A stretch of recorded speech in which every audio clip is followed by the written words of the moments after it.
Fantastic. Okay, welcome to day 2 of Urban. Jordan Rosenthal is going to tell us about urban costs around the world. Thank you very much. All right. Thank you very much, Ed. Thank you to the organizers for having me here on the program. I'm excited to kick off a great day of urban economics. And before I begin, coming from the SF Fed, I have to say that nothing I say today reflects the view of the Federal Reserve Board or system. So what I'm trying to do in this paper is understand the role urban costs play in shaping economic development.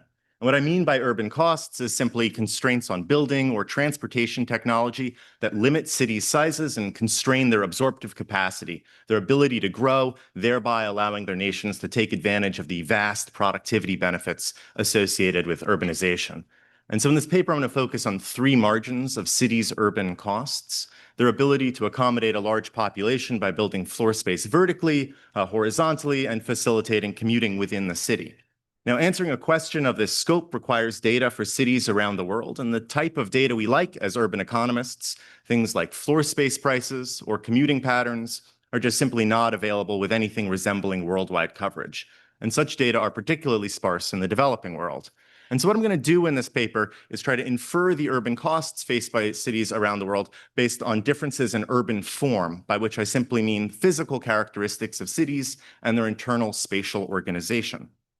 And so to give you a sense of how I'm going to do this, let's take a look at 2 cities, Nairobi in Kenya and Berlin in Germany. What's visualized here is pixels that are illuminated, whether there's kind of construction in them from the World Settlement Footprint, which is a satellite-derived product here. Those in the deeper blue are pixels contained in polygons provided by this database called the Urban Centers Database. And so Nairobi, like many cities in the developing world, as many people have noted before, is packing in more people on less land than Berlin, making it denser. But what's more interesting is how that density is distributed within these cities.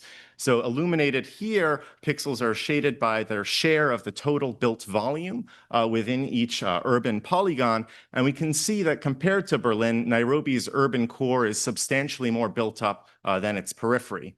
And so what this looks like on the ground is that both Nairobi and Berlin have fairly built up downtowns. We've got downtown Nairobi bustling over there, and Potsdamer Platz less bustling on the right. And you go about 6 kilometers west in either city. And in Nairobi, both building heights decline and the urban fabric thins out much more rapidly as you leave the downtown.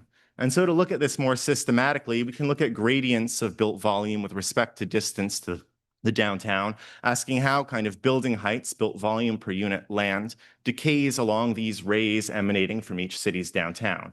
And so that's what's visualized in these plots here. The x-axis is log distance to those city downtown points, and the y-axis is normalized built volume per unit land, which I'll just call height from now on.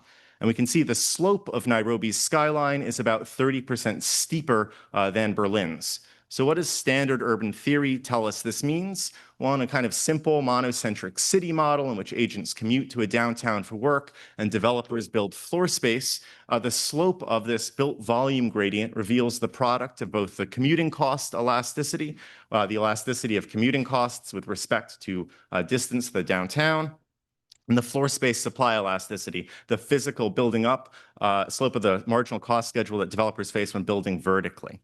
And so what I'm going to be doing in this paper is using moments of kind of urban form to fit a monocentric city model for all cities around the world. That's the game which I'll be playing. And so the first step I need to do is kind of define my unit of analysis. Cities in the data are large urban agglomerations that are potentially fairly polycentric. For example, where I live in San Francisco, the San Francisco Bay Area contains downtowns in San Francisco, Oakland, and San Jose, among others. And so what I'm going to do first is develop a new approach to both estimate the number and location of central business districts based on physical data for cities around the world. I'll then partition about 10,000 urban agglomerations into about 15,000 monocentric cities, which will provide the kind of primary unit of analysis for this study. And the first thing I'll do is document some new stylized facts about cities around the world. The agglomerations in the developing world, contrary to some intuition, are actually less polycentric than those in the rich world and have much steeper skylines. Then I'll take these kind of estimates and ask what they mean through the lens of kind of a general urban model, and I'll define an object I'll call the urban cost elasticity and show you how components of this urban cost elasticity, which measures consumption welfare, how it changes with respect to city size, holding wages fixed, using data from these kind of moments of urban form for cities around the world. I'll find that these urban cost elasticities are about twice as large in developing nation cities compared to those in the rich world. And so to ascertain whether that difference is meaningful and explaining differential development, I'm going to embed these estimates into a quantitative spatial model, which features both a system of cities and endogenous rural to urban migration, and I'll calibrate that model for nearly every country in the data. I'll take that model and feeding in the productivity shocks under current urban cost elasticities that moved the 1990 economy to the present, I'll ask what economic growth would have looked like under lower urban costs. Kind of cutely, what if every city could grow like Tokyo? And I'll find that the developing world today would be about 5% more urbanized and have a GDP per capita about 6.5% higher, illustrating the stakes when it comes to like fixing cities' high urban costs. So the first thing I need to tell you, what I do is how I partition these kind of large urban agglomerations into these monocentric cities. And so what I'll observe in the data is height in pixel I contained in some polygon provided by the urban centers database. And I'll assume that height is height belonging to different units, belonging to different CBDs, potentially K of which exist in that polygon. And I'll assume a statistical model for each city in which there's a kind of intercept that governs average height in the city and a log linear decay law with respect to distance to that city's downtown. And I'm just going to maximize this likelihood, treating both the location of cities' downtowns and the slope of their skylines as parameters to be estimated. Now, this likelihood is just obviously non-concave in the location of cities' downtowns. So I'll use an EM-style algorithm to estimate this likelihood here and jointly estimate both the slope of city skylines as well as the location of their downtowns. And so to give you a taste of what this looks like, here we have the procedure estimated for Paris and France, in which I find two downtowns, one in central Paris and another in La Défense. Those downtowns are the circles with numbers in them. And then the different colored areas here represent the pixels that I'm going to attribute as belonging to the CBD at La Défense versus in blue downtown Paris. And for greater Tokyo area, I find three downtowns, one in Tokyo, one in Yokohama, and the other in Chiba here. And so I can ask, what is the average number of downtowns in a city? As I look across the development spectrum, the plot on the left lines up countries by their GDP per capita and asks what the number of downtowns is in the average city in the data. And we can see that polycentricity, having more than one downtown in a kind of urban agglomeration in the data, is primarily a rich country phenomenon. And this is not simply driven by the fact that the average city in rich nations is larger in terms of population. If I condition on population, on the right plot here, cities in the rich world are more polycentric. For each one of these kind of monocentric subclusters, I can ask how much built volume there is per person. And unsurprisingly, there's much more built volume per person in rich world cities than in the developing world. I can break up that volume per person into the average height of structures, the amount of developable area per person, or the inverse of population density, and I find this difference is primarily driven by differences in the average height among these cities rather than in the density, that the rich world cities are only modestly less dense compared to those in the developing world. And adjusting for city population doesn't change this relationship at all. I can then ask, how do these kind of skyline slopes, these gradients of built volume with respect to distance to a city's downtown, vary across the development spectrum? The left plot shows a non-parametric estimate of the normalized building height gradient for cities in low income, middle income, and high income nations in blue. And we can see two things. First, that log linearity provides a fairly good approximation of the data here. And two, there's kind of a monotonic relationship between development and the slope of a city's skyline, that as cities find themselves in richer and richer countries, their skyline slopes flatten out. The right plot shows the parametric estimates of city skylines, those thetas that I estimated in the EM algorithm for the median city in each country against GDP per capita. And we see this monotonic relationship again, that skyline slopes in the rich world are flatter than they are in the developing world. And this measure is fairly robust to using night lights instead of built volumes, changing the urban boundaries to those developed by Sam Asher and Paul Novosad at the Development Data Lab, and a variety of other kind of spatial concentration measures like Moran's eye and so on. So how do we kind of interpret these differences in urban form? Well, let's just write down a very simple monocentric city model in which agents commute to the downtown to work. They earn a wage, which I'll for now take as exogenous. The population of the city is exogenous. And what's going on in this city is that there are going to be developers providing floor space to house the population. Per unit land, they can build vertically facing a marginal cost schedule with slope gamma, which I'll call the floor space supply elasticity that governs the ability to build vertically. They can build the city out horizontally, paying a fixed cost to weave marginal land into the urban fabric. And that fixed cost will grow at a rate governed by rho, which I'll call the land supply elasticity. And the idea here is that Omaha can grow out horizontally onto a flat plane forever, but Singapore, if it wants to grow out horizontally, must reclaim land from the sea. Agents will have a disutility expressed in units of foregone floor space consumption for living far away from the downtown, and that disutility will rise at rate tau, which I'll call the commuting cost elasticity. And so kind of taking standard equilibrium conditions for this model, no spatial arbitrage, everyone lives somewhere, the floor space market clears, and we have free entry of developers.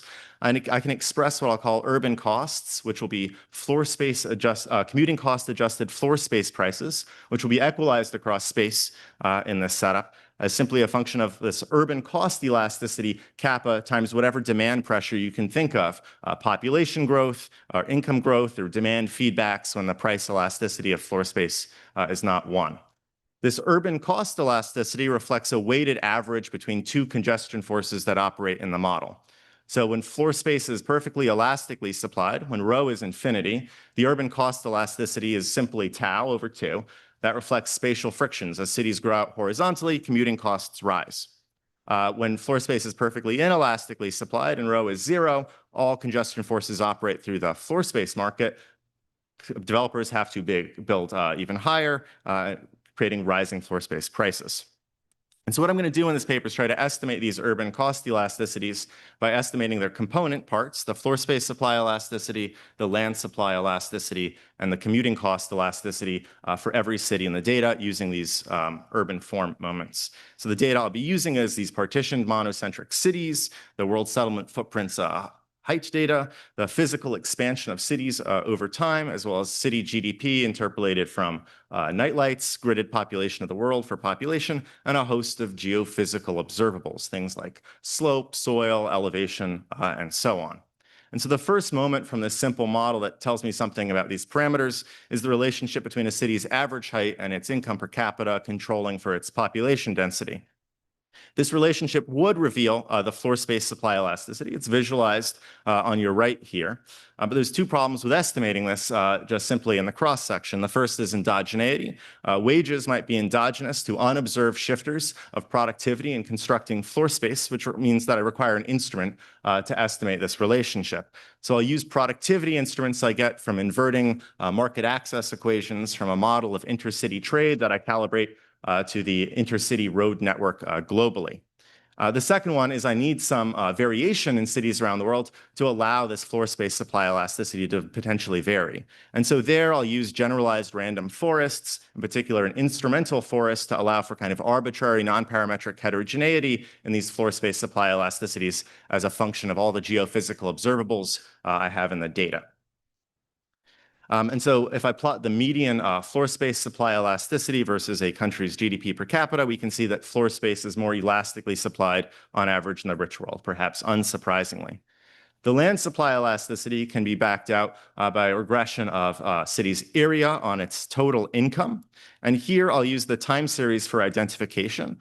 Visualized here is Shanghai's spatial growth over time. In 1993, Shanghai was the kind of dark blue areas here, but by 2015, It was the blue and yellow areas on the figure. And so how Shanghai grows in terms of area and income allows me to trace out the land supply curve that it faces. And again, I'll allow for kind of non-parametric heterogeneity here in the form of generalized random forests trained on geophysical data for these cities. And I'll find that the median city in the rich world tends to have actually faces a more inelastic land supply curve than cities in the developing world here. And finally, the commuting cost elasticity can simply be backed out from those skyline slopes, which I've already estimated net of the floor space supply elasticity.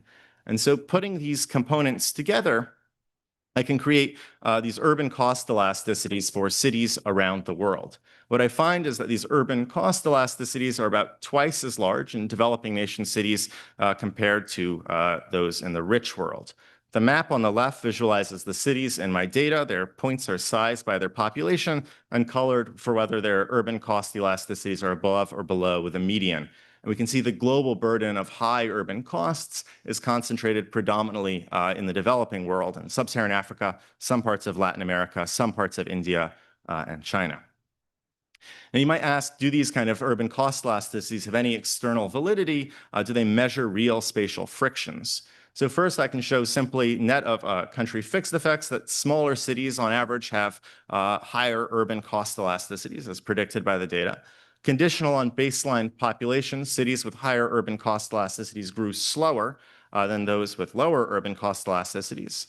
My measures of commuting cost elasticities are correlated with measures of physical infrastructure in cities. The more roads you have paved in the city, the lower your commuting cost elasticity is, as well as measures of free flow speed taken by work by Adam and co-authors here. And I can look at the relationship between my floor space supply elasticities and land supply elasticities with estimates done in the United States, that my floor space supply elasticities are positively correlated with the housing supply elasticities from Baum, Snow, and Hahn, and my land supply elasticities are positively correlated with those from the Saiz 2010 paper. So now I'm going to ask, how do urban costs matter for economic development? And what I'm going to do is embed these urban costs into this quantitative spatial model, which is going to help me endogenize both wages and city populations for countries around the world. And so the model will feature a system of cities that trade with each other in intermediates, producing a final good, a kind of classical rural sector in which there's rural to urban migration. I'll allow for workers to sort between the rural and urban sector on the basis of comparative advantage, meaning that the marginal rural to urban migrant is negatively selected on their skills.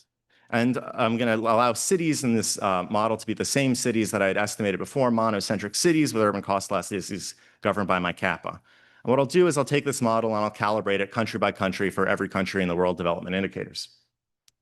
What I'm going to do is then feed in the productivity growth that takes the 1993 economy to 2015 under the urban cost elasticities that I observe, and then feed in those same shocks and ask how the world economy would have developed had the distribution of urban costs been shifted lower to the median level observed in the Japan, South Korea, Taiwan. So what I'm doing is compressing the distribution of these urban cost elasticities so they reflect kind of the average distribution in East Asia. And so if I don't allow for any endogenous rural to urban migration and ask simply how would workers reallocate across cities, what happens to the GDP per capita in these countries? Well, in low-income countries, unproductive cities have high urban cost elasticities. And so relaxing these urban costs moves workers to unproductive cities, actually lowering GDP per capita. In India, the opposite is true. The most productive cities are constrained by high urban costs. And so relaxing these urban cost elasticities moves workers from unproductive to productive cities. And there's basically no effect in the rich world here. If I allow for rural to urban migration, I'm going to allow for more urbanization. And because rural-urban wage gaps are so high in the data, despite the fact that the marginal migrant is negatively selected, this yields productivity growth, measured here in terms of GDP per capita, on the order of about 4% for developing nations. And in China, this number is even larger. If I then allow there to be agglomeration forces, these numbers rise even more. We get 6% GDP per capita growth in developing nations, around the same in China, and basically no effect in the rich world, suggesting that when it comes to improving cities, the stakes are fairly large for developing countries. And so that's all I had to say for today. Basically, the idea of this paper is that we can, read off from moments of urban form data around the world, the cost of scaling cities. And those costs in terms of, macroeconomic aggregates are fairly large. And it's fairly important to relax these costs in terms of generating productivity growth through urbanization in the developing world. So thank you very much for your time.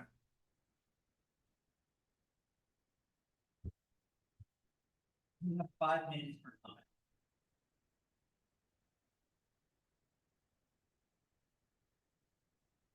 Beautiful paper, Jordan. I wondered if polycentricity itself is an indicator of urban costs. And another way to ask that question is if there's spatial correlation across cities in some of these parameters. Either like, parts of the same large agglomeration or even like, within country or within jurisdictions. Yes. It's a lovely paper. I was hoping you could help me think about what a supply elasticity means in places where there are no markets. Because I think that's largely part of the problem, right? And I don't mean that as a condemnation. I just mean it as a help me understand what it is you're estimating. Can things respond to price? What does it mean to see something respond to price when prices don't exist? So I think I have the same problem that I had the last time, which is the going from essentially a height gradient to cost is a leap. It doesn't make this any less interesting, but to the extent to which you could actually like go at least within a country and show us that this has some relation to actual costs, that would be helpful.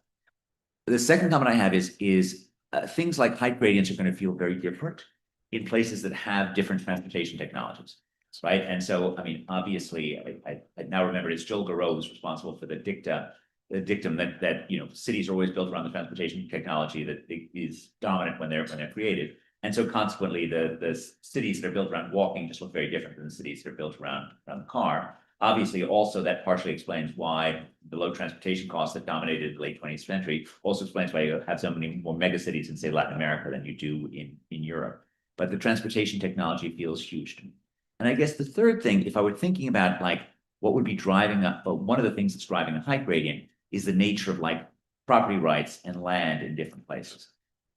And the difficulty of, if you sort of think about how New York grew in the mid 20th century, a lot of it was like companies like MetLife throwing huge amounts of money into K that they would then rent out to relatively poor people for long periods of time. Like that's a much harder thing to do in a world of insecure property rights. And of course, the insecure property rights then interact with the land use patterns in different ways. So take 30 seconds to respond. Okay. Jeff, polycentricity, yes, they're correlated within monocentric units within a larger agglomeration. And yes, I think that polycentricity is kind of I'm not modeling how it's formed here, but it's definitely an emergent phenomenon. It's endogenous. It's a way to cope with high urban costs.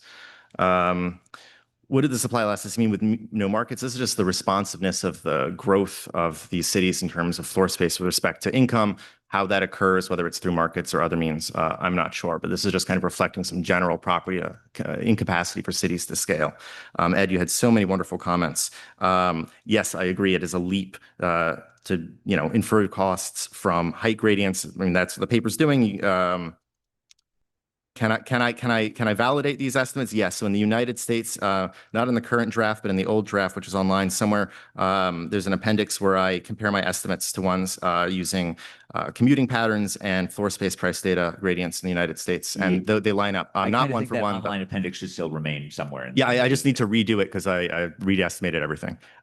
So yes, they line up in the United States, and I'm trying to get estimates for Britain to line them up as well. And I have the somewhat external validation with other estimates here.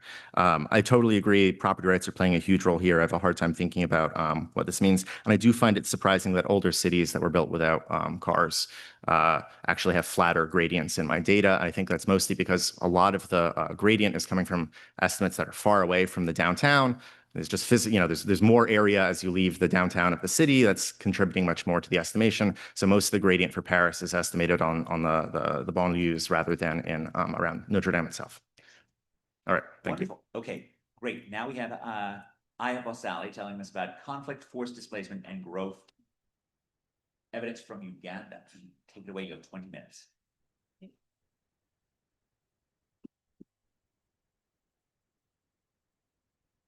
Okay, first of all, thanks a lot for having me here today. I'm going to be telling you about forced displacement in Uganda. And if you want to find me in September, I'm moving to the University of Barcelona. The motivation for this paper is just based on facts regarding the scale of internal displacement and how it's been increasing over time. So there's 83.4 million people that were forced to flee their homes in 2025 within their own countries. And this is more than twice what it was 6 years ago. Now, I'm going to be focusing on one particular shape of this forced displacement within countries. I'm going to look at displacement into camps during conflict. This is also something that we see a lot. So this is an example from 2024 from Mozambique. This is another camp in Gaza that is still around today. And when these camps are constructed, they tend to take place with snap decisions that are made by policymakers regarding where the camp is located, how many people end up moving into these camps. And these logistical decisions end up having lasting impact on the lives of households and also the distribution of economic activity across space, which is what I'm going to be telling you about. There's sparse evidence on how this internal displacement could affect regional outcomes, but especially so in sub-Saharan Africa, where 50% of these 80 million people are residing today.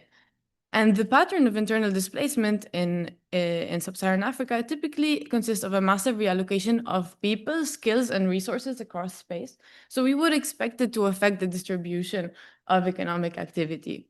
So what I'm going to ask in this paper is a pretty broad research question, because I'm going to be trying to map out as much of the data into facts as possible regarding this topic. So I'm going to ask, how does forced displacement reshape economic activity and human capital across space? And I'm going to use a quasi-natural experiment that took place during a mass internal displacement episode in northern Uganda. To answer this question, there's a lot of data work that needs to be done. So one of the main contributions of this paper is to recover census data that was previously deemed irreconcilable. And I'm going to combine it with satellite data, UN reports, and so on and so forth. And then methodologically, what I'm going to be doing is empirically generating facts regarding displacement in the following way. So I'm going to be considering in my setting, I'm going to be allowed to consider two types of two treated locations. One is going to be forced displacement affected origins, so the places from which people are fleeing, the outflow locations. And then I'm also going to look at the camp locations, so the locations that are the destinations of displacement. And I'm going to be comparing them to unaffected localities, so places that were further away from these direct flows of migration. And then I'm going to be using a quantitative spatial model. This is still in the works, so there's a lot that can be done to enrich this and learn more with the data that we have. But with this model, I'm going to try to understand how this post-displacement allocation of people changes and how it's affected by location and sector. So let me tell you about the historical context of my study. So civil conflict in northern Uganda took place between the government led by Museveni and the Lord's Resistance Army since 1986. Now, this Lord's Resistance Army is a rebel group. They were very famous for their recruitment of child soldiers. And in 1995, there was a spike in the violence between these two groups, after which the government decreed that citizens in affected areas would have to move into what they called protected villages. It was part of this strategy, this counterinsurgency campaign by the government to stop people being influenced by the rebels. So they displaced entire villages and towns into camps. This displacement didn't take place at the same time over all of northern Uganda. It depended partly on the progression of the conflict. And when people were displaced, they had to depend on NGOs for aid. They couldn't access their land. And they were not able to migrate back to their villages. So it was very forced and enforced by the military of Uganda. And the number of displaced people peaked at 1.8 million people in 2005. This is between 70 and 90% of the total population of northern Uganda, based on which district you're calculating the statistic for. In 2006, there was a peace treaty. There were talks for a ceasefire, after which the conflict dissipated, and there was a camp depopulation process in which organizations and the government encouraged and tried to help people to move back to their villages. And organizations, the World Bank and JICA, actually ended up building roads, partly motivated by this return. So there was this post-conflict reconstruction driven partly by infrastructure. To give you an idea of what these camps looked like, this is a camp in a parish called Rakoko. Its population pre-displacement was around 4,700 people, and in 2005, this population was 11,700. So we have 2.5 times the original population inhabiting in this camp. And if you zoom in, what these dots are straw huts that are what the camps are made of. So very highly congested camps, and people are restricted from leaving them. Now, if I fast forward into the future, after people were free to move for around 8 years, so I'm going to be doing this comparison of what happened after people were free to move for 8 years relative to before the displacement took place. So 8 years post-displacement, if I look at Rakoko, what I see is that there's a new road that was built. It's less congested than before because people have left. But now we look at the roofs, we see that there's metal roofs instead of just straw huts. So these are some things we can observe. And then the population actually stayed similar to what it was at the height of the displacement period.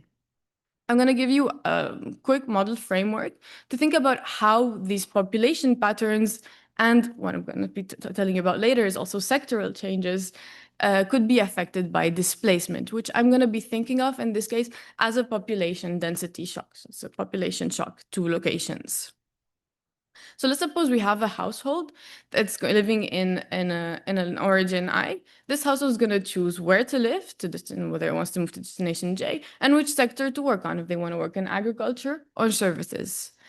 And they're going to consume an agriculture good and a service good, such that there's a minimum amount of subsistence agriculture that you need to consume before you start demanding services. If you choose to migrate from I to J, you have to pay a migration cost, and these migration costs are going to be defined by the roads that are connecting locations to each other. And given that I'm going to be using a Fréchet distribution to govern these idiosyncratic taste shocks regarding location and sector, we can get for each location, we get the share of the population that is in each sector and location. And with this, I'm gonna be using this and these two equations to think about different counterfactual analyses regarding the effects of displacement. So what I'm gonna do is I'm going to vary this by 0 to mimic the distribution of people across camps. So I'm gonna look at whether or not how people are in camps is going to shape the economic distribution differently compared to how it is before any displacement takes place. And then the second counterfactual that I'm going to run is I'm going to think of what if there was no post-conflict infrastructure reconstruction? So that I'm going to do by varying the migration costs. So roads are, in this version of the model, are only going to be affecting migration costs directly. Another important factor of this model is that land is going to be fixed. So if you work in agriculture, you can't expand land beyond the locality that you're living in. And conflict is going to enter as a productivity shifter for both sectors. So it's going to negatively impact productivity. Now, what does this model with its few elements tell us about how a displacement shock as a population shock going to affect population and sectoral distributions?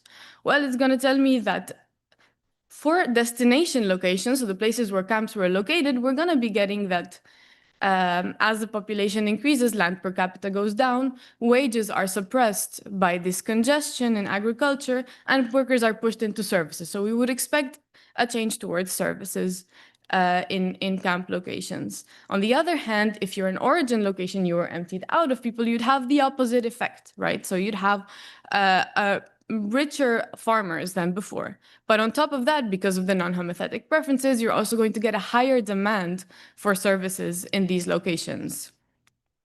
And what are roads going to do in this version of the model? They're just going to act as a diffuser of the original population shock.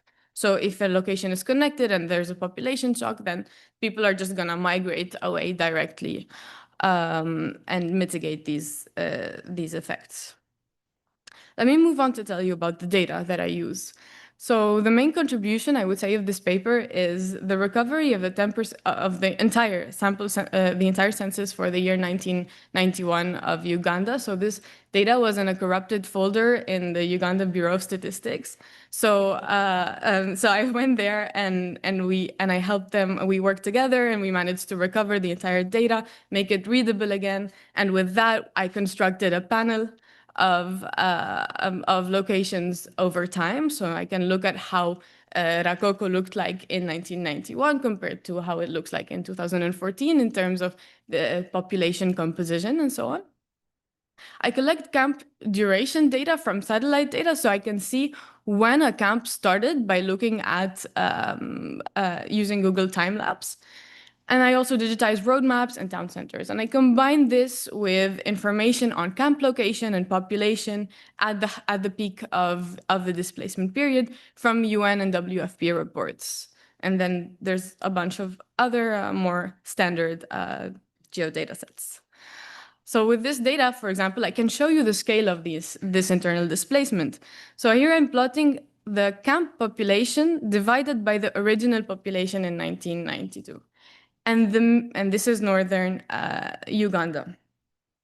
So what this map is telling us is that the median share, so at the 50th percentile, there was 2.5 times the original population living in a camp in that location. So this is why I consider this a population density shock. So you can call it an urbanization shock, but then urbanization is just defined by people moving into rapidly constructed huts and not being able to move out for up to 10 years. So I'm going to tell you about my empirical strategy. Now, I'm not going to interpret my results as causal. There's some some specifications which I can interpret as causal. These are on the continuous duration version of my results, so on the continuous, on the intensive margin. But I want to show you results on the extensive margin, and these are more descriptive. So I'm going to consider three types of locations, okay, that were previously ex ante identical. This is the assumption, right? And then there's displacement, and you have an origin location, so people flee from the origin location, they're forced to live in a camp. And then we have this third no displacement location that was affected by the conflict. So I'm assuming that there is conflict in all these three locations. But for some reason, it mainly being that it was further harder to access this place by the military, they were not displaced into camps. And then I'm asking 8 years after people are free to move again, what do these locations look like? How do the people in these locations look like? And so we were thinking of two treatments, whether so a camp treatment being a destination and an origin treatment being, and I'm going to use the contiguity right now as a proximity for the origin location. So the places that are right next to the camps are the ones that are most emptied out of people. Now, you might be wondering, why were camps located in some places and not others? Well, the main reason turns out to be related to ease of transporting people into camps. So if I look at what the characteristics of these different parishes look like, I would find that they tend to have more roads in places with camps. So it's easier to transport people there. So this is North Uganda again with these classifications. In dark gray, I'm putting all the control groups that are that have had conflict. So I'm conditioning on there being conflict, and this is the same. This is what I explained in boxes written out as an equation. So what I care about is these beta 1 and beta 2, which are going to tell me about. They're going to tell me how camp, whether a location receiving a camp or being bordering to a camp, is going to affect the change in the outcome variable of interest. So let me tell you about the results in the remaining time that I have. First of all, I want to look at population patterns. So how did these big population shocks affect the population patterns after people have been free to move? Well, I find that population in camp locations grew. It's 13.4% higher, whereas in the bordering locations, so the origins, it's around 9% lower. And it's not, this 9% is not significant, but I'll tell you a little bit more about that in just a couple of in a few seconds. But these results that there's persistent changes such that there is a retention of people in camps and an emptying out of origin regions is robust by looking at different specifications. So we can look at decays from decay in distance from the camps. We can look at the intensive margin, so how much camp population matters for this retention. So the higher the population, the more the retention rate. We can look at the intensive margin in terms of how long the camp has been there, and the longer the camp has been there, the more likely that we have this population retention, and so on. And this is not driven by the main towns in northern Uganda, but actually, if I completely exclude these main towns, then I would get exactly the same numbers on these population retention rates. What I think is interesting to note, as I mentioned, these bordering locations that we don't have a significant effect is because there's a heterogeneity in road construction. So if I divide the sample into locations that had net new roads being built rather than being destroyed, then what I find is that in places where no roads were built, the population essentially is 20% lower relative to the control group. Whereas in places where roads were built, we see a return rate that actually goes back to the original population level. So they actually end up not being different from the control group. Let's take a look at how labor shifted across these locations. What I find is that forced displacement led to changes in occupational shifts across northern Uganda. So both treated groups, the locations with camps and the origin locations, experienced a shift from agriculture and into services, that being higher in the bordering locations. Remember the places where we had actually richer farmers than that of camps. If I look at what happened to the distribution of human capital in northern Uganda, what I find is that in these bordering, so origin locations, the share of higher educated people is increasing relative to the control group. So we're finding more educated people. They have higher shares of primary education, higher shares of secondary education and schooling compared to both camps and the control group locations. But there is a nuance there, which is that this is a compositional effect as well. So if I split my sample by age groups and I look at adults who had all their education received before being displaced relative to kids who got their education in camps, then I'm going to see very different effects. So here are the adults that were and you see that in camp locations, we have lower educated adults. So the share of low educated adults is higher. So there's positive selection out of camps for adults. But if I look at kids, then we see the opposite effect. Why is this happening? Well, there's NGOs that were participating during this camp displacement process. These NGOs built schools. And with this displacement, what it did is that it reduced distances to schools. And so we're seeing a direct reflection of these movements in the years of education of children. I don't have time to go through the entire model and counterfactual analysis in my last minute, but I do want to discuss one counterfactual. So remember, this is the model that I showed you earlier. And my main counterfactual exercise is changing this pi0, so the original population distribution. This is not a dynamic model, it's a static model. So I'm going to set this pi0 to simulate camp population in 2005, this maximum displacement period. And I'm going to compare it to a version of the world where this pi0 is the 1990 population, so as if no displacement had taken place.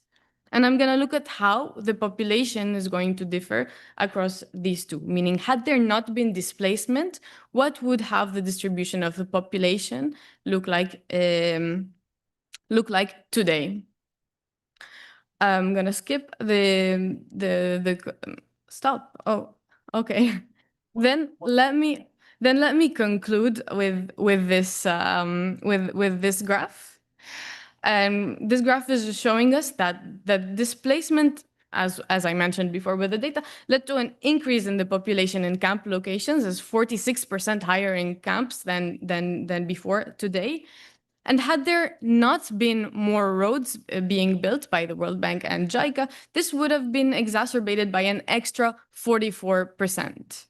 So forced displacement did restructure economic activity in northern Uganda. It altered population dynamics, restructured labor markets, and redistributed human capital across space. Thank you very much.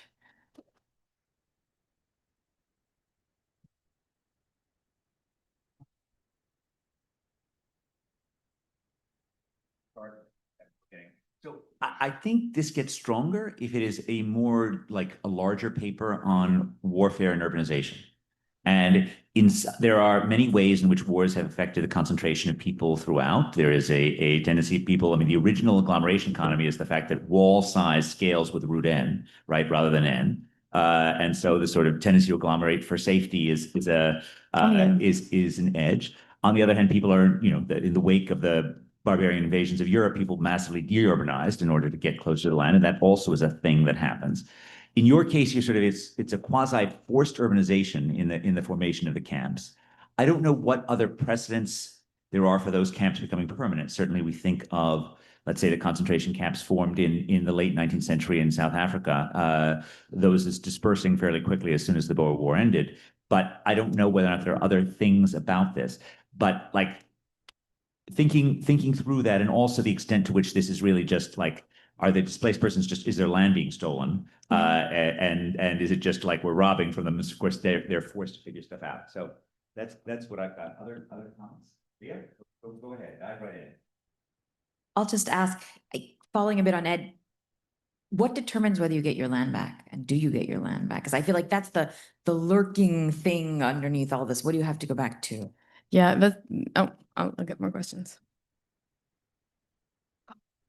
I was curious if you'd be able to say something about the differences between internally displaced camps and international refugees, because I think those might have restrictions on movement. So maybe the interaction between locals and them is not exactly the same. And one thing you mentioned on education was very interesting, because I recall seeing documentaries that said that in some of them, people don't have access to education. And so I wonder if you know anything, or maybe in the future could check on educational availability in different contexts outside of Northern Uganda. Yeah, the Palestinian camps in Jordan are a great place to think about this stuff. I got two questions. First, I was wondering if any evidence of camps that move on, like in some sense, I was wondering, are these camps selectively chosen on expectations that these sites will be safe? And it would be interesting if we had identification from places that move on. The second thing is, you mentioned that people move out of agriculture.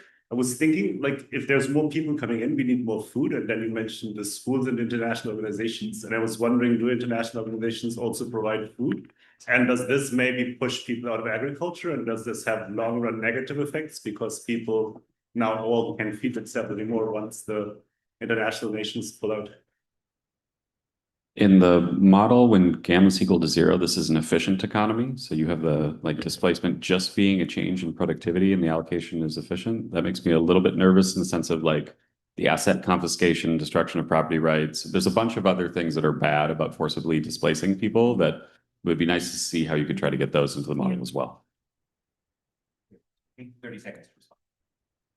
Okay, many excellent questions. I'm not gonna have time to go through all of them. I wanted to say regarding land being stolen. I think this is a great comment in the paper. I show that indeed in places that there had more displacement, people had lower access to their lands after, so they reported owning less land. That being said, land is communal in northern Uganda, meaning that anyone can go and claim land. despite that, probably connections to the military and government is probably what kept some people, allowed some people to own more land and others to have none and be trapped in these camps. So I definitely think that there's a political connections thing going on that is not really identifiable in the data. Oh. Okay.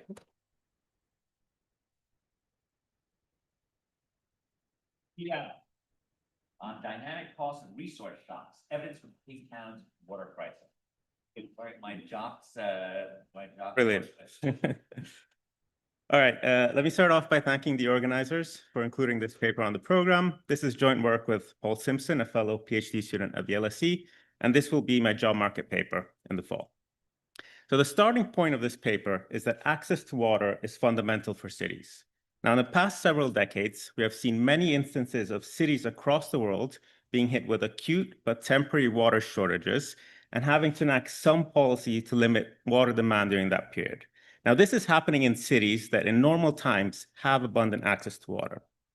With climate change and with urbanization, we're going to see a trend that is going to make these extreme but tail events more frequent. And it is absolutely imperative we learn how to deal with these shocks in the short run. So now let's skip straight to Cape Town. I'm showing you a picture from the same location in Cape Town's main water reservoir 1 year apart. In the bottom panel, you can see what this looked like at the peak of the drought, when essentially the city still faced residual demand from households and from firms and had to make this allocation decision. And so that's going to be a research question. How should cities allocate water between households and firms during droughts? So we're going to have a very simple framework of thinking about this. Cities provide water to two types of users, residential users and commercial users. And when the drought shrinks the supply, they have to make a different allocation decision to normal period on how to allocate the scarce water. Now, households, we know what they use water for, mainly consumption at home. Part of it is subsistence. So we're thinking sanitation, we're thinking drinking water, but part of it is what we're going to call discretionary. So they wash their car, they water their lawns, they take a long shower. On the other side, we have firms, and they use water as an input to production. And this also feeds back to households through employment and income. And this is the trade-off that we're really going to try and think about here when designing this policy. So what this paper is going to do is we're going to look at the drought that hit Cape Town about a decade ago. And the city had to essentially cut water use by 50% in 1 year. They did this, as us economists would appreciate, through pricing. So they increased prices sharply for both households and firms in a similar manner. And just to set ideas here, firms made up about 30% of total water consumption, and households made up about 70% of the city's water consumption. Now, we're going to show you, using really rich data, that only 13% of the total water the city managed to save came from firms, and that this was extremely costly. So all of the water savings from the commercial side came from firms exiting, rather than firms being able to reduce or substitute away from water. And we're also then going to show you that employment in sectors that use a lot of water fell by 20%. This displaced several workers, and they remained unemployed 5 years after the drought ended. So then, to try and think about welfare, we're going to build a dynamic spatial model of the city that includes these reallocation frictions that we're going to document, both on the firm side and on the worker switching side. And we're going to use that first to provide you an estimate of what the welfare cost of the drought was. And second, we're then going to think about alternative allocation policies. And we're going to show you that if we shift all the saving burden of water on households and instead protect firms, we can lower the welfare cost of the drought by about 2/3. So I'm going to be very brief on the literature in the interest of time. We're sitting at this intersection between the urban, spatial, and environment literatures, and we're going to first document, as I said, the effects of a temporary shock and the resulting policy on the city economy, and then embed this into a rich urban model with firm dynamics to try and think about different allocation policies. So let me start by showing you some really interesting facts about what happened in the city. And I'll start with the policy. So Cape Town used prices to decrease demand during the drought. So what I'm plotting here are two price lines. The first one in orange is the price that firms face. Now, firms, they're simple. They face a flat price. And during the drought, Cape Town kept increasing this, and it was about an increase of 3.5 times. It's in Rand per kiloliter. To give you an idea, the peak of the price is about double the price of water in Boston today. I searched it on Google yesterday. Households, they're a bit different. They have an increasing block tariff, so it's essentially a convex price. To give you an idea here, I'm just plotting what the median household uses. The median household pays a bit less for water than firms. Very high usage households pay more for water than firms. Now, after showing the prices, I'm going to show you what happened to water consumption. So let's look at that. As I said, the majority of water used in the city is coming from households, and they account also for the majority of the reduction. So they seem relatively elastic here. We see that their consumption falls by about 2/3 during the drought.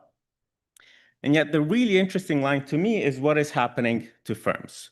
So we see here, obviously the scale is sort of making it hard to see, but firms decrease their overall consumption only by 1/3, and again, account for about 13% of the total water reduction. And so this is what we really want to concentrate on. What happened on the firm side? Where is that reduction coming from, and how costly was it? So to do that, we're going to use some really rich data. We got access to tax records in South Africa. So this is an employee-employer matched panel covering the universe of formal employment in South Africa over 10 years. And we observe all the usual things you'd expect to see in this type of data: the wage, the firm they work for, et cetera, et cetera. A separate data set we have access to is the universe of all water meters in South Africa. In Cape Town. Now, virtually everyone in Cape Town is metered, and we can tell who the households are and who the firms are. We see their monthly consumption, and we see the price they're paying. Now, unfortunately, we cannot match these two data sets for confidentiality reasons. And so in the bulk of our analysis, we'll be assigning exposure to the drought based on the water intensity of the sector that either the worker or the firm is in. Now, the design is going to be a triple difference. So we're going to be looking at what happened to sectors that use water in Cape Town versus those that don't use water. Sorry, sectors that use water versus those that don't use water in Cape Town versus other large unaffected metro areas in South Africa before and after the drought. And so this is our specification. We have several cuts of this, but the one I'll be showing you today is essentially a water intensity measure that assigns water intensity by the top quintile of the water cost share of the sector you're in. So we're doing this at the 3-digit sector. We also have a continuous version. The results are very, very similar. And so the identifying assumption here is that the water intensive sector in Cape Town, absent the drought, would have evolved. The difference between the water intensive sector in Cape Town and non-water intensive sectors, absent the drought, would have evolved similarly in Cape Town as in other cities in South Africa. So let's move to our headline findings. What I'm showing you here on the left panel is the number of establishments in these water intensive sectors, and on the right panel is employment in these water intensive sectors. And again, in response to the drought and the policy, we see really significant declines in both establishment and employment in these sectors in Cape Town. And what was even more interesting for us is that it seems to keep declining even slightly after the drought has ended and seems to plateau after a few years. Right? So we're talking about really, really large declines. And we think it's really interesting to go into what's happening on the firm side. So let's zoom in on establishments for a second, and let's look at exit rates. And what we see is that exit rates of firms in water-intensive sectors in Cape Town increased by about 6 to 7 percentage points during and after the drought. And if we want to, let's go back a second and connect the dots to what I showed you about the decrease in water consumption of firms. If you remember, they decreased consumption by 30%, accounting for about 13% of total water decrease. We can see that this is nearly all made up of firms exiting. Okay, so surviving firms decreased consumption very little with respect to the exiting firms that make up about 90% of the total water reduction of firms.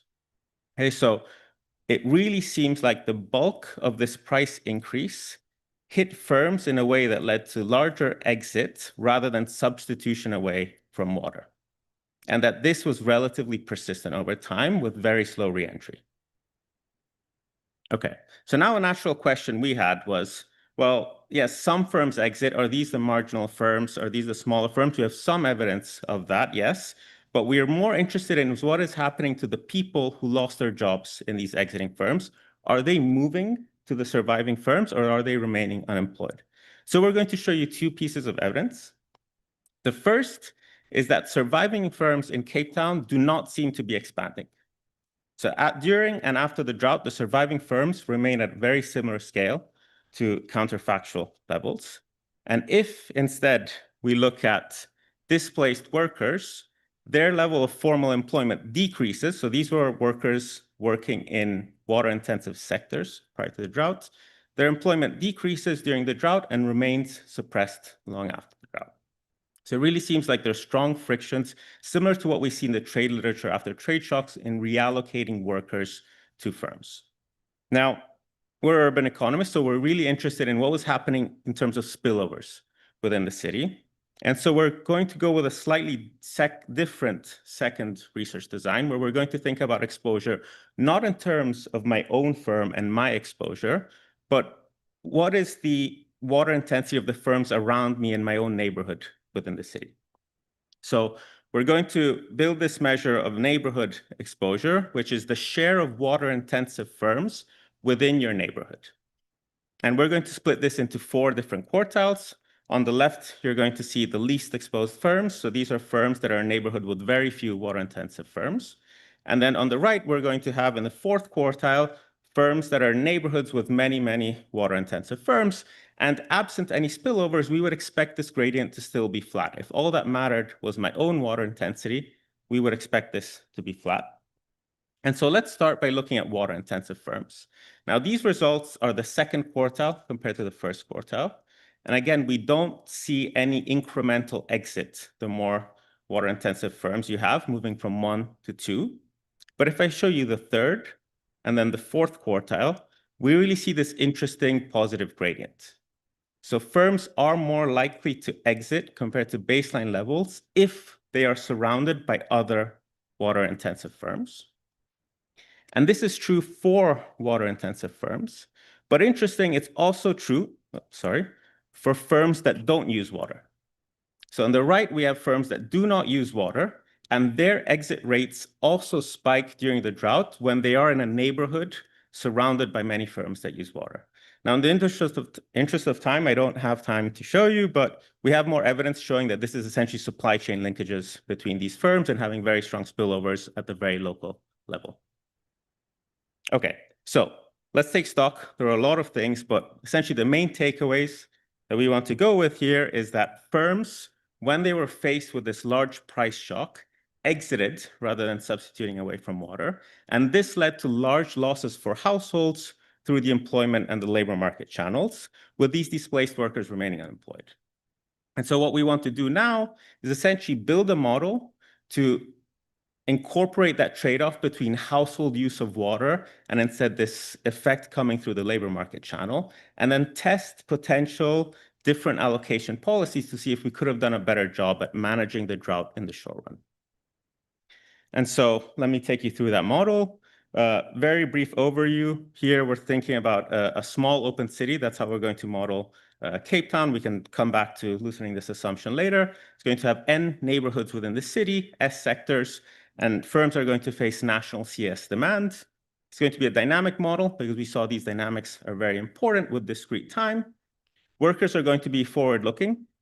They're going to pay switching costs to either change location or sector.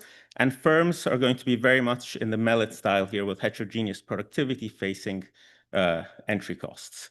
The one big important thing is that there's going to be a policy vector that is the choice of the local policymaker, a vector of prices, and they have to make sure that this price clears the natural resource constraint of water. So let me take you through the main elements very quickly. Workers have some Cobb-Douglas utility function. They either have an aggregate consumption good or they can spend in water. Importantly, we're going to have non-homothetic preferences. So there's some Stonegary subsistence amount of water that they must satisfy first, because that's where we think they're extremely inelastic. They're forward-looking, very standard logic, where they move between sectors or locations when essentially it's worth it. Firms, on the other hand, they're going to be producing one variety CS production function in labor, water, and floor space, and they have some productivity phi that they draw on entry. Again, here, very simple. There's going to be some productivity cutoff in each sector and location, and this will vary with costs. So when water price rises, the productivity cutoff rises, but it also varies with productivity. So if we lose some local agglomeration, the cutoff also rises as well.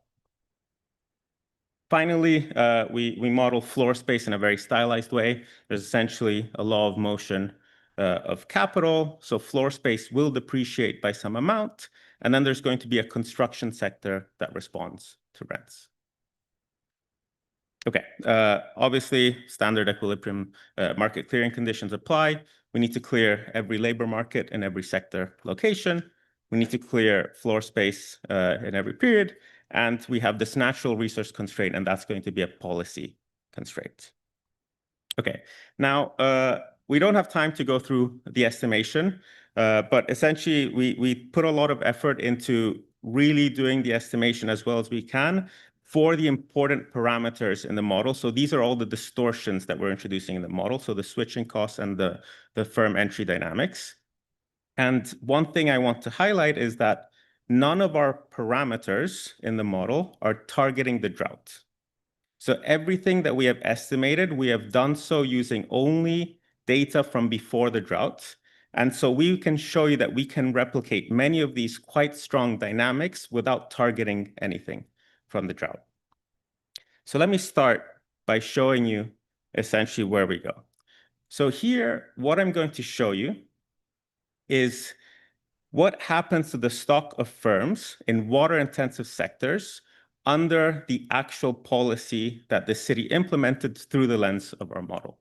So this is purely going to come through the model, feeding in the prices of the actual policy.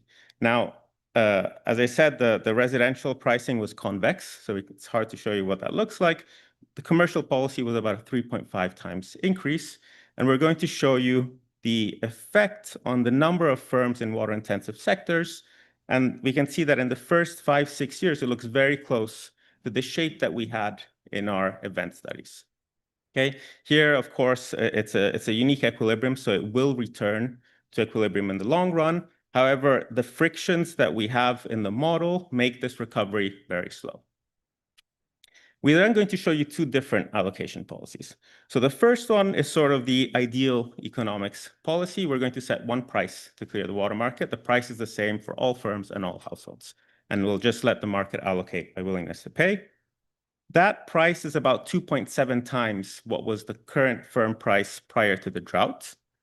And we're going to show you that it marginally improves on the actual policy that the city enacted, and there's a bit of a faster return to equilibrium, so it will lead to slightly lower welfare costs. And finally, you probably can guess this from where I've been going, the last policy that we're going to show you is one where we protect firms. So we're going to put all the water saving burden on households, and we're not going to touch prices for firms.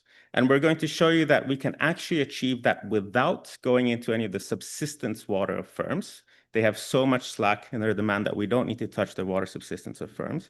And I'll preface this, given our open city assumption, it means firms will not suffer any sort of demand side effect.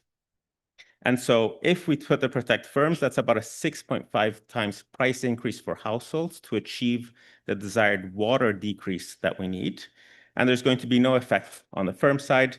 Again, we can loosen the assumptions on the small open city and also the Cobb-Douglas demand of households to introduce local demand, but that's going to be the policy I'm going to show you today. And so let's talk about welfare for a minute before I close. We converted this into US dollars, and I can show you that the cost of the actual policy was about 2.2 billion US dollars in today's terms, and this was all borne by households. So essentially, through either reduced goods consumption coming from the income channel, plus a reduction of actual water consumption coming from water prices during the drought, we have relatively large welfare losses on households. Producers gained slightly due to national CS demand and lower input prices. The one uniform price has very similar dynamics. Again, some marginal improvement over the actual policy that was implemented. But crucially, and as you will have seen before, the larger gains come from trying to protect firms. So again, given the assumptions of our model, we're not going to have any of the income loss on the household side here. We're going to have larger losses in welfare due to reduced water consumption during the drought, but this is going to be about a 2/3 reduction in the total welfare loss of households due to the drought. And so let me conclude.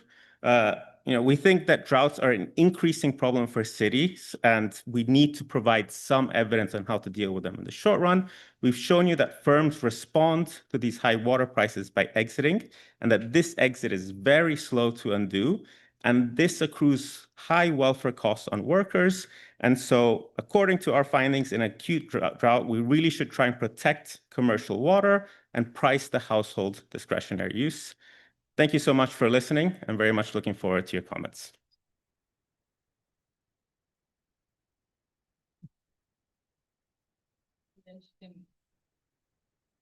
Really interesting paper. I wonder, I don't know the geography and water and forward-looking climate risk in Cape Town here. Do we think, like in a forward-looking sense, this is a good place to do water-intensive activities?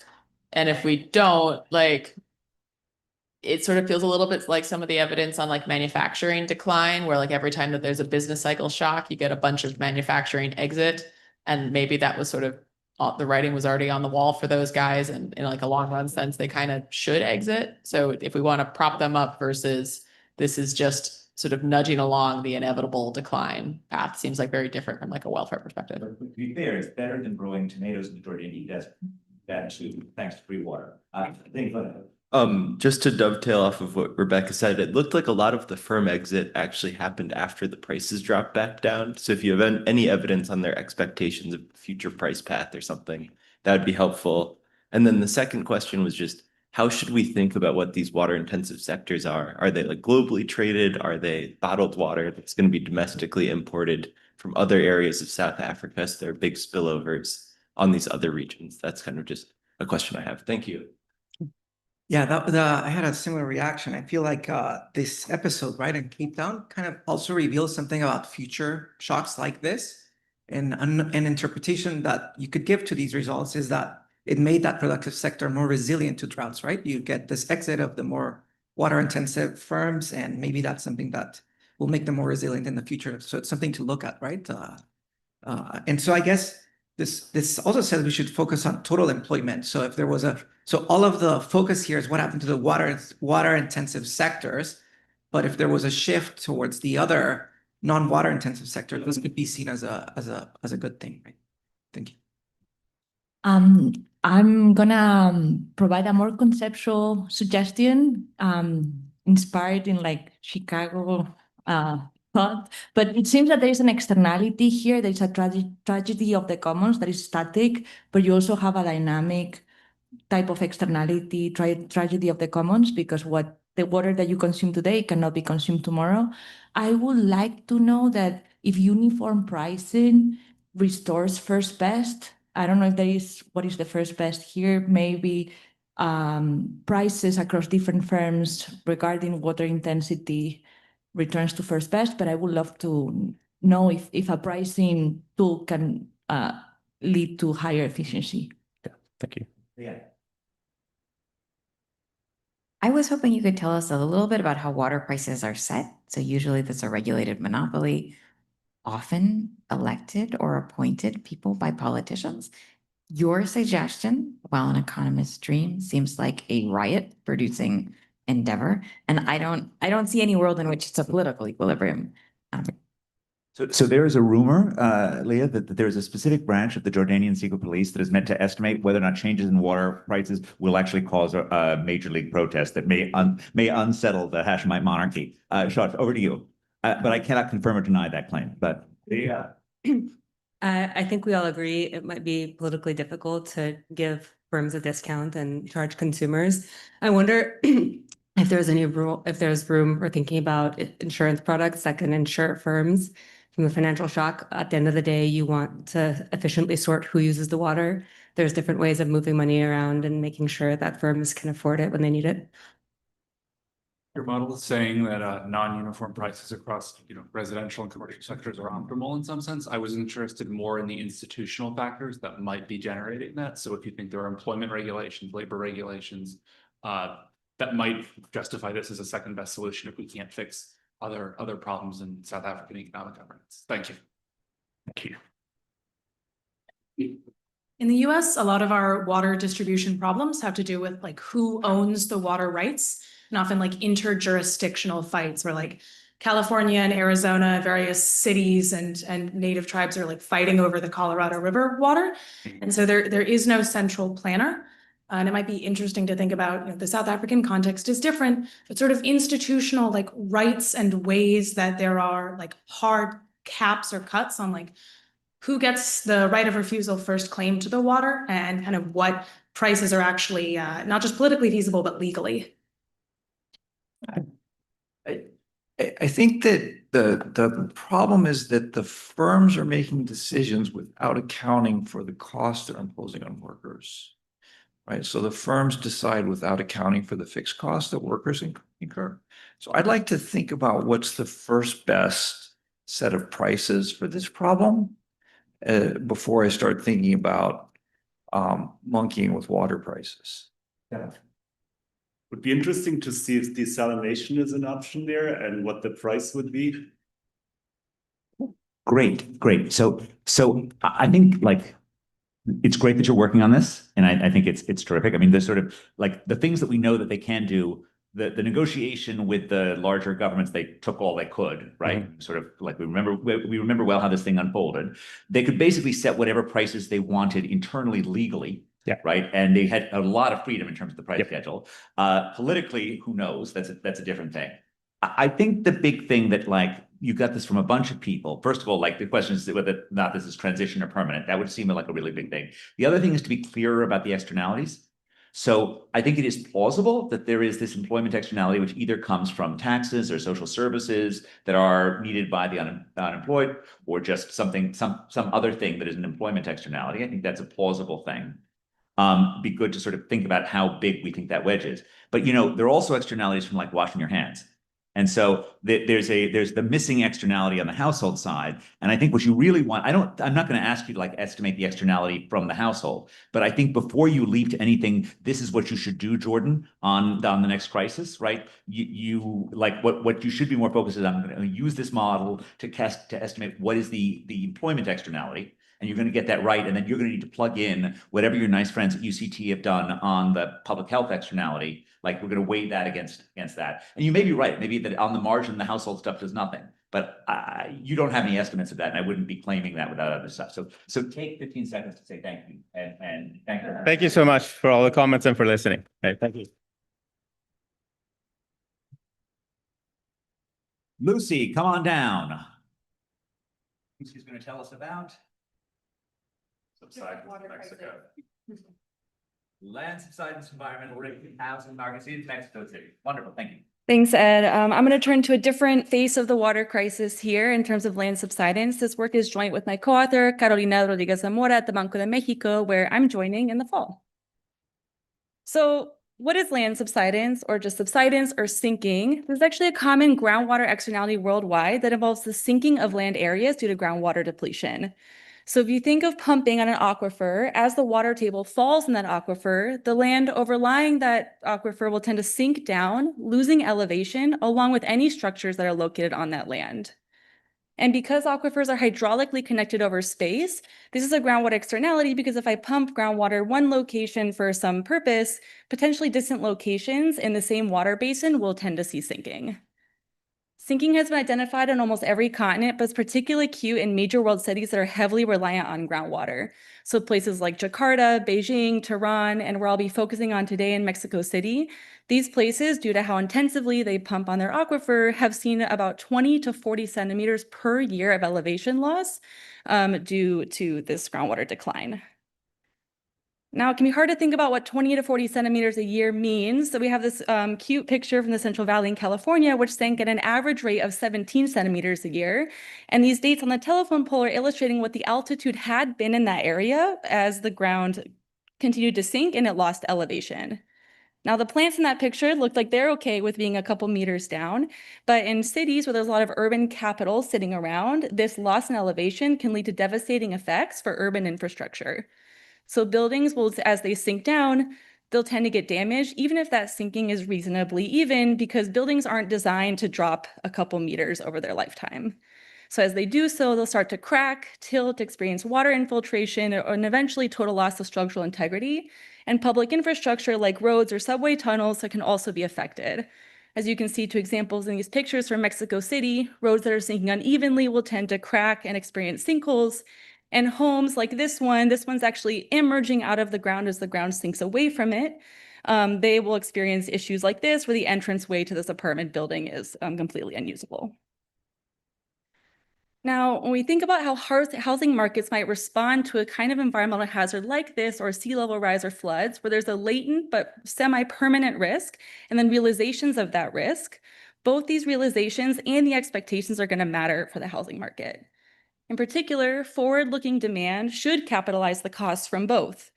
But a pretty large empirical literature, mostly in the US, has repeatedly found that many environmental risks are often underpriced, absent large shocks that kind of correct the market or shock it back into pricing these in. On the supply side, the story is a little trickier, and we need to discipline how the dynamics of these hazards influence housing supply. In particular, realizations might tend to speed up redevelopment, as these act as faster capital depreciation, lowering the continuation value of that capital stock and bringing in redevelopment to replace it. On the other hand, if we have bad expectations about how costly these disasters are going to be in the future, this should in equilibrium lead to fewer units being built in risky places. We hope that the market would respond to these risks by allocating housing away from it. But again, maybe only if these risks are actually well priced in the market. So in this paper, we're going to formalize this kind of thinking in a theoretical model, asking how does the housing market respond to an evolving environmental hazard, focusing on the case of subsidence, and motivated by this empirical literature that's found this evidence of mispricing, and by what we're going to find in our setting of Mexico City, we also ask, how do frictions that affect the pricing of future risk shape these costs? We'll then turn to a quantification question, specifically asking in Mexico City, what are the total costs of subsidence, and what is the role that these pricing frictions play in shaping these costs? To do so, we'll start with a spatial equilibrium model of housing redevelopment in the context of a dynamic environmental hazard. And from this model, we're going to derive helpful theoretical predictions to discipline just how to think about these markets, as well as direct estimating equations that we'll take to the data in a second step. We'll estimate these leveraging novel and comprehensive data on home values, redevelopment, and sinking in Mexico City, which we'll use to estimate the model fundamentals using quasi-experimental reduced form methods.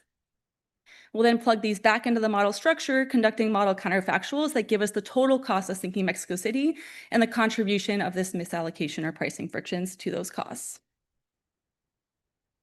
Before we get to that model, though, I want to tell you a little bit more about what subsidence looks like in Mexico City, and in particular, how we measure it. We measure subsidence using a process called synthetic aperture radar, or SAR interferometry. This is a remote sensing technique that we borrow from the earth sciences. And how it works is that satellites containing specialized instruments pass over a location, emitting a radio wave at the Earth. And the satellite essentially records the transformation of how many oscillations that wave undergoes before coming back to the satellite. Because of the details about how this is done, this measure is actually meaningless on its own. But when you compare two satellite passes over the same location, this gives you a highly accurate, at the millimeter level, measure of how the elevation has changed between satellite passes. We are the first economists that we're aware of to use this to measure land subsidence in a setting like Mexico City. And we bring together existing work from a team of geophysicists that work in Mexico City with 2 rounds of original interferometry, stitching these together to create an 18-year panel of sinking rates at 100-meter resolution in Mexico City. This panel, crucially, allows us to map both sinking histories and sinking futures onto individual properties in our data. Doing so, we get a really rich view of what subsidence has looked like in Mexico City in recent decades.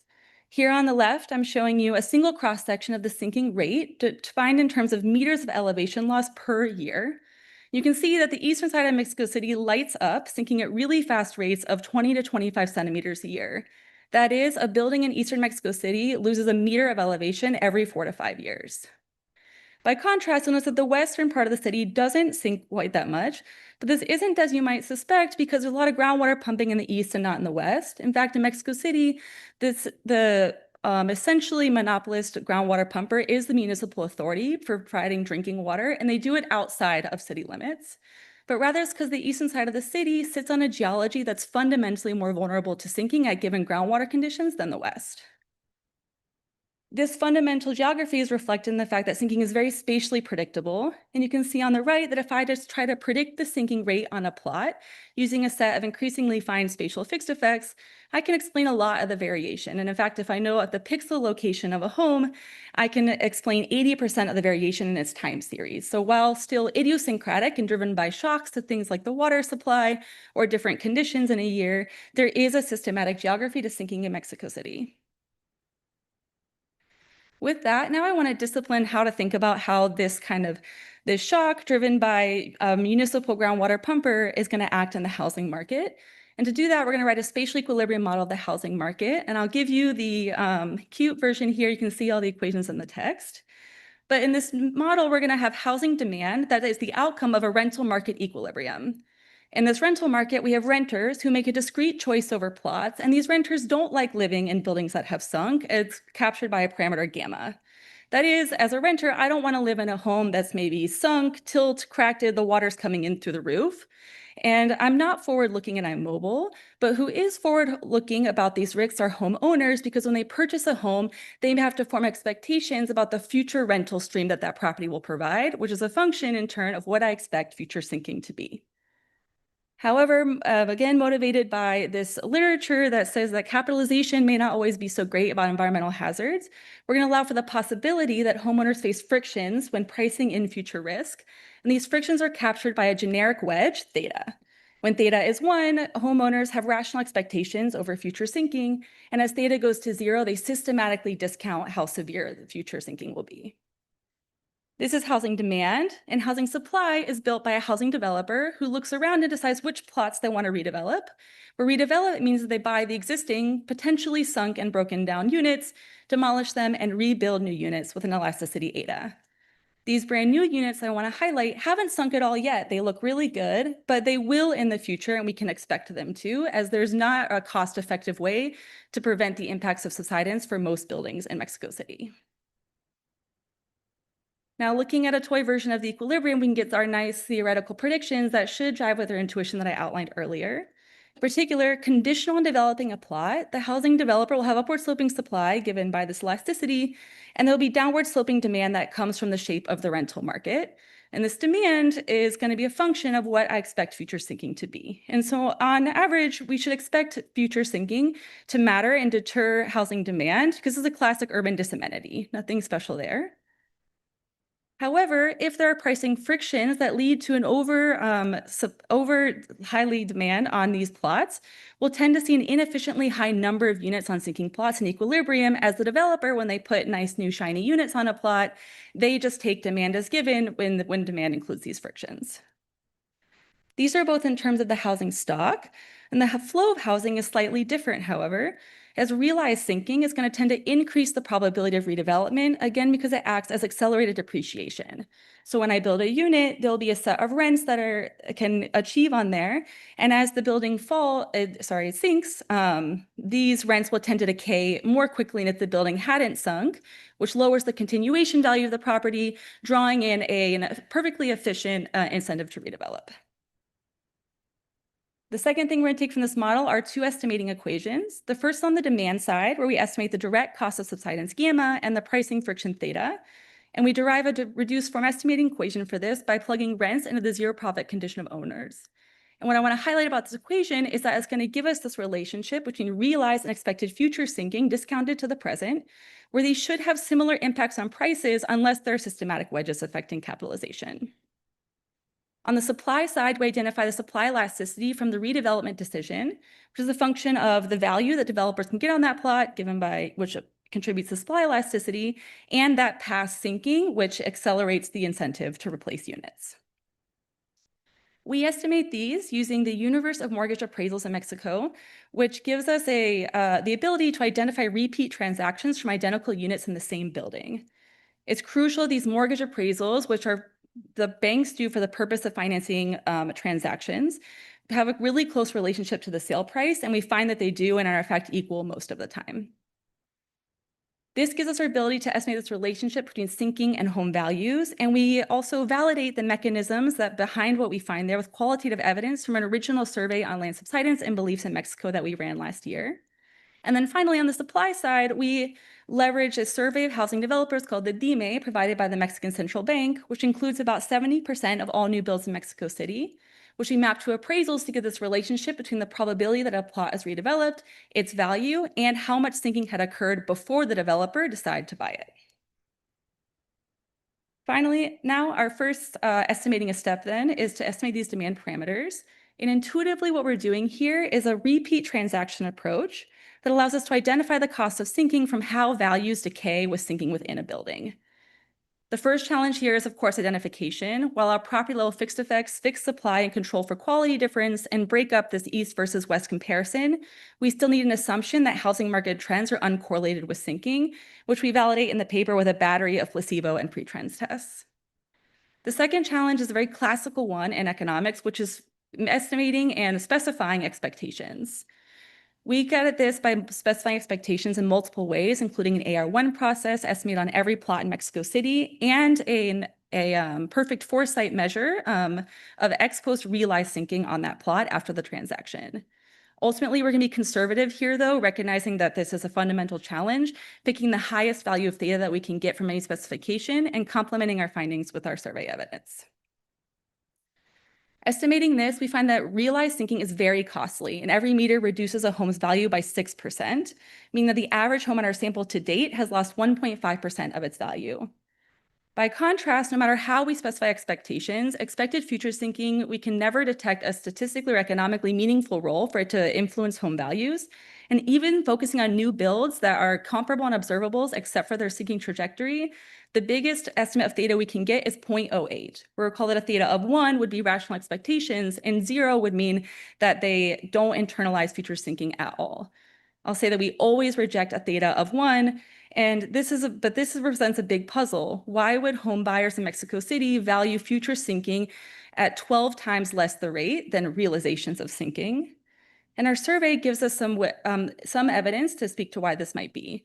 And in particular, they suggest a key role for information frictions, where surveyed residents are unaware of key risk predictors, including the risk zone of the home, and they're also unlikely to use any ex-ante available information to infer sinking risk. In particular, our survey also helps us rule out extreme discounting or risk aversion, and there are no major bailout or insurance programs in Mexico City, so we find that information frictions are the most likely candidate for what's driving this wedge. With that, we can now estimate the supply elasticity given by the probability of developing a plot. And here our estimation challenge is that there are cost shocks which influence this structural residual are going to be structurally and classically correlated with prices. We address this by instrumenting for prices using a demand shifter, and we find a demand shifter in another moment of sinking we haven't exploited yet, which is how uneven sinking is over space. Uneven sinking in particular damages roads and subway tunnels, other types of public infrastructure. And identification here then stems from a parallel trends assumption in development between high and low sinking areas. And on a technical note, because this is a nonlinear function, we're going to use a probit control function to estimate this elasticity. Doing this, we see in the first stage that indeed uneven sinking does have a negative impact on prices, reflecting that home buyers don't like living in places that maybe are more prone to flooding or have more potholes due to this uneven movement. And looking at the linear IV, just for a quick gut check, we see that realized sinking does significantly increase the probability of redevelopment, with every meter increasing the probability of plots redeveloped by 9 percentage points, which is a really large effect over a base mean of 2.7%. Looking at the probit estimator then, this is the model consistent estimator, we get a redevelopment elasticity of 0.28, which is right in line with recent estimates from people in this room. With these parameters then, we can turn to the welfare calculations. And we estimate the subsidence cost Mexico City $33.2 billion US. This is like a one-time cost, or it's capitalizing the future stream of sinking. This represents 17.5% of all housing value in Mexico City. Almost all of these costs are billed by homeowners who are essentially overpaying for assets that will depreciate more quickly than they expected. But there are small losses that also accrue to the developer and renters because subsidence suppresses housing supply everywhere, leading to higher rents in equilibrium. By looking at a counterfactual, then where we leave sinking alone, but we do alleviate the price friction, we find that pricing frictions drive 55% of these costs. Alleviating them benefits, again, property owners. It actually slightly harms the developer and renters because it would lead to lower aggregate housing supply that hurts developer profits and raises rents. And we can see how better capitalization shifts the geography of risk by comparing our counterfactual with rational expectations to what we observe in the data. And we see that indeed alleviating these leads to significantly less housing being built in harm's way. When I fix this pricing friction in the model, I see an up to 15% drop in housing values in the worst hit areas, which correspondingly leaves up to 5% of housing in the worst sinking census tracts being allocated into safer territory. So to conclude, we find that subsidence imposes large costs to Mexico City, but that predictable risk is not well priced. And this mispricing leads to up to 5% of housing to be misallocated into the riskiest parts of Mexico City instead of in a safer ground. And in the text, we do a back of the envelope exercise where we can compare these costs to the cost of investing in alternative ways of sourcing water to Mexico City. And we find that Mexico City could see net benefits from real proposed policies that could offset about half of total groundwater pumping. So this warrants major capital investments to offset these impacts on the housing market. More generally, our theoretical framework clarifies the different roles that realizations of disasters play from future expected hazards. And our quantification highlights that frictions that affect the pricing of future risk can severely amplify the cost of environmental externalities because housing is forward-looking. Thank you.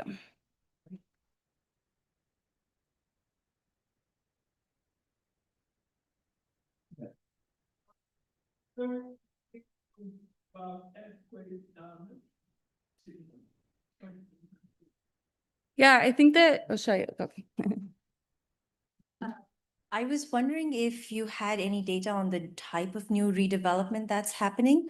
Maybe it doesn't change because, consumers aren't responding, but maybe developers are more forward-looking and are reducing the quality of housing in these redeveloped areas. Other comments, other thoughts? So I think this is really neat. You've taken this in a very financy way, rather than a sort of technological way. Mm-hmm. And I understand why. I mean, like that's kind of the data you had, and it's certainly interesting to know that guys aren't pricing very well the future stuff. But there's also like the public policy side of this, and some of that has to do with like what are the actual costs of dealing with fallen land. Right, so the infrastructure's falling, the houses are falling. What do I need to redo it? Like, yeah, I'm not surprised the guys don't like it, but like, what is it? What do they actually have to do to it? Is it making their life unlivable? Is it doing some other stuff on it? And I would feel like I don't know if it's this paper or the next paper. I mean, this paper may be a very quick, like they're not forward looking, but it seems like grappling with this problem on a larger scale requires you to sort of grapple with what does falling mean for costs. Becca or Jonathan, want to jump in? Okay. I guess I had the opposite reaction of Ed, which is you show that there's predictable risk not being priced. And so I assumed you were going to devise a financial instrument in order to realize alpha as your payoff to your research, right? So if I wanted to construct a financial instrument, how would I make some gain from the fact that you have information that it seems nobody else is paying attention to? But maybe I spent too much time at a business school.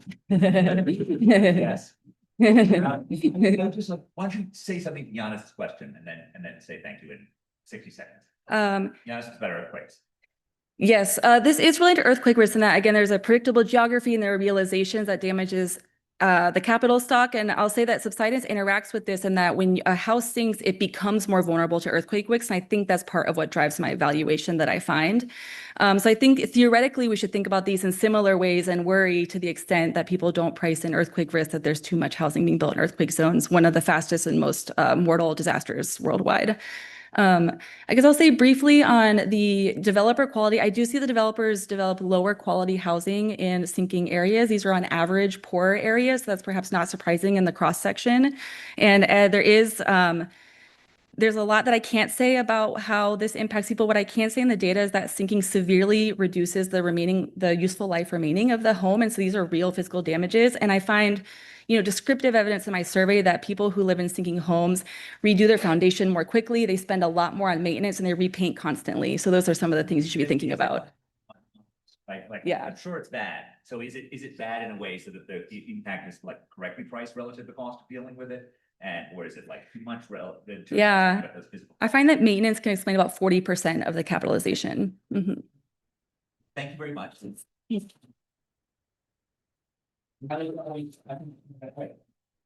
Yeah, we're back at 10:30, back at 10:30.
Information, innovation, firms and within cities. Take it away, Jim. All right, great. So thanks very much to the organizers for putting this paper on the program. This is joint work with my colleague Amir Kermani at Berkeley, Zhao Jin, who's here. He's at CKGSB, and then Minghao Yang, who's also here and is a wonderful PhD student at UC Berkeley. So the motivation for this work is that innovation is at the heart of long-run economic growth. There's been much talk about innovation as, the driver of economic growth, going back to Solow. But a central question when we talk about innovation is the actual process of innovation and how people come up with ideas. And a significant segment of that literature thinks about knowledge spillovers, the idea that basically I don't just basically come up with ideas in isolation, that the fact that I have people around me and that I learn from them and I can bounce ideas off them and that we can work together can be a driver of innovation itself. Okay, and so what that means is that a central question is how individuals' interactions within firms and within cities might affect the individual productivity of inventors working on innovation. And so in this paper, we're going to be thinking about the locus of innovation, both within the firm and within cities. And there's reasons to believe that agglomeration, these innovation spillovers, might exist within firms. For indeed, firms are the actual entities where you have R&D capital, where intellectual property lives, and where most innovative teams are actually organized. Yet when you look at the data and you just look at a basic fact, the basic fact doesn't necessarily seem to support this idea. So there's been a number of empirical studies which consistently show that inventor productivity actually declines with overall firm size. So that's a fact, but of course there's lots of things that could be going on there. There's selection, there's maybe consequences of bureaucratic size and things of that sort. So one might want to try and isolate agglomeration within the firm by going a bit more micro. And then there's been, given this is an urban audience, there's been a significant body of literature on the idea of spatial spillovers, i.e. high-tech clusters. Indeed, decades of urban economics emphasize exactly these geographic agglomeration forces. And the idea here is that knowledge could leak locally through close physical proximity and local informal networks. So basically the idea is, let's say you're in Silicon Valley and you're working at Apple and you're working at Google, and maybe we end up at the same coffee shop and then we start talking about ideas, and that can lead to some productivity benefits. But again, the identification is hard here because you have selection and you have sorting. High-tech hubs are going to attract both the most productive firms as well as productive inventors. And so what we want to do in this paper is we want to try and think about where is the locus of innovation spillovers, and moreover, if there do exist agglomeration benefits within the firm, if you control for such agglomeration benefits within the firm, does that change how we think about agglomeration within the city? The empirical challenge, though, is that why has this been difficult to do up until now? Well, we've had a limited availability of data that actually tracks inventors across time and location, and then puts them within certain firms and allows us to track them between one firm and another. Okay? So what we're going to do with this paper is we're going to bring some new data to bear. We have granular panel data of inventors across jobs. In particular, this is going to be sourced from Revelio Labs, which basically uses LinkedIn data to construct detailed employment records over time for high-skilled workers generally.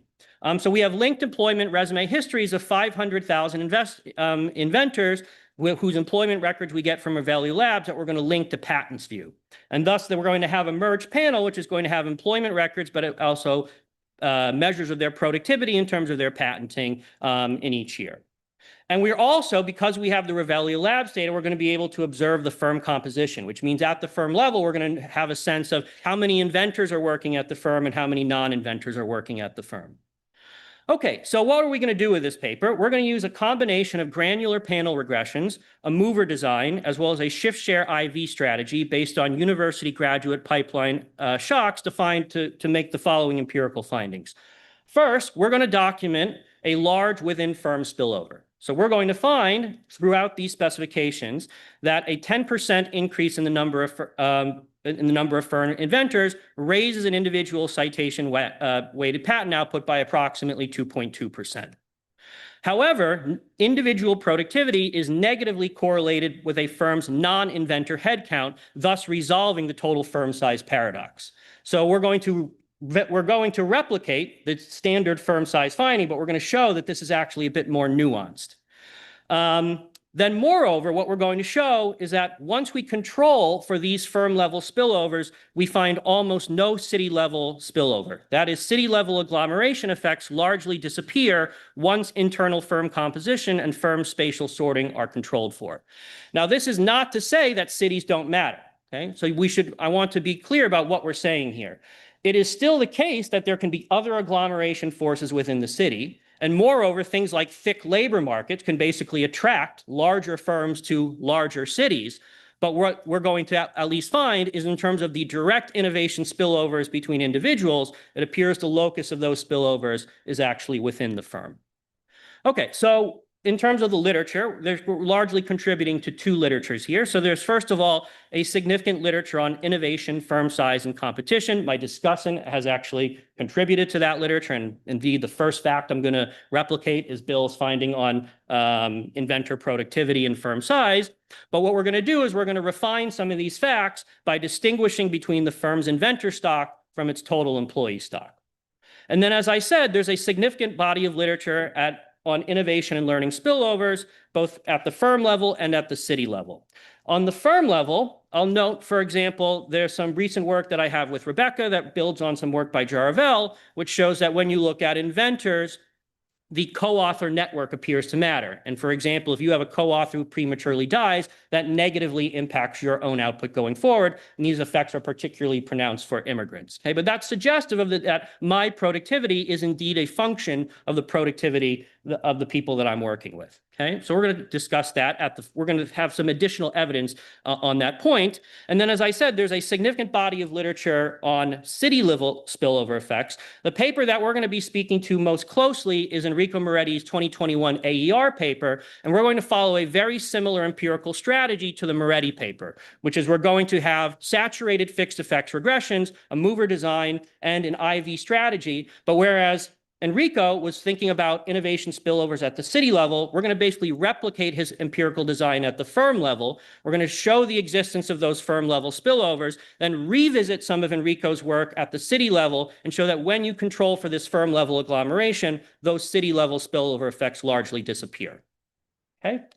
All right, so the data we're going to bring to bear here is we're going to combine Revelio Labs data, which is sourced basically from public LinkedIn records. So I've used this data in some previous papers where we looked at return migration across countries. It's actually international data, also at looking at immigrant entrepreneurship. But the advantage of this data is that you basically see the employment record of individuals, and you see what firm they are working for at a particular point in time, and you can track them across firms.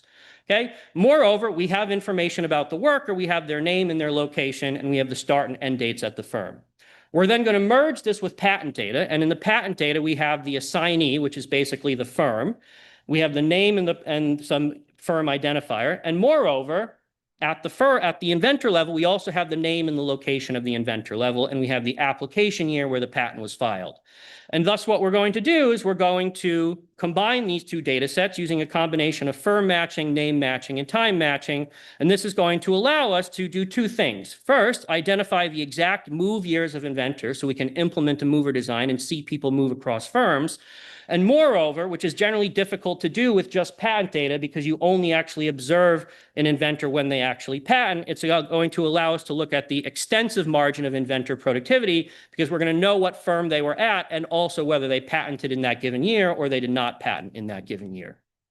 Okay, so in terms of the matching quality, one thing I should note about the Revelio Labs in terms of being sourced from LinkedIn, it is only available for public LinkedIn records. So that means that the employee basically has to have a public profile.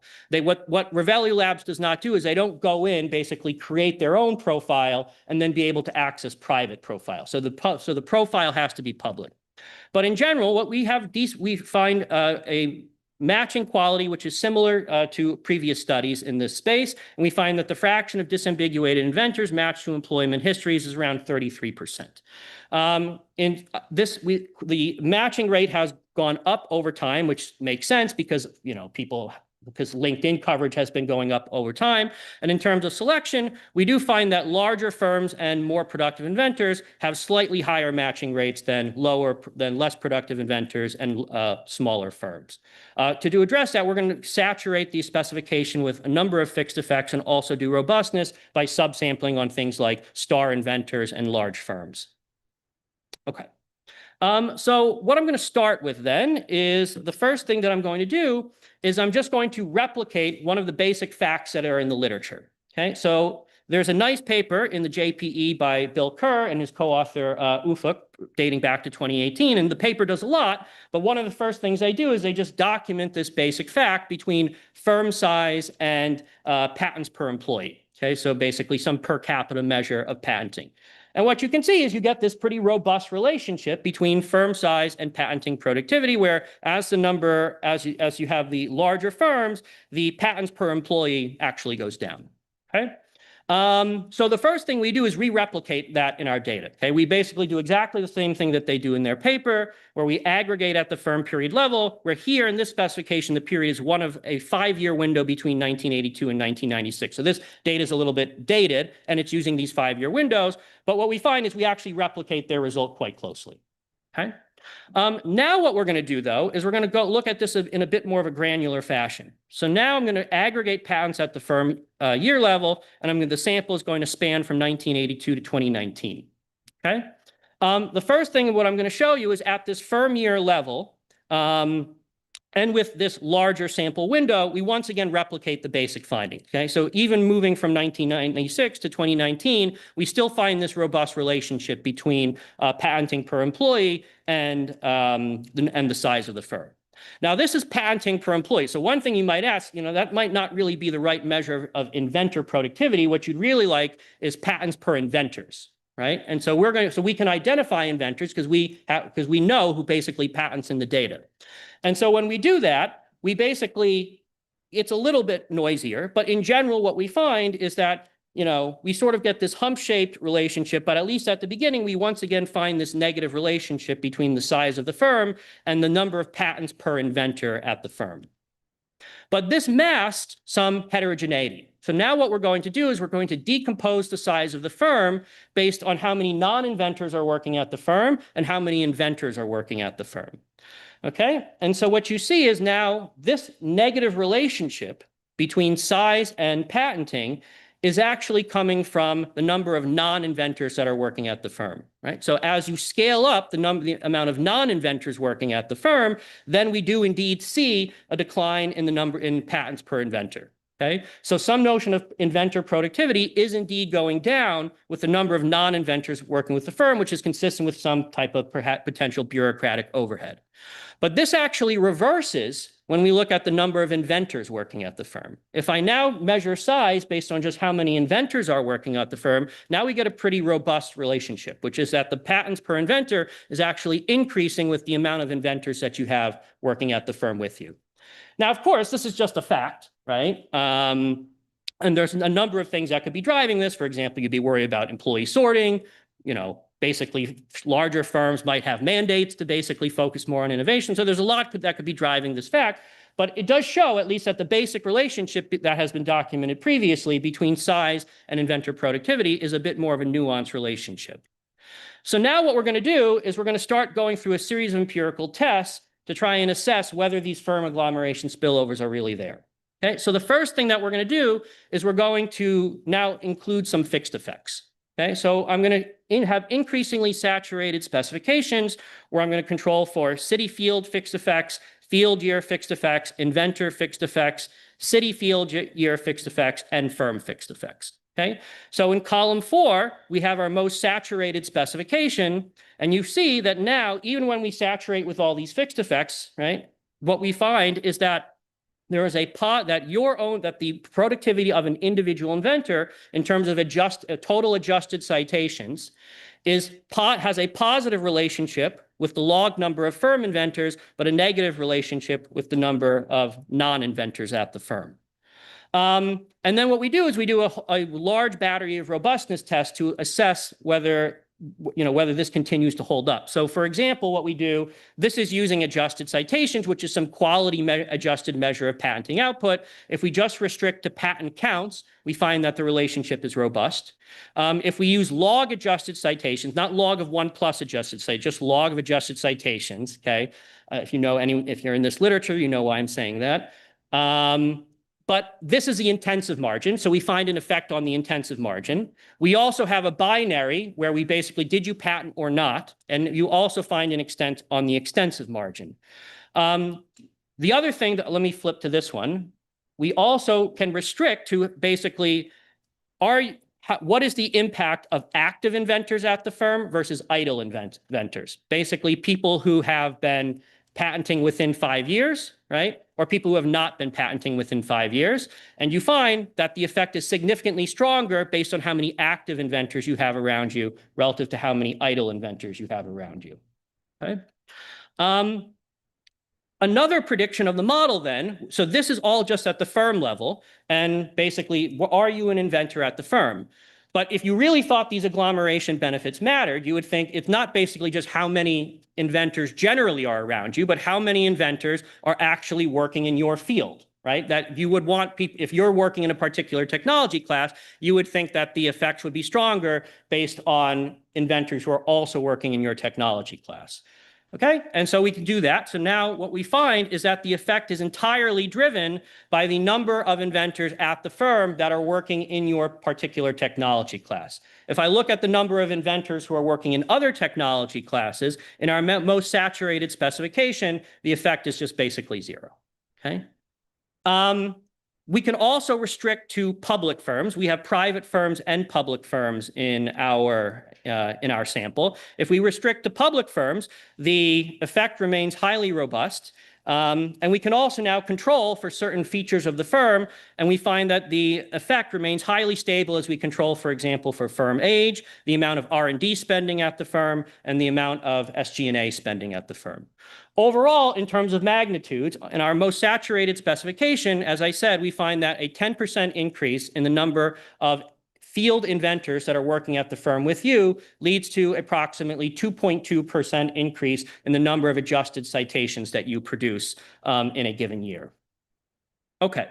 So now what I'm going to do is I'm going to quickly go through a mover design that we implemented to address a concern that when you have a firm that the variation we're living off here, since we have firm fixed effects, is basically that if you're at a firm, right, you're living off the time series variation at that firm and the number of inventors working at that firm. Okay. Now there's 2 types of ways you can be exposed to the number of inventors working at the firm. Number 1, you could have already been working at the firm, in which case we're going to call you a stayer. Or as they were expanding the number of inventors, you might have moved from another firm to that firm. And that raises a concern related to endogenous mobility, that perhaps when they're expanding their workforce, they select on people who are experiencing contemporaneous increases in their productivity. Remember, we have inventor fixed effects, but if they select on people who basically are doing well at that particular point in time, that might bias some of our results. So the first thing we do is we just basically decompose the effect into stayers versus movers, right? Basically people who are already at the firm and people who are moving to the firm at that particular point in time, again, controlling for this large set of fixed effects.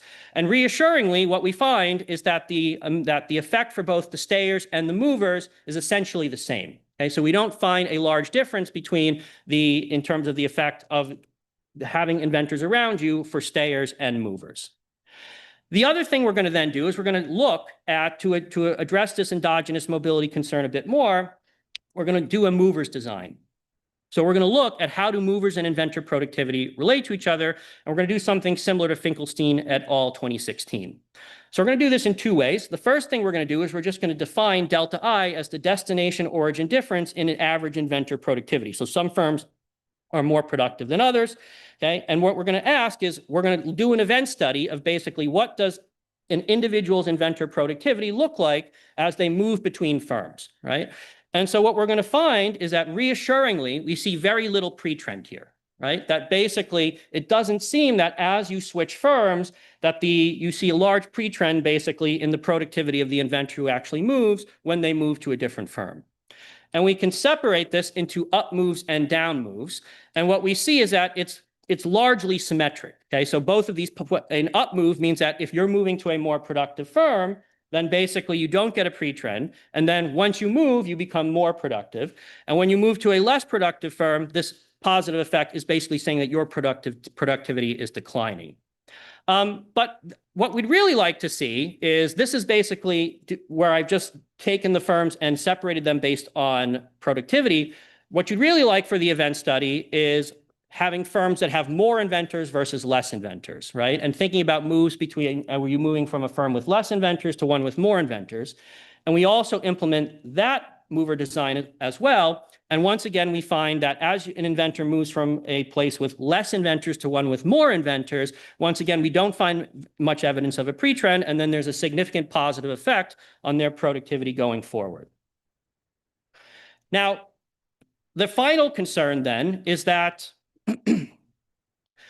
this is still, of course, there's still an endogeneity concern here, okay? Which is that you might have firm level shocks, which are basically, for example, leading the firms to increase the amount of inventors working at the firm and also leading inventors to be more productive at the firm. So for example, firms might get a grant, which leads them to hire more workers, and that grant then supports the research. There might be a change in strategy at the firm, which leads the firm basically to hire more inventors and then incentivize their workers to focus more on innovation. So for example, take the context of being a professor. We have a split between administrative duties and research duties. And so for example, if in a given firm year, the strategy of the firm changes, and we're going to focus now more on innovation, well, they might hire more inventors to do that, but they also might tell the people actually working at the firm, I really want you to double down on your research activities, okay? So the question is, how can we address that, right? So what's the best thing how would we try and get around this endogeneity concern? The ideal experiment is you just take an inventor that's working at a firm and then just randomly place more inventors at that firm, okay? And then say, well, as you just randomly place more inventors at that firm, what happened to the productivity of this individual inventor? And look at that going forward. So the way we're going to try and approximate that is we're going to use a shift share instrument.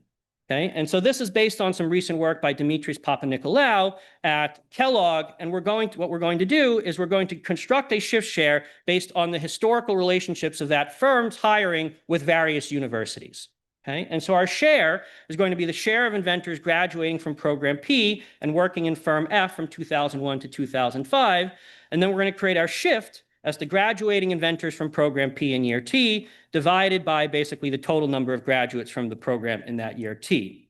So the idea here is we're going to construct in the pre-period, basically the historical relationships with the universities that firm sources its employees from, and then ask if basically that university starts producing more inventors, what is that? We're going to consider that as a potentially exogenous supply shock to the firm. Now, of course, you would be concerned about demand pull features, which is if the firm basically, wants to start hiring more inventors, then that might lead some of the graduates from those firms to basically come to that firm and become inventors. So to be very conservative here, what we're going to do is we exclude graduates working in the same industry as the focal firm F. We're not excluding just the focal firm F, but we're excluding actually all the graduates working in that industry. When we do this, we find a strong first stage with a first stage statistic of 74, and we get a statistically significant effect in our IV specification that is significant at the 1% level. In terms of magnitudes, the effect is actually stronger in the IV specification, where a 10% increase in the number of inventors working at the firm actually leads to a 5.4% increase in the productivity of an individual inventor. These results are robust to an alternative instrument definition, and they are robust to clustering at the city field year fixed level, at the firm level, and double clustering. Okay. In the final minutes that I have remaining, what I want to now talk about, so hopefully what I've convinced you is that there is that from a saturated fixed effects design, a mover event study, as well as an instrumental variable strategy, there seems to be some evidence of agglomeration, at least in terms of firm level spillovers at the firm level. What I now want to do is go back to the original Moretti paper and assess, well, what happens to the city level spillovers once I now account for potential firm level spillovers. So the first thing that we do is we replicate Moretti. Okay, so basically what I'm doing here is I'm just replicating Moretti. And once again, I'm including city. Now I have city field fixed effects, field year fixed effects, inventor fixed effects, and firm fixed effects. And what you see, basically, if I now just count how many other inventors are working in the city, right, it looks like there's this positive agglomeration effect, that if I'm working in a city where there's more inventors, that seems to have a positive impact on my own productivity. So this is an R sample. We've also replicated Moretti exactly, which means we've basically included his exact specification of fixed effects and used his exact sample of star inventors. And we can replicate this robustly, that within this specification, you appear to find this city level spillover effect. But now what I'm going to do is I'm going to include in this specification the number of inventors working at the firm as well. Okay, with the same fixed effects. And what you see as I move between columns 1, 2, and 3, you see that the effect on the city, the amount of inventors in the city, is monotonically declining. It's going from 0.115 to 0.046 to negative 0.024. So that in my most saturated specification, I no longer find any evidence of this city level spillover effect. What remains robust is the effect on the firm inventors. Okay, so, and what this is saying is that larger cities where there are more inventors actually has firms where there are more inventors. And once you control for that, the agglomeration appears to be concentrated within the firm. So I'll just conclude. So what this shows is that what this paper purports to show is that innovation spillovers operate primarily within firms rather than within cities in the modern period. Productivity is positively correlated with a firm's inventor stock, despite a negative correlation with overall employee scale. And what this means is that apparent city-level agglomeration effects are largely explained by the selective sorting of high productivity firms and inventors. We're not saying, again, that cities don't matter. We're not saying that there are not other agglomeration effects within the city, but those agglomeration effects, like thick labor markets, attract large firms to the city, which is where the agglomeration benefits exist in terms of innovation spillovers. Thank you. I look forward to the discussant's comments.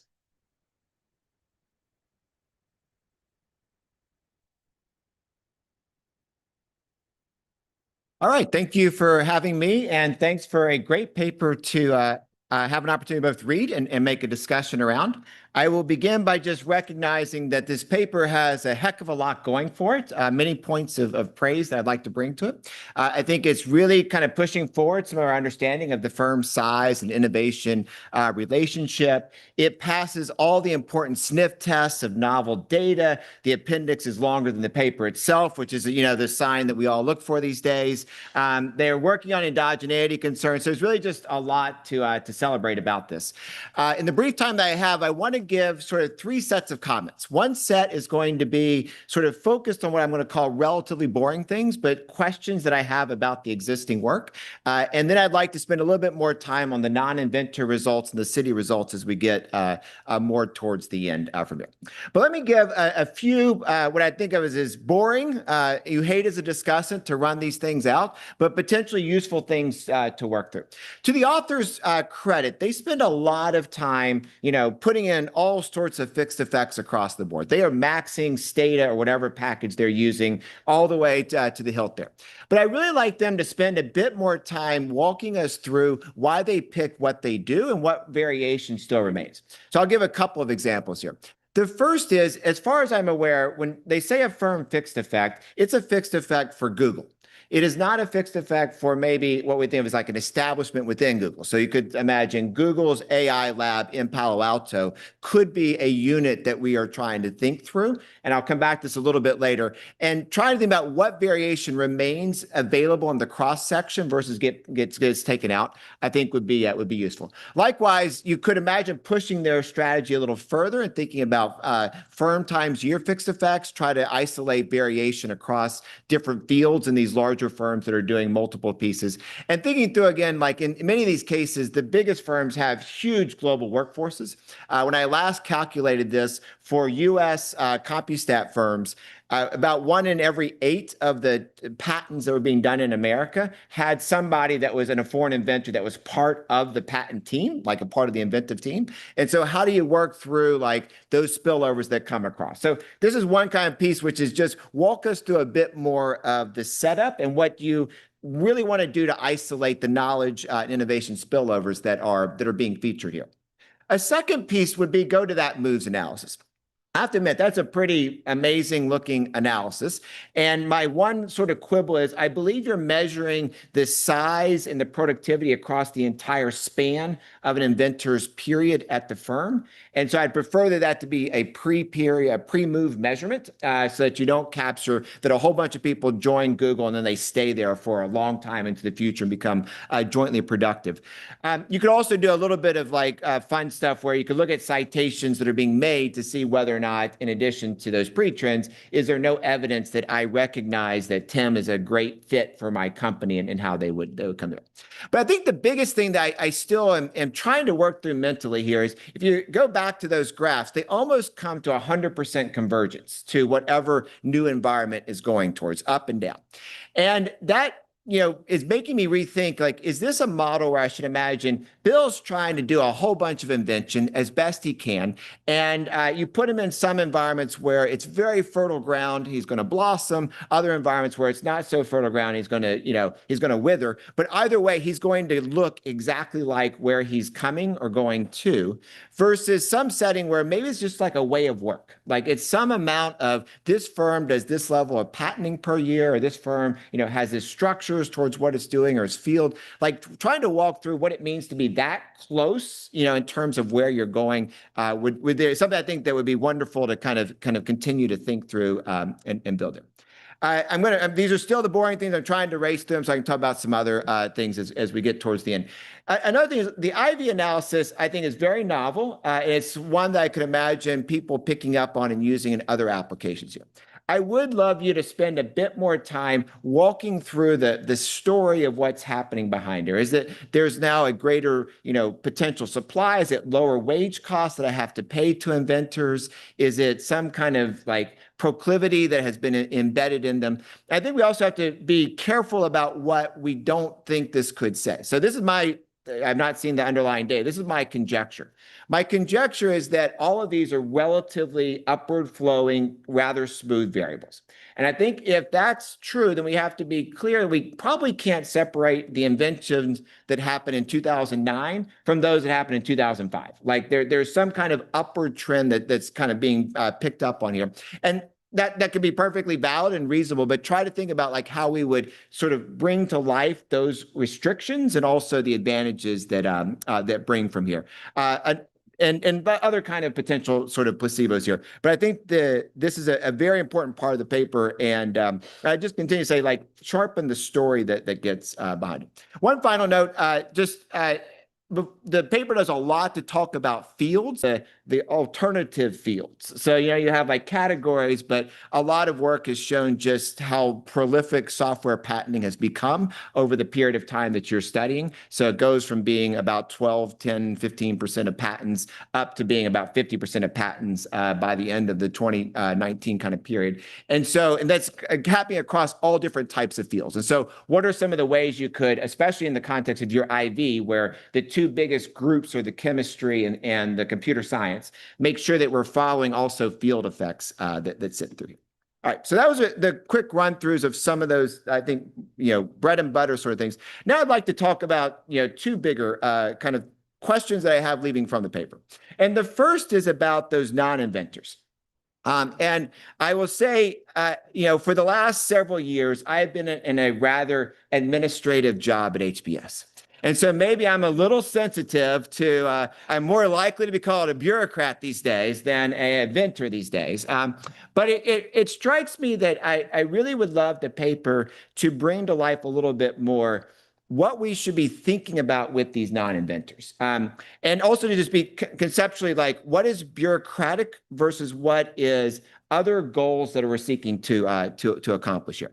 And, to push this to an extreme, conceptually, as far as I can see right now, this paper says you should always just spin out the R&D lab. let it go do its thing. It's going to be more productive at that part. It can be a wholly owned, entity, and you're just licensing back the technology from there. But I have to think that there's really probably more motives and goals and things that we would like to have for those non-inventors. And so how could we kind of bring a bit more of that trade-off that needs to sit in here?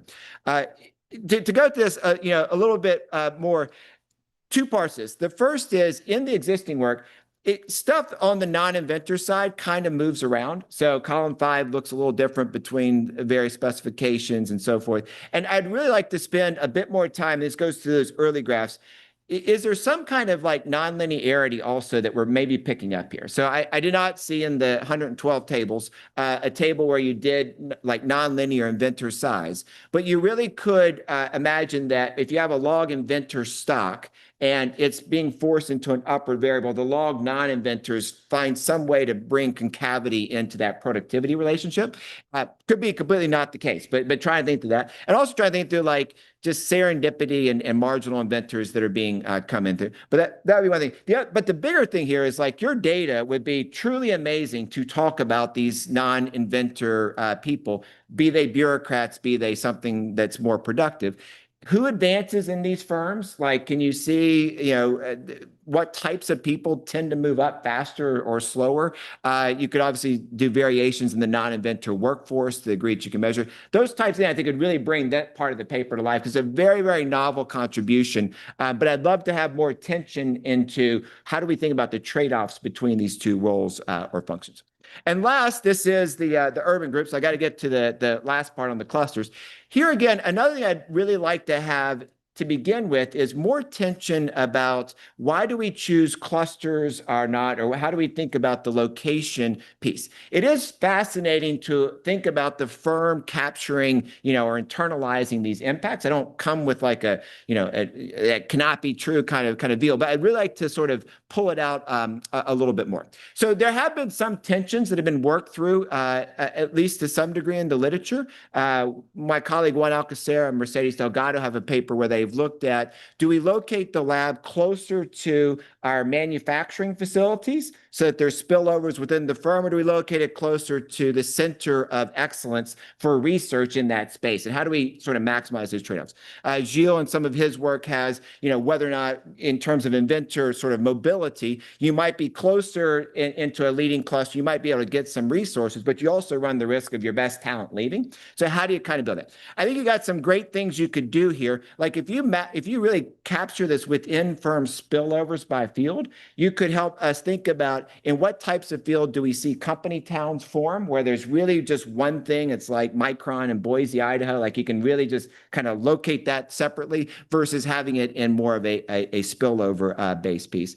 And as a final comment, you're coming dangerously close, I think, to having all the ingredients under one place. To do what I don't think I've seen in an inventive space before, this idea of horse racing or testing various agglomeration theories that come to play.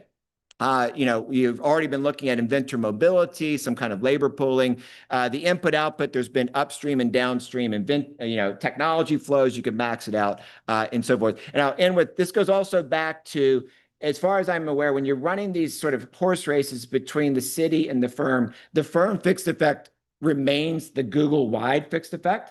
And so I'd love to build more of like Google in Silicon Valley compared to Silicon Valley to kind of maximize these knowledge flows. Thank you. Thank you, Doug.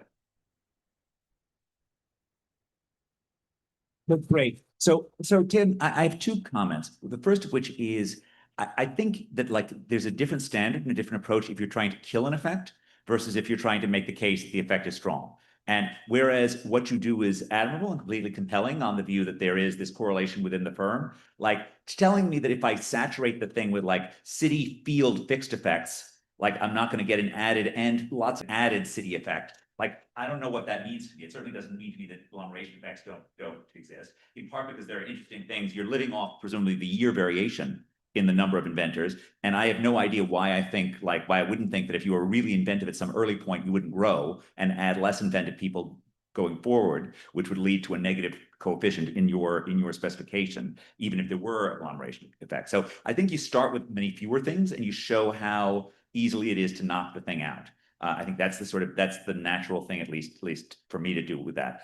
The second point, which I think is somewhat larger, is like there's a very statistical nature of this exercise rather than an economic one. And this relates to Bill's comment about like, what are the non-inventors doing? But I think both the question of like, how do you staff up your firm? How am I thinking about this thing working? And the question of where the heck am I locating? Right? I mean, it's kind of hard, like given how pricey the real estate is that these guys are buying, the old Lucas comment, it's kind of hard to believe there isn't some advantage in being in that location.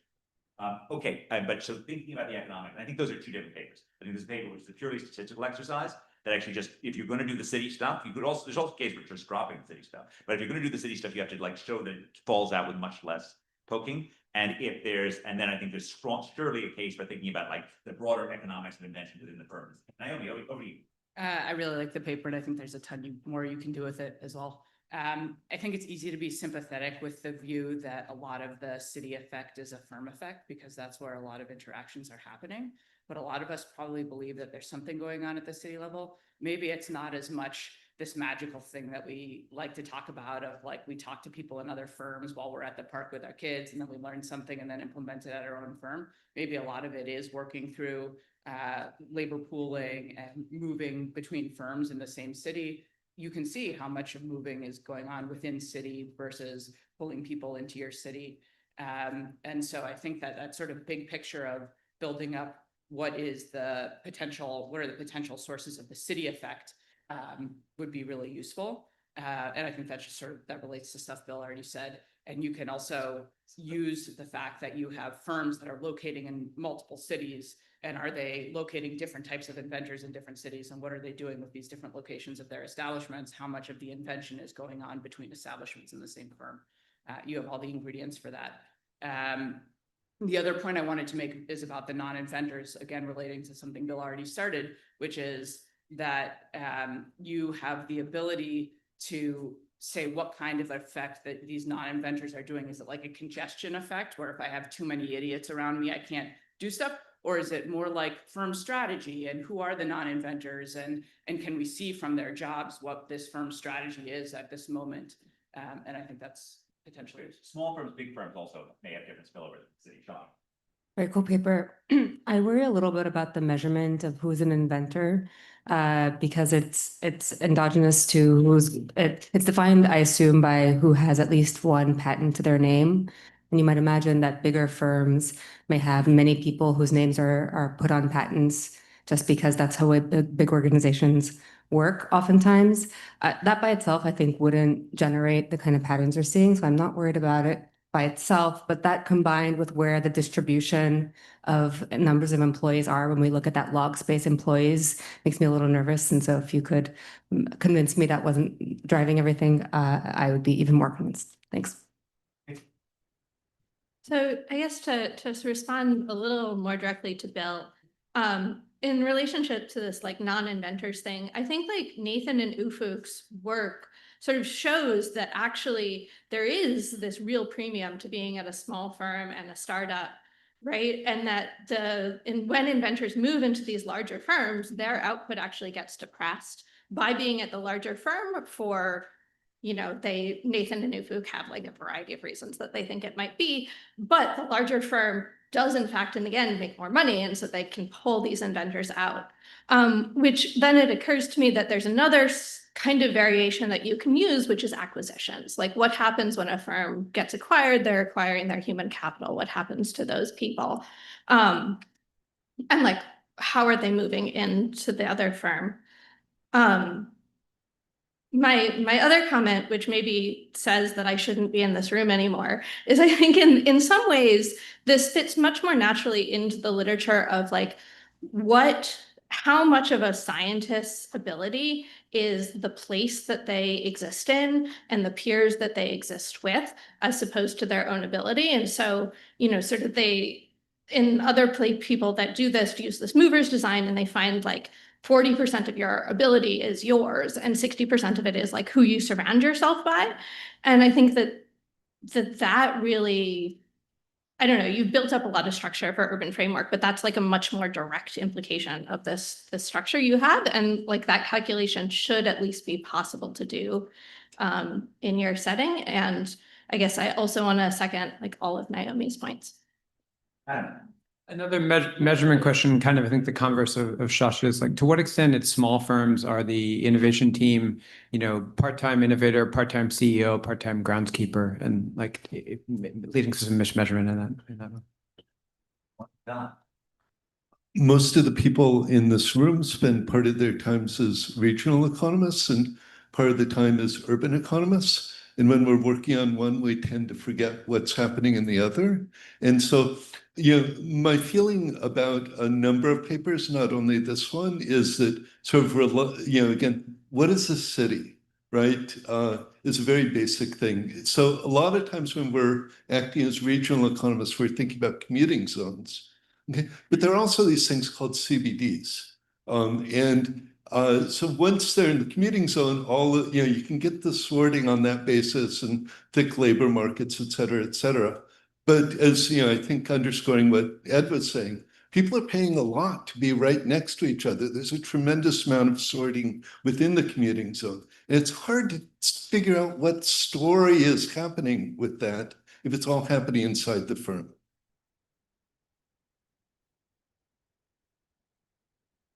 Thanks, some really great paper. I had a question about the mechanisms behind the within firm spillovers. Is it something like now you have more people who are advocating for R&D investment, and so it's an increase in firm shared resources? Or is it like Shosha's point, you have more potential collaborators, some of that is mechanical where you're just adding individuals to citations, or is it truly having more collaborators increases your productivity? Is there a true increase in innovation? So even just looking at number of co-authors and collaborators seems like it would be an interesting way to tease out mechanisms. Great, Lou. Yeah, so I really like the paper, and I want to push you to think more about these moving and switching decisions because they're not exogenous, they're endogenous decisions. In particular, I would imagine those firms, they're going to competing for the talents, and therefore I'd like to see more sort of variations in wage. To the extent that we have been talking about these peer effects of production, externalities, that's going to be endogenized or capitalized into the wage, right? So through the wage, all these variations, I think there is an even bigger question for us to answer using this data, which is to think about what is optimal size of the firm? Do we need to just one single firm for all the inventors? And even more broadly, how do we think about those firms starting from, create to expand to shrink to dissolving, all this process? I feel like those are big questions that can be addressed potentially with this data. Yes. Wonderful. Jill. Yeah, I really agree with everything Bill and many others will have said. Let me make two constructive suggestions. The first one, with your data, you can also look at long differences. Because again, like the fixed effects, it's all short-term variation, and I don't know how to separate with the noise from the trend and all of that. So this has been said already. And the second one, related to some of the points, you can also, instead of saying the city fixed effect, or you can try to compute the exposure of each establishment to establishments around with some spatial effects and all of that. And by the way, your results seem to be very, very close to the corrected Mority results. So there was a correction in the AER saying that. It's a movement design too. You're over. You got to say thank you. So that's it. Thank you very much. Happy to break.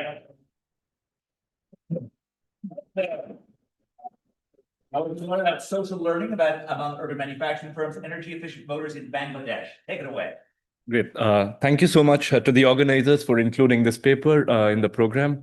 I'm actually also grateful to Tim and Bill for setting up the room for thinking about spillovers among firms. And that's what we are going to do, but we are going to do it with an experiment in Dhaka in Bangladesh amongst leather goods firms. So all of us in this room, we've been thinking about learning spillovers, and we know that it's central to the industrial development process. Firms learning from each other. It's played a key role in how we think about agglomeration. A lot of people in the room have worked on this. How we think about growth, how increasing returns are generated, and sort of in the recent resurgence of industrial policy. So learning spillovers are very, very important, but the problem is that they are very, very hard to estimate, especially outside of agriculture. And we think there are three key challenges which makes it very hard to estimate it. First is, of course, the Mansky reflection problem that firms may be faced with correlated unobservables, and hence they behave similarly, even in the absence of spillovers. Second is that learning is very hard to measure, and generally, in the absence of good measures, we turn around and often look at TFP, which is a residual-based measure. And the third is that, in some sense, the gold standard in estimating spillovers, which is used in cash transfer literature or in agriculture, which is the saturation design, the randomized saturation design, is going to be quite infeasible for firms in clusters, because there are going to be very few industries which have enough clusters for you to do saturation design. And even if you found something like that, information is very likely to flow across these clusters. So what are we going to do in this paper? We're going to try and address these three challenges. We're going to randomly allocate energy efficient servo motors amongst leather goods and footwear firms in Dhaka. We're going to have three treatment arms. One is going to be the video arm, or the information only arm. We're going to show them a video about this energy efficient motor. In the second, more intensively treated group, we are going to show them the video, but we are also going to install the servo motor or the energy efficient motor for them. And then we are going to have a control group. Combined with the experiment, we are going to use the recentering approach of Borussiak and Hull in order to estimate both the direct effects and the spillover effects in this setting. So what this helps us, it helps us overcome the three challenges I was talking about. We have exogenous exposure to technology, so we don't have the Mansky reflection problem. We directly observe adoption decisions, and we also observe information sharing. I'll show you more about that.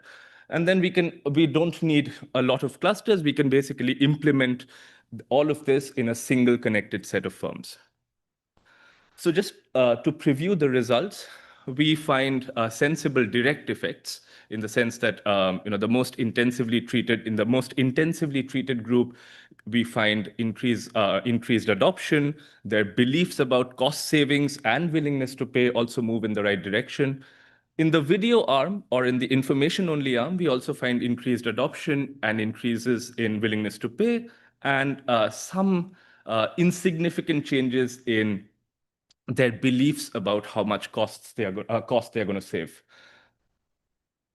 The focus of this paper is going to be on spillover effects, and there we find that if a firm is exposed in a very geographically proximate neighborhood to an intensively treated firm, their adoption goes up.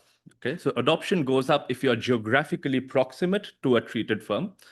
This adoption also increases with the intensity of exposure, and it's also greater if you're exposed to a producer that makes exactly the same product. Okay. There's also, if you're geographically proximate, you're also likely to share information about servo motors. But we do not find any evidence that spillovers lead to changes in beliefs or willingness to pay about the motor itself.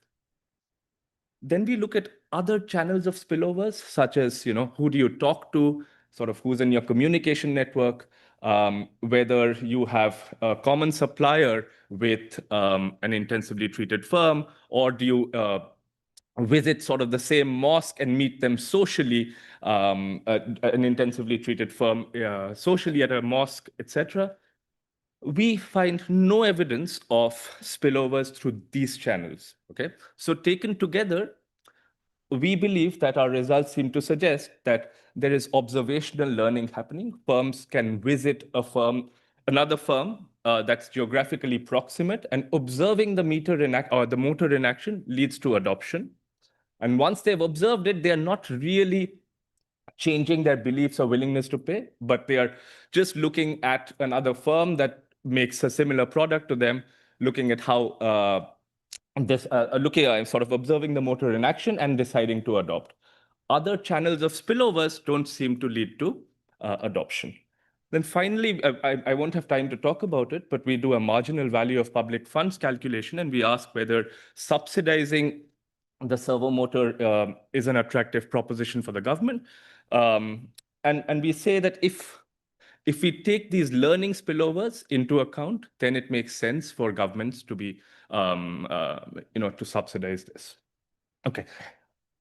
So there's a lot of related literature. I just want to add that our contribution here is that we are going to have experimental variation of technology, and it's a naturally occurring production technology. We didn't make it up. It's available in the market, and we're going to, sort of take the spatial dimension seriously. So let me quickly, immediately get into the setting. This is the setting that we are working in. We work in Dhaka. The median-sized firm has about 6 employees. They make mainly three products: shoes, bags, and belts. This is our intervention in pictures. The top figure is there are 2 sewing machines. So the sewing machines are mostly the same. They are second-hand. One of them has a servo motor. One of them has a clutch motor. The clutch motor is the bigger one. Okay. And our intervention is basically going to be that, you can take out the clutch motor and replace it with the servo motor, and servo motor is more energy efficient, and you don't have to change anything else about the production technology. Okay, so you're going to use the same sewing machine. You can just take out the servo motor and replace it with the clutch motor. Okay, that's going to be our intervention. So what is the difference? Clutch motor, the big one, it just takes a lot of time to warm up, and it's basically left on even though the person on the machine is not sewing all the time. So it needs to be on, although the needle on the sewing machine is only moving 1/3 of the time. Servo motors, which are, they are often in newer stitching machines, they come attached. They don't have this need to warm up. So it uses about 70 to 75% less electricity than the clutch motor. Okay. So when we went in, one thing we saw that 45% of the firms just didn't know that they could swap out the clutch motor and replace it with the servo motor. Okay. So I want to be careful here, and I want to tell you that in general, a servo motor costs $46. Since electricity prices are subsidized in Dhaka, if we just looked at the electricity cost savings, it would be about $1 a month.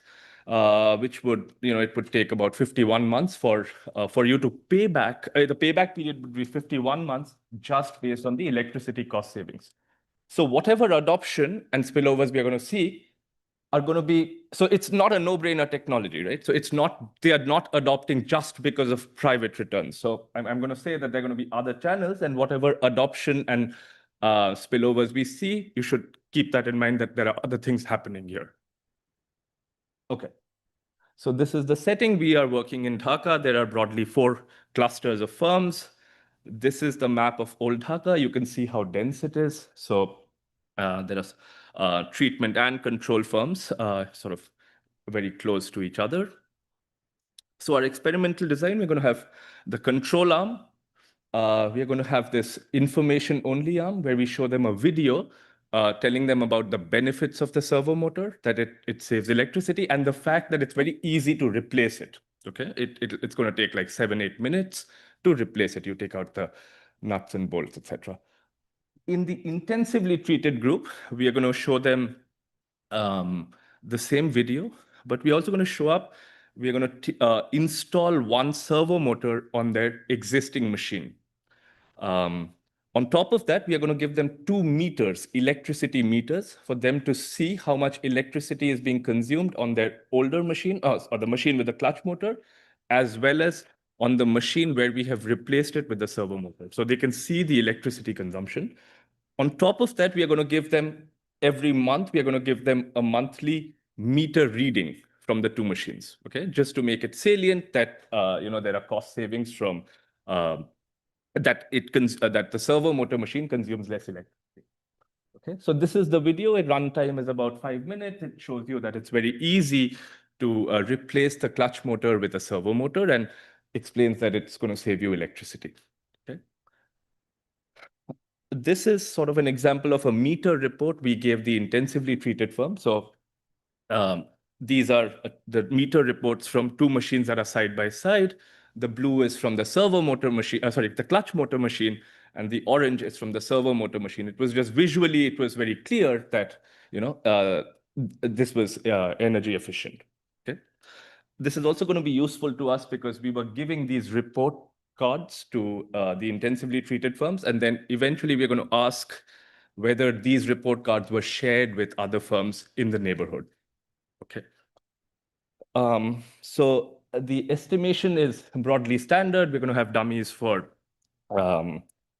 the treated groups. We're also going to have this exposure term. So let me tell you a little bit about the exposure. We're going to have different kinds of exposure. The baseline, most of our results are going to be if the nearest intensively treated firm is within X meters. For most of our specifications, it's going to be 500 meters. Then we're going to have indicators for the intensity of exposure, like bins of the number of treated firms near you. We're also going to have indicators for whether you have any intensively treated firm in a communication network. Communication network is we asked, name 5 firms that you speak to about technology. And then we asked them, we're going to have indicators for whether they share a supplier or whether they go to the same mosque as a T2 firm, just to see whether serendipitous meetings can lead to spillovers. Okay, so the idea is that this exposure is going to be endogenous because of the location and other characteristics.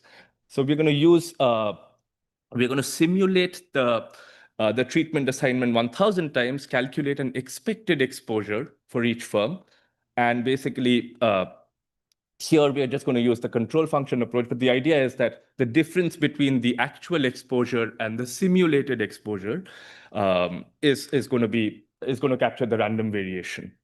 Okay, so that's going to be the standard Borussiak and Hull approach.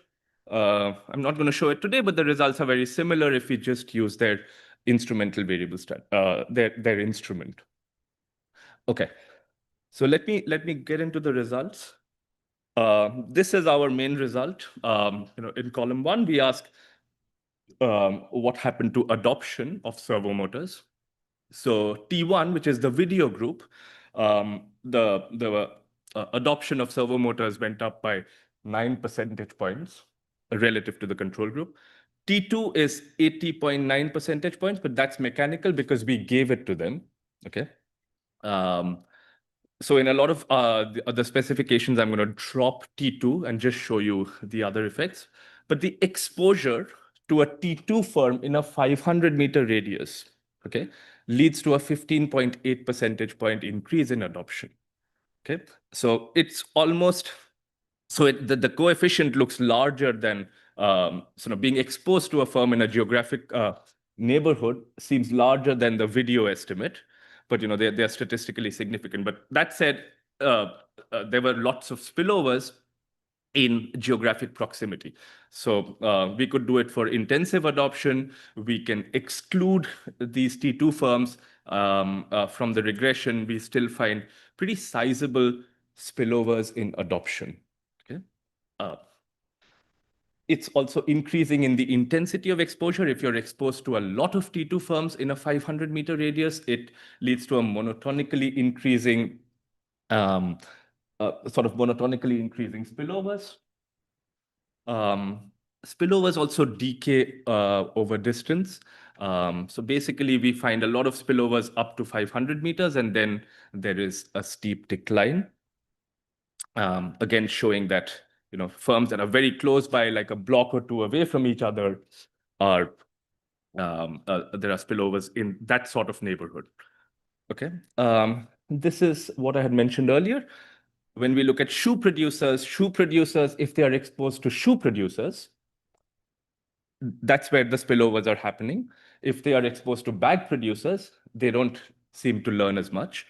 It's the same story for bag producers. Bag producers learn more and adopt when there is a bag producer in a 500-meter radius, not so much if there is a shoe producer in the neighborhood. So we take that as evidence that, you know, they are sort of, they can see it in action in a firm that's making a similar product to them. And it sort of tells them that it can be applicable to their own firm. Okay. Then one thing about this paper is that we were serious about looking at actual information flow. So we asked whether you were shown one of those report cards that I showed you, the meter report cards. Here again, we see that if you are geographically proximate to a T2 firm, you were more likely to have seen one of those report cards saying that servo motors are useful. You were also more likely to have discussed servo motors with T2 firms. Okay. Again, as soon as we come to beliefs and willingness to pay, we ask them what are your beliefs about the electricity consumption of a servo motor in a day with an 8-hour shift. So we find, and we do the willingness to pay, we find direct effects are sensible in the sense that T2, their beliefs get revised downwards. So they believe that they're going to save electricity. Willingness to pay also goes up if you look at the direct effects, but we find no evidence of spillovers on these things, on beliefs or willingness to pay if you're in a if you're geographically proximate to an intensively treated firm. Okay. So just to sum up, we find lots of spillovers in adoption without having any spillovers in beliefs or willingness to pay. Okay. I spoke about this earlier. When we look at other measures of spillovers, such as whether you have a T2 firm in a communication network, whether you share a supplier, whether you share a mosque, we find no evidence of spillovers through these channels. Okay, so just to sum up, we find spillovers in adoption if you're geographically proximate, no spillovers on beliefs or willingness to pay, and no evidence of spillovers through other channels where there is serendipitous meetings or basically you're calling someone. That's not where spillovers are happening. It's happening when you're very, very close to another firm. Okay. Finally, we collected firm level outcomes. We didn't find much, again, emphasizing the point that if we had not measured adoption and information flows and we had tried to estimate TFP here, we would have found no evidence of spillovers. Okay, so just to understand a little bit more about what was happening, after 3 years after the end line, we went recently to do a qualitative survey just to understand some of the mechanisms behind it. So this survey, we only surveyed spillover adopters. So firms that had adopted and were in a 500-meter radius to intensively treated firm. So I'll just talk a little bit about that. So first we asked, how many times do you meet other firms? Okay, so generally in these clusters, firms are meeting each other very often. Okay, more than 10-15% meet more than 10 times a month. Okay, why do you meet these other firms?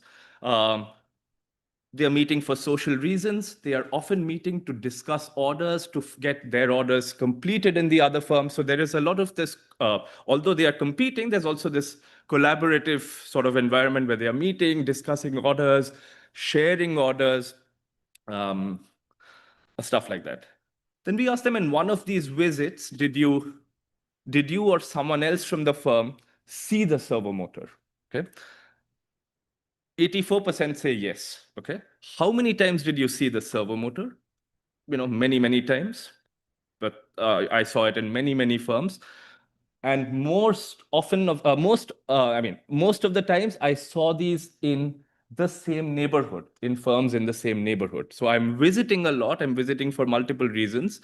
I am in these visits, I see the servo motor. I see it in many firms, and I often see it in the same neighborhood. What did you learn about the servo motor in these visits? I learned that, there was it consumes less electricity, it has low noise, it's easy to operate, so on and so forth. So they are also learning about the attributes of the motor. Okay. Then we asked them, what made this information trustworthy for you? And overwhelmingly, they say that it's this observational thing. I saw it running myself. Okay. And the other thing that comes up is that, oh, lots of multiple sources confirmed that this was a useful technology. And those factors are sort of more important than the characteristics of the firm that was giving the information. So it wasn't as if, basic point here for us is that the fact that they saw it running themselves in a neighborhood firm is what made the information about servo motors trustworthy. Finally, we asked them, why did you adopt the servo motor? And overwhelmingly, or for us, the most important for the top 4 or 5 are about the attributes of the motor per se, right? So there are other stories here.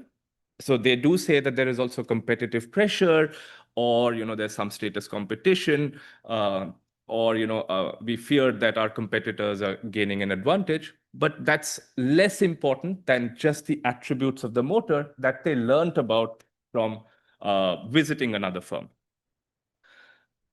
Then, because of our this puzzling result, so we also just directly asked them, did you calculate savings before adoption? 66% say no, they were unsure about the savings. Then we asked them, did you adopt the servo motor even though you had not calculated the savings? 81% agree with this. Okay, so basically this gives us some justification for why beliefs and willingness to pay did not change. I just want to reiterate one more time that this was done 2.5 to 3 years after the end line results that I showed you earlier. Okay, so I'm just going to conclude here. We think this is one of the first experimental studies of social learning in a non-agricultural setting, especially about a naturally occurring production technology. I told you about the main findings. Our main takeaway is that I think knowledge spillovers are happening here in a geographically proximate neighborhood, because firms can see the motor in action, and we think that's sort of this observational learning, or seeing as believing, is a large part of the story here. Although we are unable to completely rule out other channels, we think this is happening a lot. We do a marginal value of public funds calculation, as I told you, and we think adoption subsidies are cost effective, especially when you take into account that when one firm adopts, other firms are learning and adopting it. Okay, so I'm going to stop here. And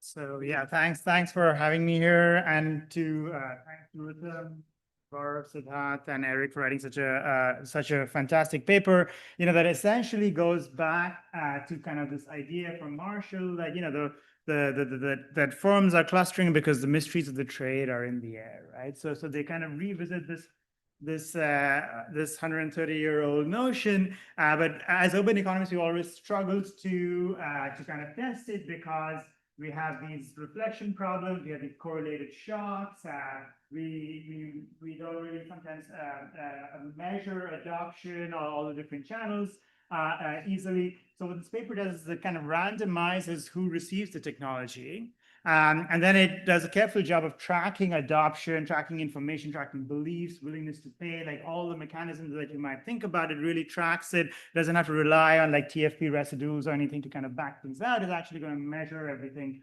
after doing the randomization, right? I come from the development kind of literature in some ways, and so to me, the biggest contrast is that in the agricultural learning literature, there's this literature in rural areas on learning about agricultural technologies, which I think is, to me, some of the best evidence out there about these spillovers. And in that literature, really what matters is kind of word of mouth, social networks, who do you talk to, right? Who are your friends, and so on and so forth. Here, what really matters is geography, right? And it's because it's a distinctly urban phenomenon here, where there's density, you see the technology, whereas in agriculture, spillover spread through kind of word of mouth, where because things are a lot more spread out, right? Essentially, what they find is that spillover has a bigger impact on adoption than just directly being treated with the information itself, which to me was a pretty stark finding. And it's actually, you're learning from your closest competitors. It's within the same product. You know, if I'm a shoe producer and you're a shoe producer, then I learn from you, basically, right? Yet beliefs and willingness to pay don't really change, there's no spillover, right? So I really like this paper because it's kind of randomized evidence for this kind of 130-year-old experiment, right? But I think as open economists, the other thing that we can all learn a lot is about this, using the kind of this identification strategy in many such settings, right? Because the thing that we've been struggling with is that spillovers are clearly correlated with density, and we don't want other things that are correlated with density to kind of to plague our results, right? So, for instance, you know, in more dense areas, you're of course going to have be exposed to neighbors with more of these technologies, right? And so that's a confounder, right? And so the nice thing is you can now use this kind of Borussia-Hall recentering approach in all of our research in many ways, where you essentially need to purge that variation, purge the non-random variation that, for instance, comes from just being in a more dense neighborhood, right? And so you essentially do that by kind of recentering your exposure measure with the expected exposure measure, right? So this is a great tool that now we can all use in many settings to kind of estimate these spillovers. I mean, of course, again, in development economists, we've been doing this, you know, if you know the Miguel and Kramer paper, it's essentially the same trick that we've been doing this with the deworming paper. There are some recent critiques about this approach that some of you might be aware of, but this paper is robust to those because of the randomized, so you know the assignment process. Once you know the assignment process, you're kind of robust to certain critiques that have been raised about this approach, right? But again, you know, if we are going to use this method as in urban economics, I just wanted to set up what would be a good checklist for this identification strategy to really work. And so these are suggestions in terms of kind of refining the identification. The one thing is, well, Borussia-Hall and Monroe have a new paper, and actually you can get a lot more gain in power if you kind of reweight the exposure measure. You can do a lot of contamination checks, because if you're going to both estimate the direct effect of the treatment and the exposure, there might be contamination. You want to check for balance even after doing the recentering. You don't want to use necessarily just whether or not you're exposed to a firm, but whether or not that firm you're exposed to is actually a big firm, a prominent firm, a salient firm, because that might have a different set of effects. And you should try to look for maybe non-study area controls as well, places that might not be affected by these spillovers, right? But those are just refinements. I want to think about what this means for urban economics more broadly, trying to understand the mechanisms here, right? Why would the competitors share? Why is it that you're learning from your closest competitors? Isn't it strategic that people shouldn't share knowledge if you're competing with these firms, right? Well, part of it could just be that, you know, it depends on the technology. If it's generic infrastructure, if it's not proprietary, then you might be more likely to share that knowledge. The other thing is that maybe no one is sharing the knowledge, but you're actually it's just visibility. And in urban settings, visibility can be really important, right? So and you're looking within the same product, that visibility, that signal that this visibility is sending is a lot stronger. So you might want to think of this competition on the one hand mean that you're more likely to imitate, or does it mean that people hide the technology and so the spillovers are much harder to kind of occur in some ways, right?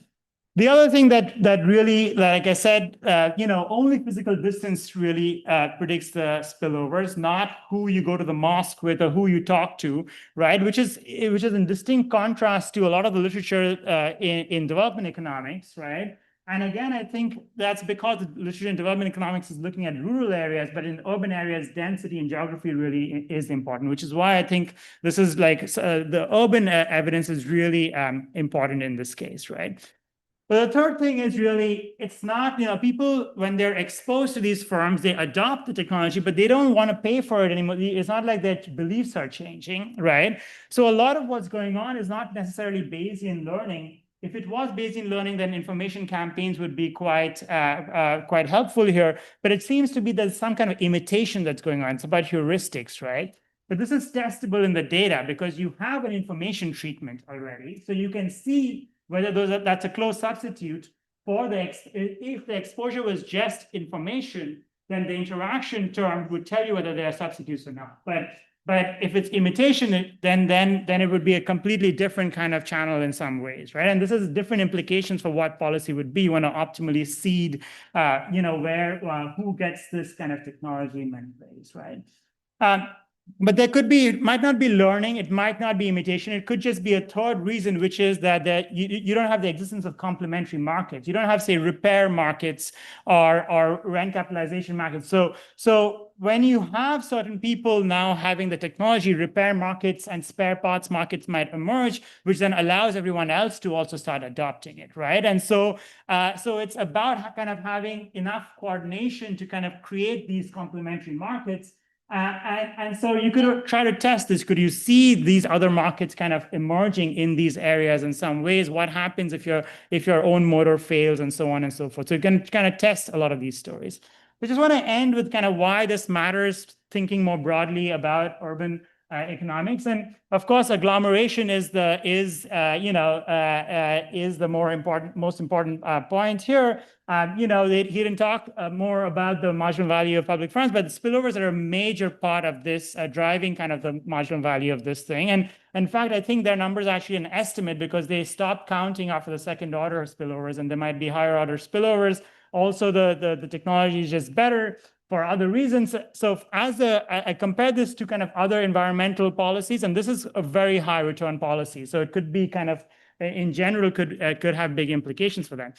But the last thing is really like, in urban economics, we have this puzzle that, cities, the wage density elasticity is not scaling with city size. Why are these diminishing returns, right? And as urban economists, we came up with these standard explanations about congestion forces, right? It's just the city gets more congested.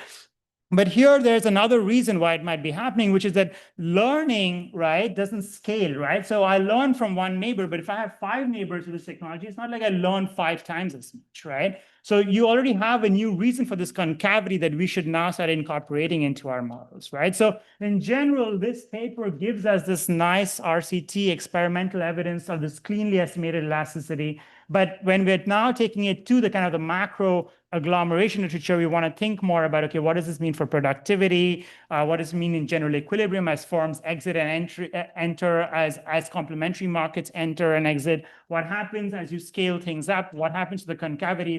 There's diminishing returns in learning because if all of your peers have it, the additional peer is not going to add that much more. So again, it's a fantastic paper. Going back to the quote about mysteries of the trade at NBER, if you actually read the rest of the quote, he says, and the children learn many of them unconsciously. I think it's a beautiful line because he's essentially talking about imitation in this case, right? So fantastic paper. I think you should all go read it. Great job. Thanks. So I also thought this is a fantastic paper. I think it's like a perfect place to look for these spillovers, in part because I would have thought these are small firms in an infinitely open market. So they have no incentives to hide their stuff. And it may well be different in a place where you actually have incentives to hide stuff. There is a question about how powered up you are to distinguish between different theories. And I think the primary 2 theories are kind of stupid imitation and versus learning, which is my version of what was just said in terms of the 2 theories. I don't know, like what you have is kind of imprecise zeros on the willingness to pay and the learning stuff. Like that, my instinct all goes to stupid imitation, right? I mean, it's like I certainly have a strong bias in favor of that, but I don't think you're powered up to do that. And I'm not sure if it's worthwhile that you try, partially because it's just hard to figure out that stuff. And I think it is also interesting to think a little bit more about, the why the mosque stuff doesn't matter, just in terms of like, it'd be useful just sort of talking to them and asking like, are you actually talking about this stuff at the mosque? That would seem kind of weird, like coming up to the guy when you're about to pray and saying, look at this new motor I just got. So with that, over to you, Leah. Okay, super interesting paper that is really nice evidence that experience and physical experience matters for technology adoption, both from the difference between your two treatments and the mechanism behind your spillovers. And I'm wondering if you could go even further in the mechanisms on like what type of experience matters. Is it seeing that you can operate it easily, or is it seeing that it leads to higher profits? And so if you have a heterogeneity by how much profits the initial adopters are gaining, that would be interesting. And then my second question is on the fact that you don't estimate a precise effect on willingness to pay. And I'm a little wondering how you can get additional adoption without increase in demand. And, stepping back, we use willingness to pay a lot to proxy for demand. And is your result suggesting a cautionary tale, like maybe we should not, or is it just that you underpowered? They're imprecise zeros. Yeah. Thank you. Super interesting. I was curious to know more about whether the experiment T2 also tells them where to buy the motors, right? So there's some information about identifying a supplier that then other people could then have the certainty of finding a reliable supplier for the motors. That could be driving part of the results. They're buying expensive new motors, or are they buying cheap used motors that are less than your $46? Really impressive evidence on knowledge spillovers. It struck me that not only do you have a design to isolate knowledge spillovers, but it seems like you implicitly have a design that experimentally allocates localized productivity shocks to different places. And so what I would like to see is, in spatial equilibrium, we expect adjustments in wages, prices, factor allocations. Is that something that you can also detect? Really cool paper. Just two things. One, I'd love to see a spatial decay function, like how you showed everything on the discrete, but it'd be just interesting to see the distance over its decays. Also, like you said that so shared suppliers don't matter, but the qualitative results you had suggested that maybe shared clients matter, and I was wondering if you know that more systematically. And more stuff just where you're putting the social connections on the left-hand side, just explaining them with different stuff would be good. Gilles, yeah. Yeah, it's fascinating stuff. I would like to know more about the learning flows, younger entrepreneurs, bigger, smaller firms, all those things, having a sense of also you do the exposure stuff, which is all very nice, but I would like to know also who's locating where, and because there might be something systematic that gets well conditioned out here that I think is really interesting potentially. There's a question as to whether or not you should be increasing the sample size somehow or another in order to do all these tests, or whether there's a cheaper thing. The other thing I think that was, I just want to highlight this more for the group, that like the number one reason I thought that they said they wanted it is because it was quieter, right? That was the thing. And like urban noise is a big deal, and there are whole literatures on urban noise. I don't know anyone here who's written noise data. I certainly have not. But it's an interesting topic, and it'll be interesting to know whether or not there are some factories where the machine has a larger impact on total noise or versus not. That's kind of interesting. Okay, take 90 seconds to just say something. If you want. Or next. Yeah. Thank you, Gaurav, for your discussion, and thanks for all the comments. I do agree that there's something about. I think there was another question. Ed had that question as well. Whether it's not proprietary technology, is that why they are okay if someone sort of shows up and looks around, or is it so that we? I had a different view, which is they're tiny firms in a completely open economy, and the technology they never doesn't impact their profits in any way. Yeah. I think I tend to lean towards the story that you have that you just mentioned. I think I'll say one thing about willingness to pay. So willingness to pay, although they are imprecise zeros, I think what we found by doing this willingness to pay, this BDM approach, that we did it 3 times. After the baseline, very soon we found that the next time we went in to do the BDM, people knew the market price and they were basically just anchoring to it. As soon as so I don't know how useful these BDM exercises are once you know the market price of. So yeah, so that's a caution we did.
Yeah, I suppose. You know, which can't back.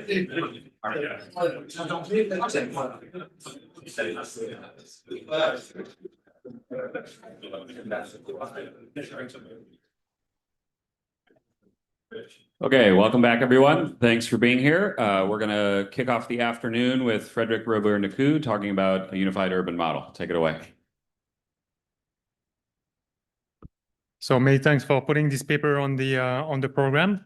It's a joint work with Gilles Duranton, who's here, and with Pierre-Philippe Combe and Laurent Gobillon, who are on vacation. They're French. Okay, so what we do in this paper is that we design a tractable urban model. And what we are going to take as a central piece of the model is the fact that housing is a necessity, informed by ample empirical evidence. Okay, so that's why I mean by realistic non-homothetic demand. It's housing is a necessity, and specifically the functional form that we are going to use is a pretty old one. It dates back from the late 70s. It's the one that has been put forth by Mühlbauer and then Deaton and Mühlbauer himself. And when we put these two acronyms together, we get PIGLUM, okay? Price Independent Generalized Linear Urban Model, okay? A very important property of the model is that it's going to deliver a lot of results in closed form. And there are two more, okay? So PIGLUM is going to be a space-free urban model, but we can provide microeconomic foundations from a spatial model, a spatial monocentricity model that leads to the PIGLUM equilibrium expressions. Also, we can encapsulate this urban model into a system of different cities that are all PIGLUM, if you want, and it's very straightforward, okay? Then what this PIGLUM model is going to do is that, so we have the two properties I have just mentioned. It has the fact that housing is non-homothetic, and it has the fact that it's very tractable. But a very nice byproduct of the exercise is that it's going to lead cities that have a finite efficient scale. I'm going to go back to that. By finite, I mean positive and non-infinite, okay? And it may sound a bit cryptic at this point, but hopefully it will become clear in a while, okay? And PIGLUM is the only urban model that we know of that delivers all these properties. I'm going to illustrate the fact that it's super tractable by taking by doing an illustration, which is a kind of back of the envelope calculation. Is going to be, as you will see, very, very straightforward. The genesis of this model comes from the fact that my co-author started working on that even longer than me. We are working on the evolution of the French urban system over the past 2.5 centuries, and this PIGLUM model is just a byproduct of this effort that we are doing with the same co-authors with Clément Gorin. All right, so let me tell you what this PIGLUM model is all about. So let's first look at an arbitrary city in isolation. And this city produces two things. One is a good, which we are going to use as a numeraire. So the price of that good doesn't happen here because, well, it's the numeraire. And when we have different cities, that's a good that is going to be homogeneous and freely traded across cities. The other good that is produced in this city is housing.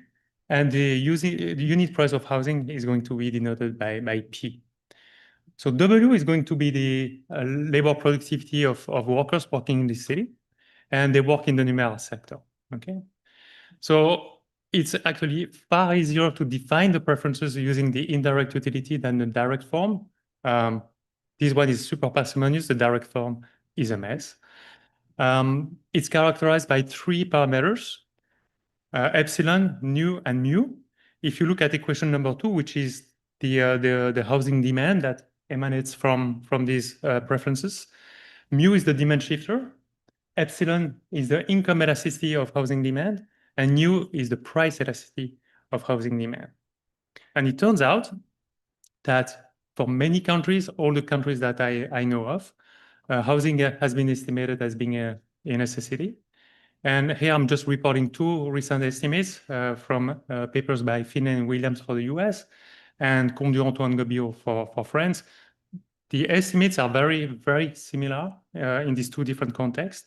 And here are the numbers, okay? So these estimates are precisely estimated, and they are clearly not zero and clearly not one.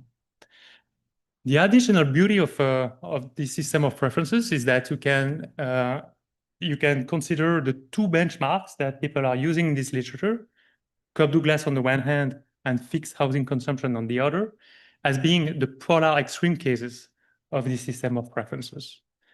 So specifically, if you take the limiting case of epsilon and nu going to 1, you recover Cobb-Douglas preferences.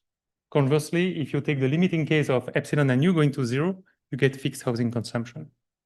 So our system of preferences are going to encapsulate these two polar cases, but they're going to cover all the ground in between. So for the rest of the talk, to avoid the proliferation of parameters, I'm going to set the demand shifter to 1 and nu to equal to epsilon. Okay, so there is only one parameter that you need to remember of, which is epsilon, which is going to capture the non-homotheticity of the demand system. So this being an urban model on the production side, we want to account for the fact that there are agglomeration economies. So labor productivity in this city is going to depend on two things. One is A. A is a parameter. It's city specific. Think about it as a local TFP. But since we have agglomeration economies, the productivity of all the workers in the city is going to increase with the size of the workforce in the city, which we denote by M. The elasticity of productivity with respect to the size of the workforce in the city is this parameter alpha, which is the second parameter I want you to remember. And people have estimated this parameter in different contexts.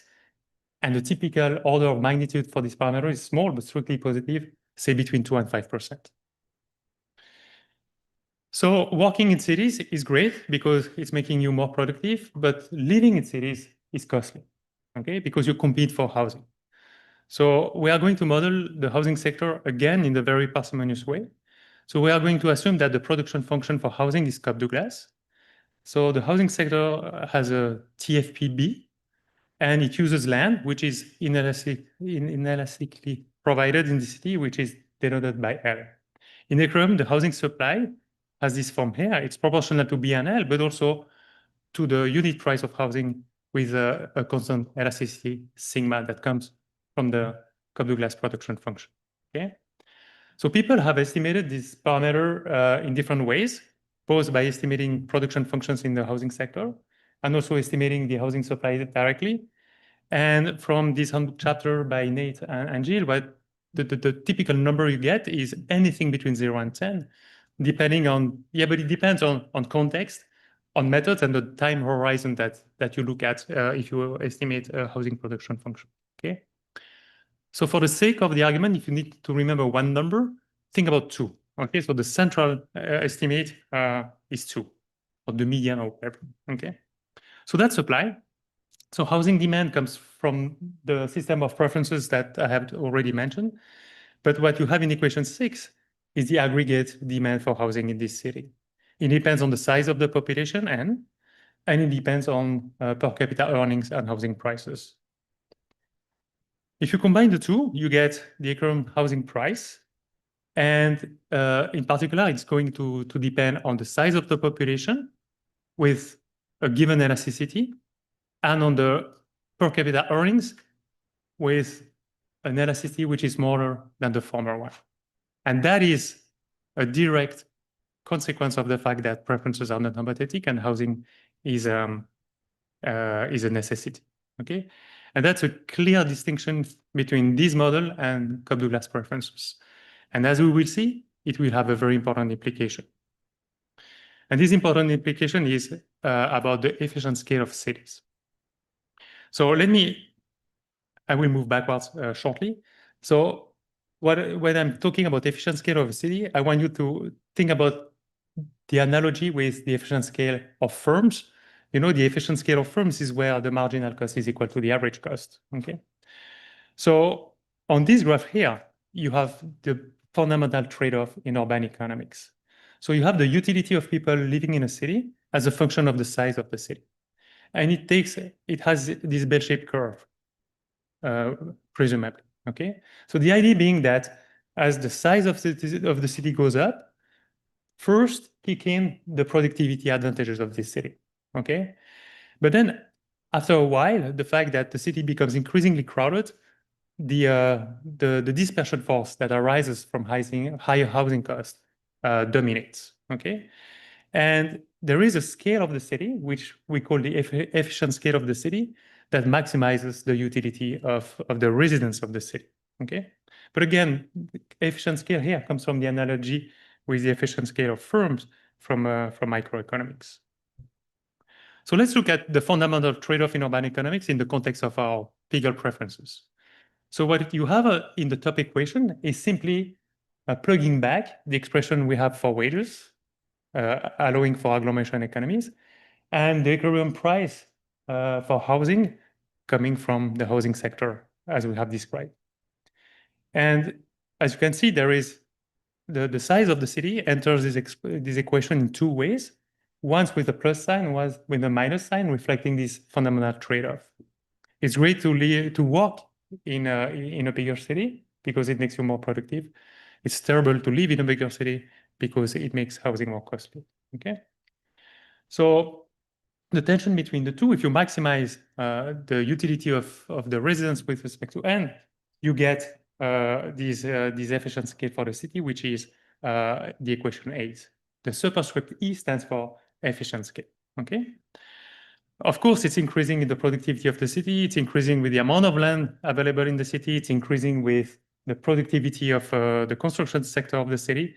But the important thing that I want you to look at is the stuff in orange, okay? This efficient scale is well defined, and it's actually an interim maximum if the product of the agglomeration elasticity alpha and of the housing supply elasticity sigma is smaller than 1.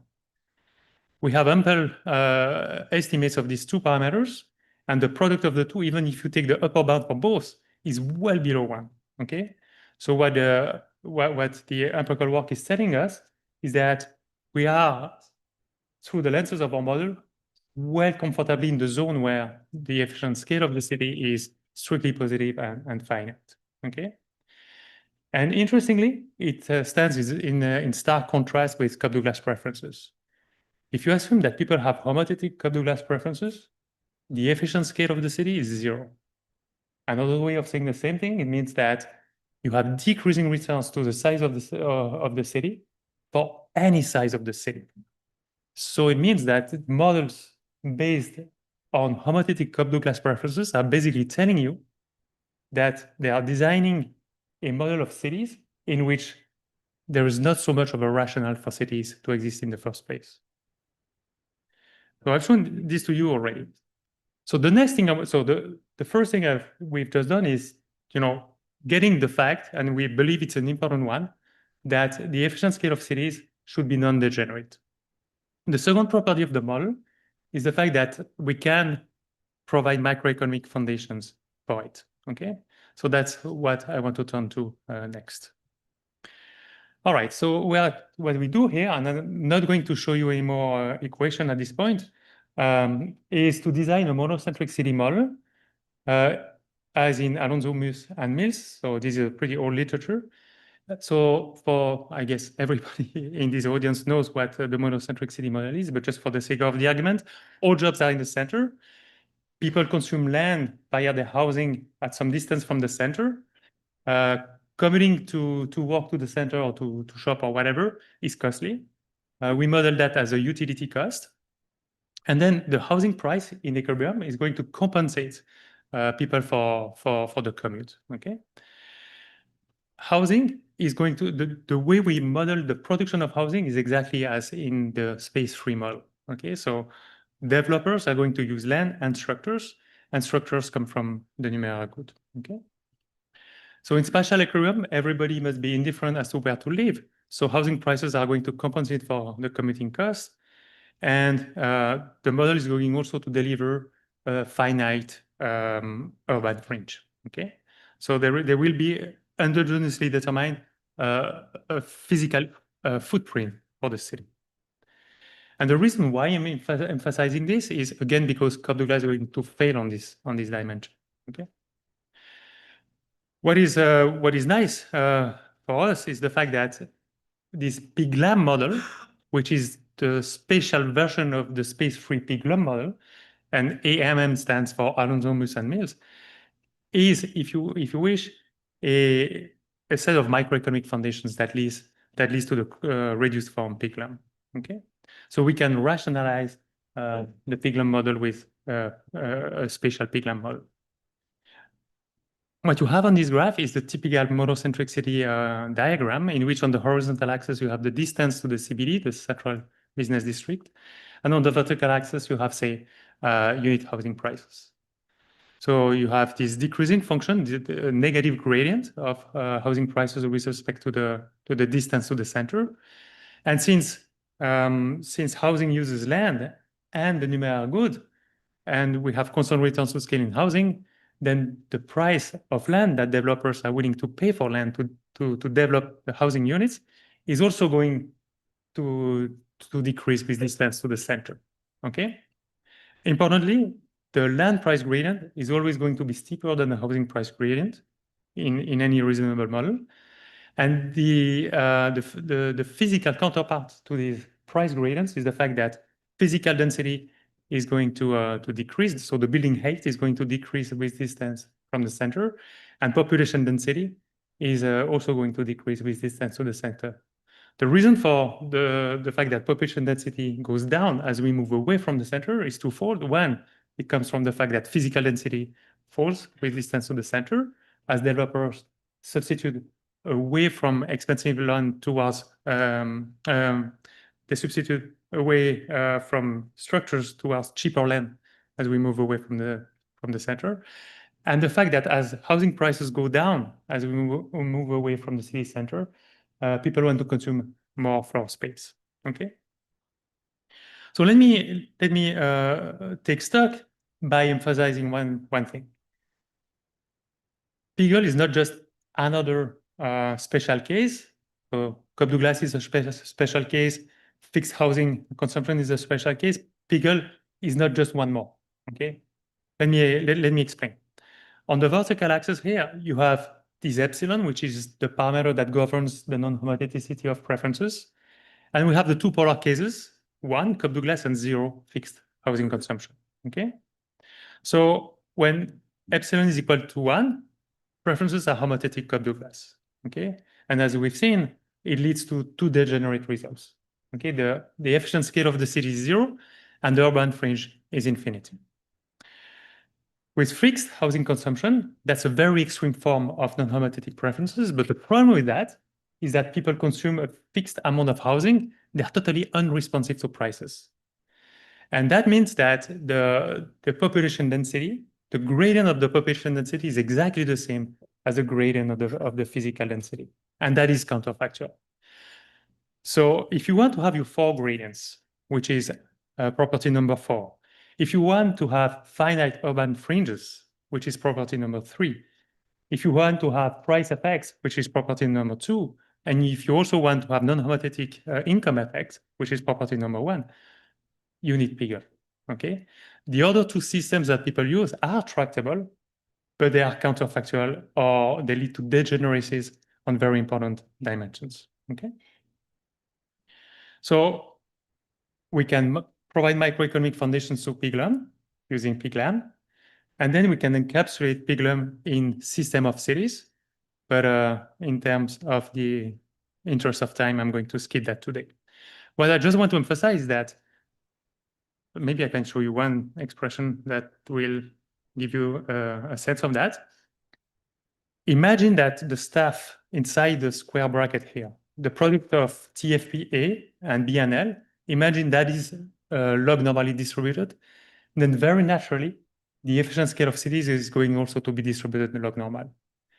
Or if you assume that this product is distributed Pareto across cities, then very naturally, the population size distribution of cities is also going to be Pareto.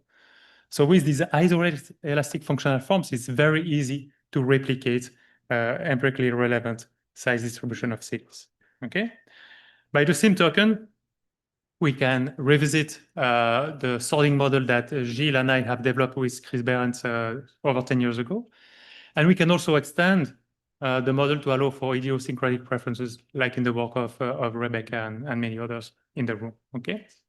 So it's pretty straightforward to encapsulate this model in a system of cities. So now that you know what we are doing, I can tell you how it relates to the literature. So first, there are a bunch of tractable urban models out there, but many of them rely on Cobb-Douglas preferences, which is problematic for different reasons, as I have mentioned already. And then we contribute to the literature on the relationship between housing costs and the size of cities by combining these forces with non-homothetic housing demand.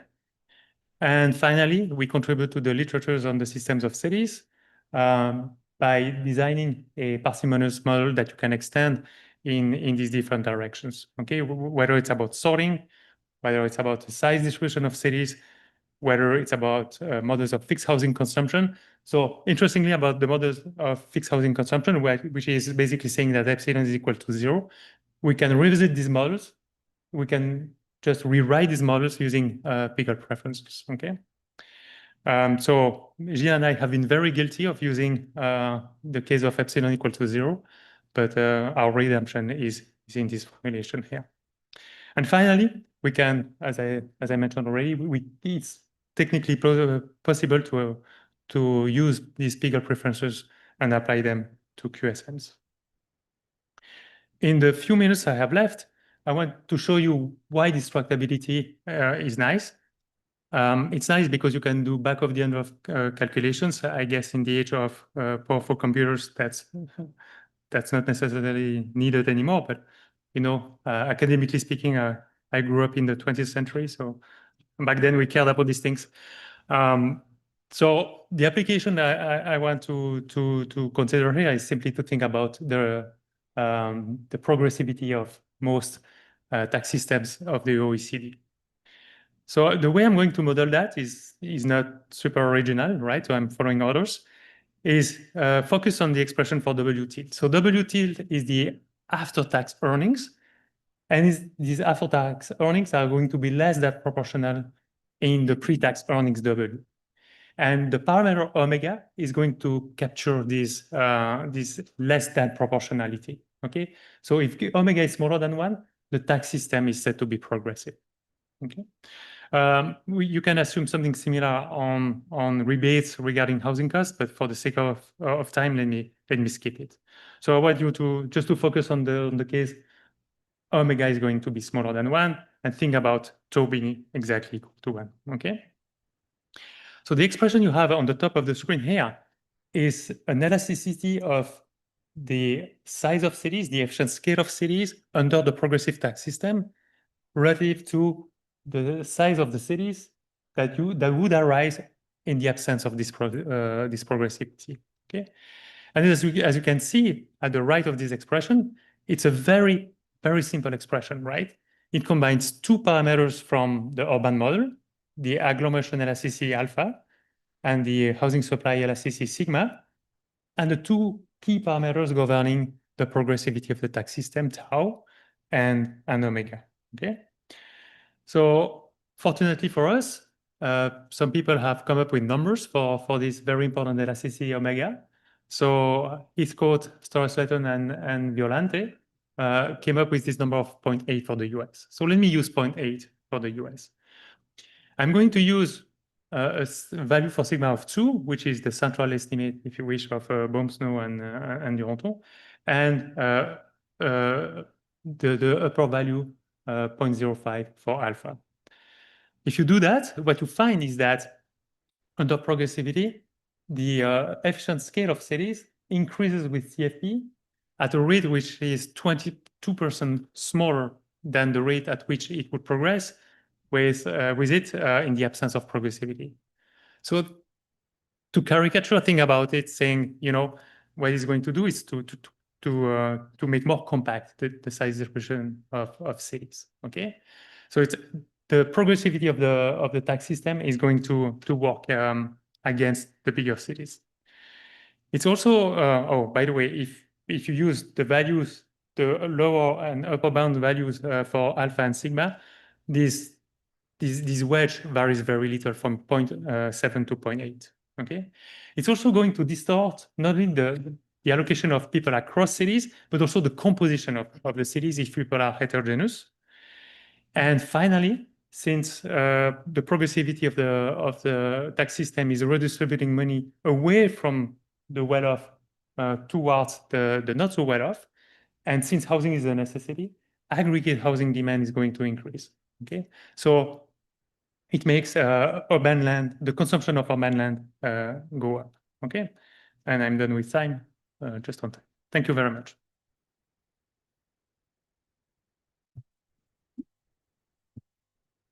Thank you very much, Frederick. The discussant is Levi Cruz from UCLA.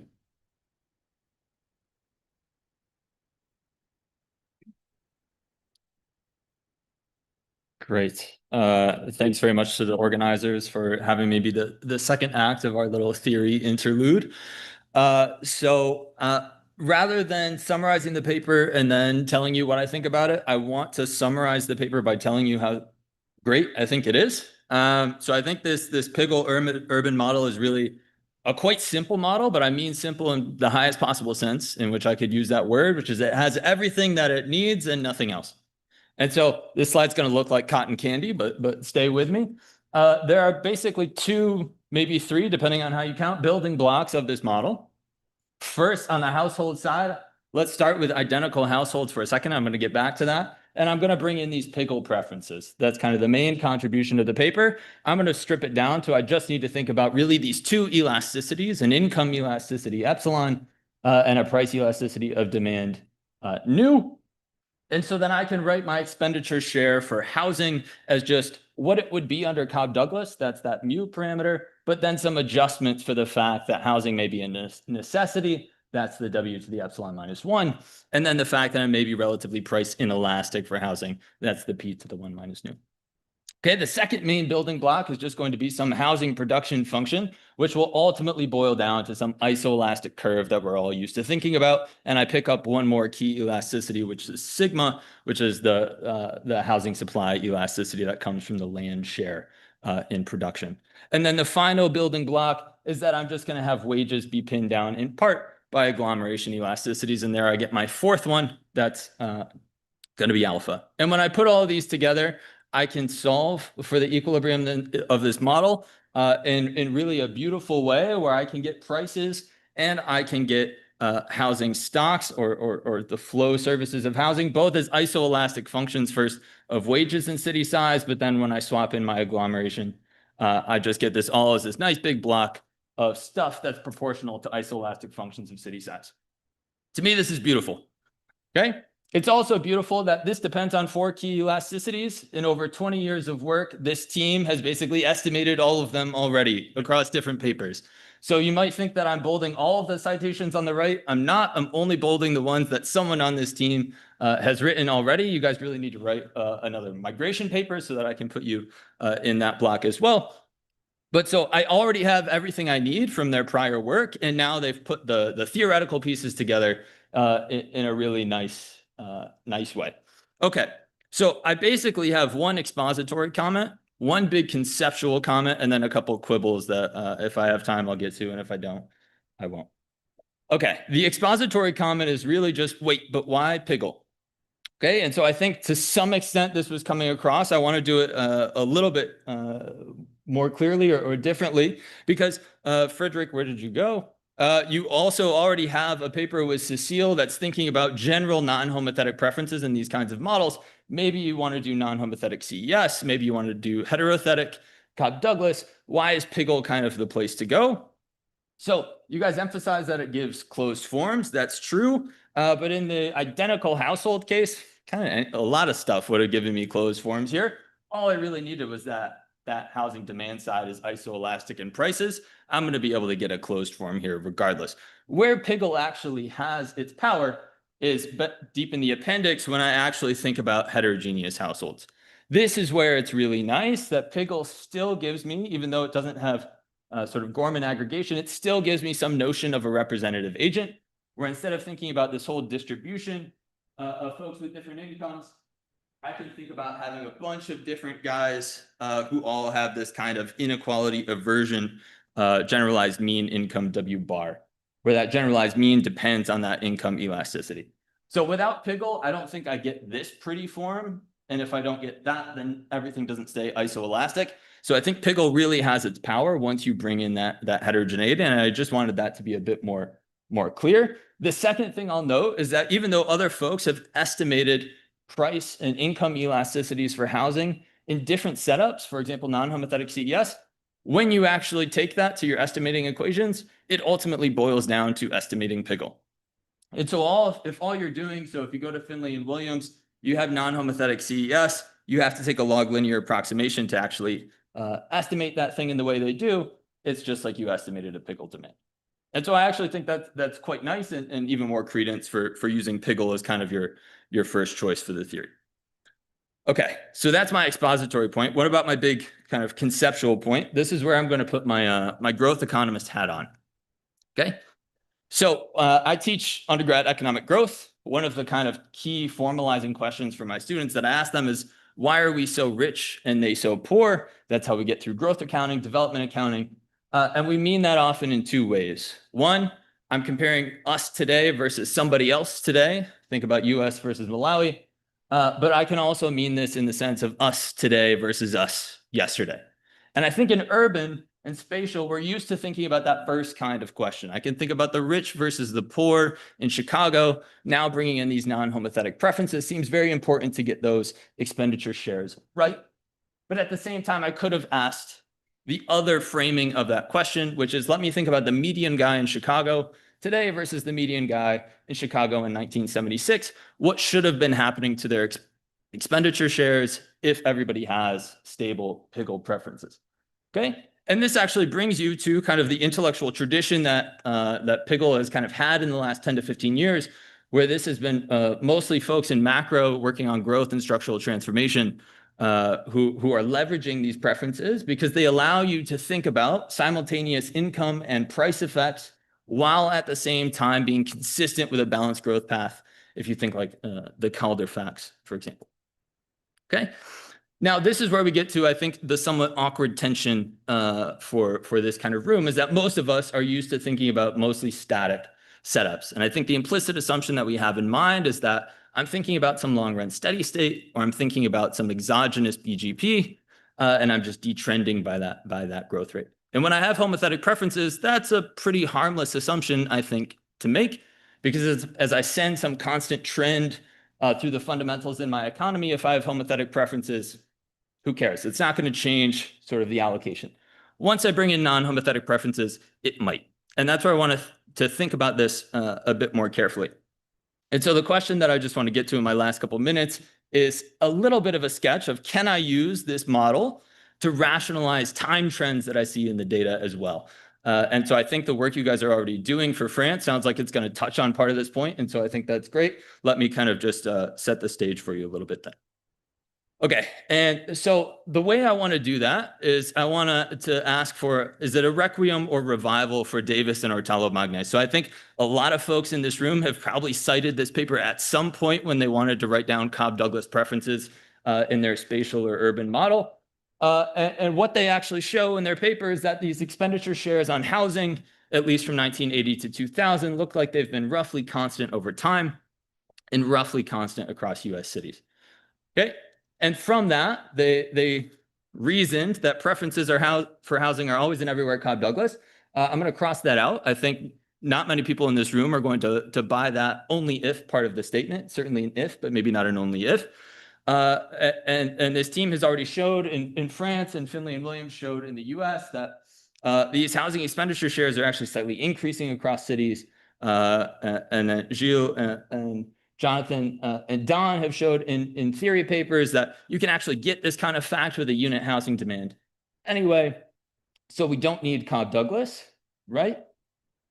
But I want to focus on this constant over time part. And I don't think that's really been touched on too much.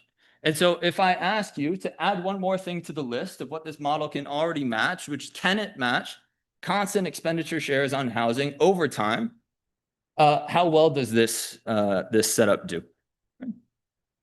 All right, so I want to do that in the simplest possible way I can in the last minute, which is, let me assume that I have some constant growth rate for A. So I have some exogenous TFP for labor in the background. I'm just going to shoot through a sort of standard 2% growth for A. And I can just send that right through our really nice function for the expenditure share.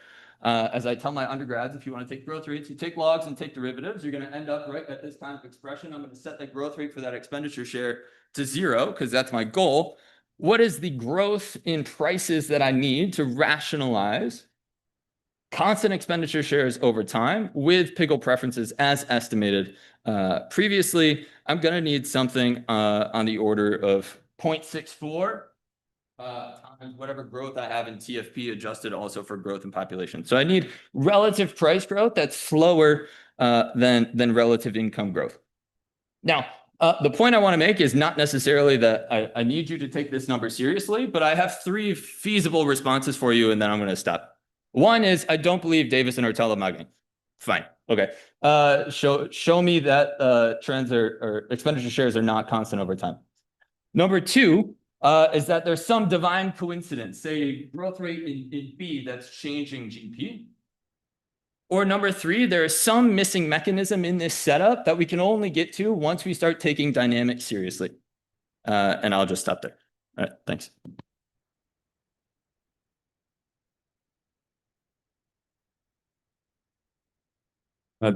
Thanks very much, Levi. So this is a great mission to be on in the sense that we've got to get past using either Cobb Douglas or unit housing demand. That seems very productive enterprise. So thank you for doing that. There's lots of possible deviations. And so like Levi sort of thought of needed a little more guidance on why is Piggle the right path to take, preferable to Stone Geary, preferable to non-homothetic CES, et cetera. I guess since I read the submission, or this tax progressivity exercise or some application I think needs to be in the main text to show the payoff to using this instead of some of the other potential paths we might take in terms of alternative demand systems. So I'm sufficiently old-fashioned that I am anxious about systems that violate Walrus law for sufficiently high or sufficiently low W's or P's. That being said, and for the general structure put down, there's no micro foundation, right? As you were well aware, and you've made assumptions to do that. I think, a reasonable view is that this is a reasonable local micro foundation. But I don't know, I'm still getting my head around how comfortable I am about that in terms of like writing down models which are not micro-foundable in terms of having a basic utility function. That being said, the other alternatives are difficult to work with, right? I mean, the CES stuff is a pain in the neck. Stone Geary is easier, but it's and it is kind of beautiful what you do with it. I mean, it's not really surprising given the authors, but I think the net result is really quite nice. I'm kind of glad that this is out there. I guess it's true observation. I guess I would not want, again, this is in the spirit of Jonathan's comment as well. I guess I would not want this to crowd out the search for something that actually does satisfy my aesthetic urge for a micro-foundable thing with a non-homothetic thing. And secondly, I think it's always worthwhile when thinking about the preferences for housing in particular to remember like structure is different than land, which is different than neighborhood. And these things have very different elasticities, right? And so like many of our models, which depend upon like those things all kind of being the same, there's just no way that like land area has an elasticity of anything close to 1 in terms of the actual estimate stuff. So. Yeah, absolutely. So, this is super cool, and I like how a lot of it, most of it's coming through the non-homothetic preference assumption here. But given the really cool work we saw yesterday about the importance of the supply side and supply side frictions across cities, so things like zoning, regulations, and other things, it'd be really neat to see if you were to incorporate those as well, how much would be coming from each of them. You can kind of estimate and see them both play. Other questions or comments? Matt. So I wonder if you can respond to Ed by thinking of this as a local approximation to systems that satisfy Walrus law. Yeah, I think that's the right answer. That's what this is. So. Other questions, comments, or answers to other people's questions?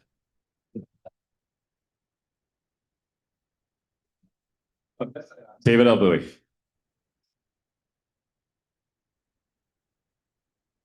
I think on the time trends, you might be fine. If you do get a big enough, because Gabe and I had kind of looked at this, and then I think we might have dropped it from a more recent draft, but you can kind of rationalize time trends, but I think it's a little tricky because relative price increases in housing over time are a little hard to measure with the CPS and, the CPI. I think that the income elasticity might actually be surprisingly close to 1, and when you really think deeply about it, and that's hidden by a lot of simple estimates, but the price elasticity is definitely not just a -1. The other thing, yeah, the Walras law, I am kind of a stickler about not having absentee landlords and about redistributing tax funds some way to provide income effects. You don't need progressivity for taxes to mess up your city size distribution.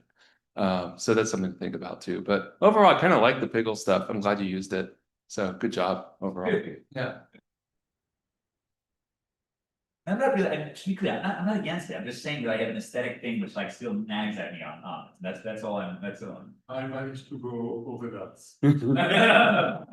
As long as Okay, between Frederick and Gilles, however you want to split it, you got 5 minutes if you want to respond to Levi's discussion and the other questions. Okay, so many thanks for all the comments.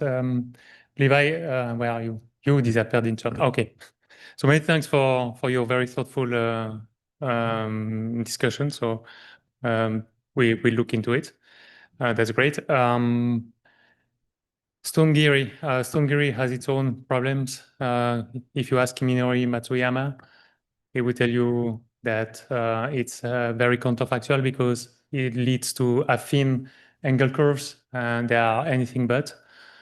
The advantage of Stonegiri over Piggle is that it has a higher angle dimensionality, 3 versus 2, but in most urban applications, we consider 2 goods anyway, so Piggle is good. Levi, yes, you're right. Finney, Williams, and others, when they estimate the relationship between expenditure shares, for instance, and housing prices and income, they use a log form.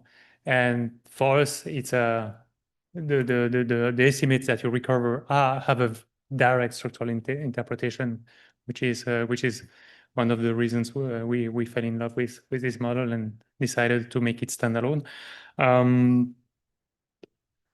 I forgot. Oh, land use regulations. Huh. Where are you? Oh, yeah, okay. Thanks for the comment. So land use regulation, we have an extension in which we take a very reduced form of it. More generally, it's going to be it's not going to be easy. But again, I suspect that the model is parsimonious enough to be extended in complex directions. Ed, of course, you're right. We are not using this model to think about neighborhood composition, the choice of neighborhoods, but I guess, again, we could. Each time you write a model in which people have some preferences for housing, I think we are advocating for using something that is more realistic than either Cobb-Douglas or fixed housing preferences. So I suspect we could also use it to study neighborhood composition effects. I may be forgetting some other questions, but I've taken notes. So many thanks again for putting the paper on the program because we get some very interesting feedback. Thanks. Great. Thanks very much.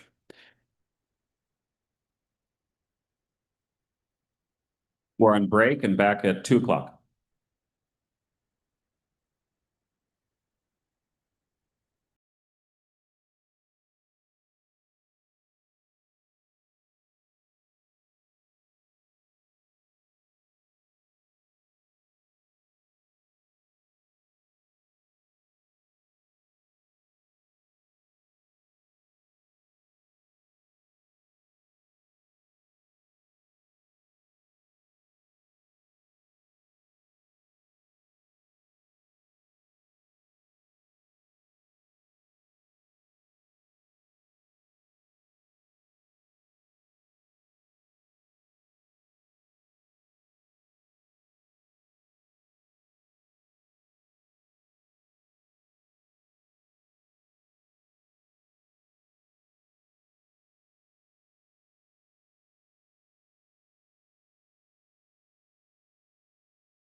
Okay. Great. Folks, if you can make your way to your seats, please, we're gonna get started in like 30 seconds.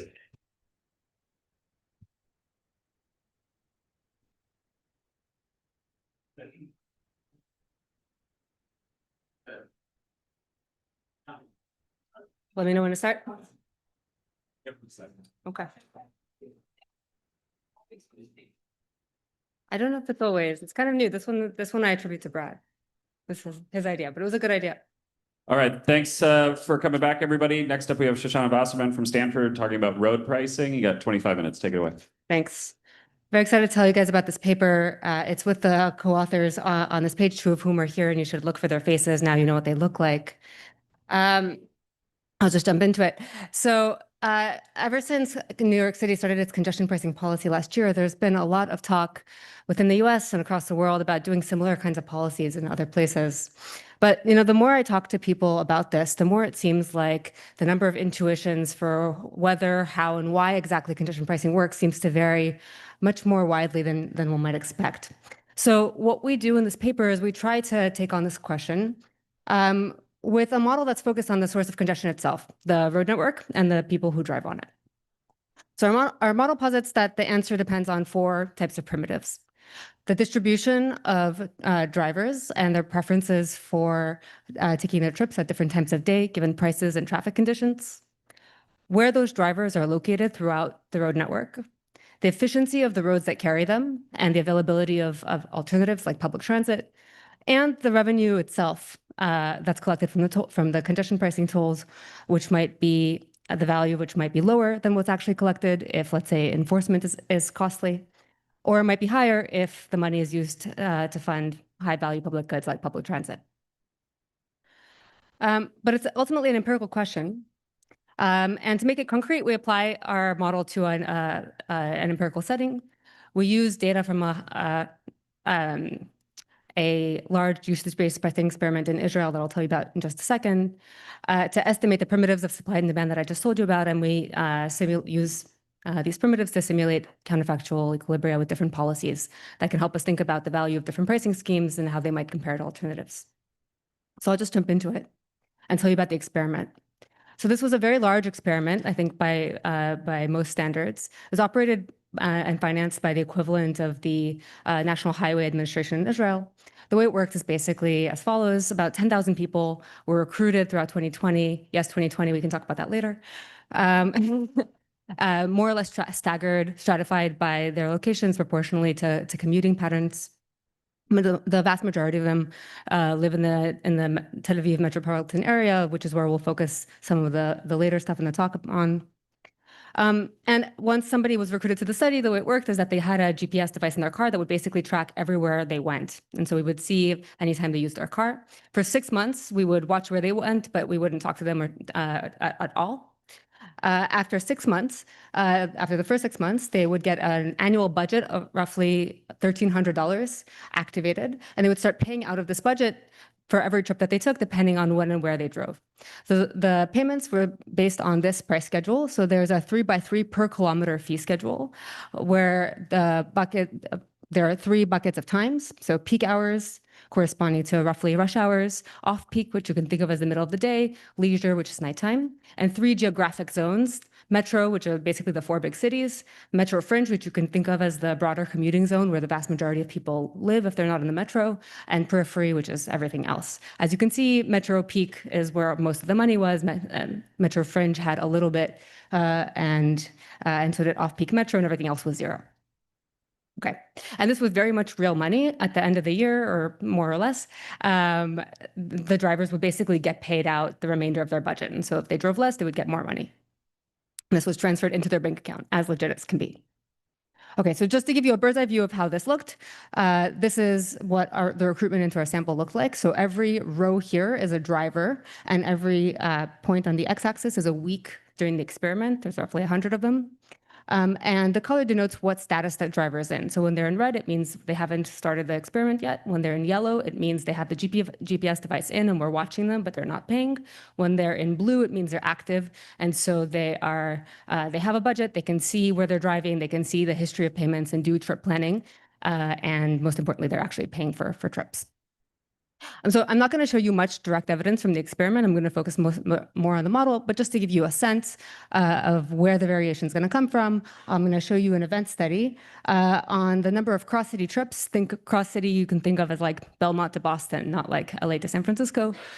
Number of cross-city trips per week that drivers took on average when they switched from yellow, which we can think of as monitoring control group, to blue, which we can think of as treatment.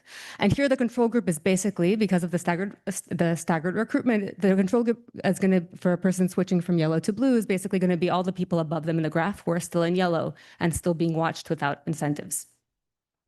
As you can see, there's a pretty dramatic drop around zero, around the activation time, corresponding to about 1 trip per week.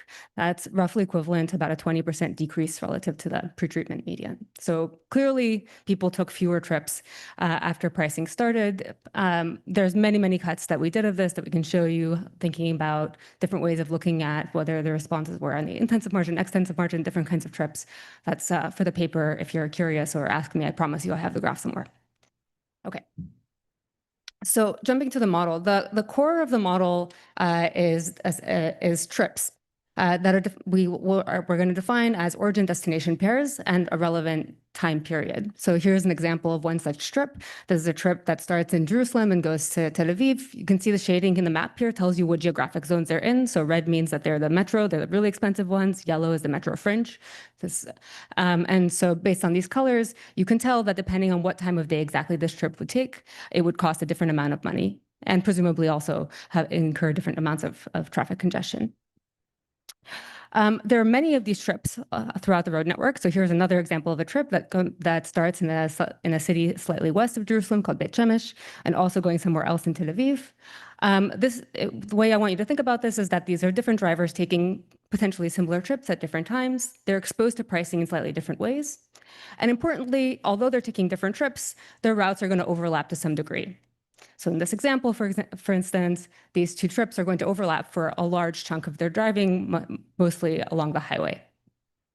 So the way you should think about this model is that we have these trips, they have different origin destinations and routes. For simplicity, we're going to fix routes and not think about people alternating how exactly they're going to go from their origin to destination, but they're going to choose what time to go and whether to take the trip at all. Depending on their choices, they're going to overlap with each other to some degree. And that's going to induce some congestion. In equilibrium, everyone's going to be making their choices as a best response to one another. More on that in a bit.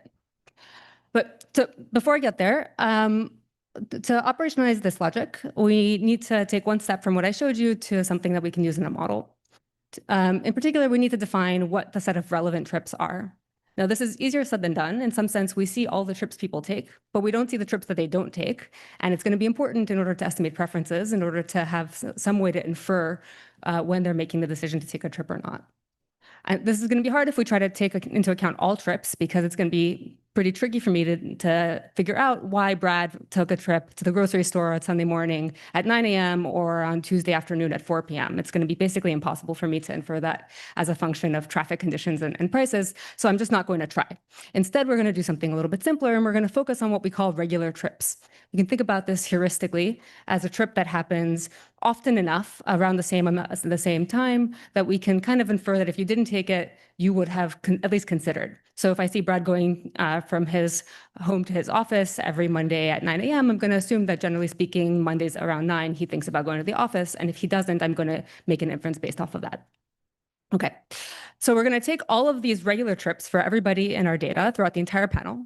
And we're going to build a panel of trip opportunities within the hour before and after the median time of their trip. So at every 15-minute interval between 8 and 10 a.m., I'm going to think about Brad potentially taking his trip from his house to his office, and I'm going to figure out what traffic conditions he would have faced. So if he was treated an experiment at the time, I'll figure out what price he would have paid had he taken the trip then, and depending on the concurrent traffic conditions, the road speeds along his route at that time, in every day between 2020 and 2021, I will figure out how long it would have taken him to get there. That's going to be useful because that will mean that we can do the kind of standard discrete choice thing that we like to do in I/O.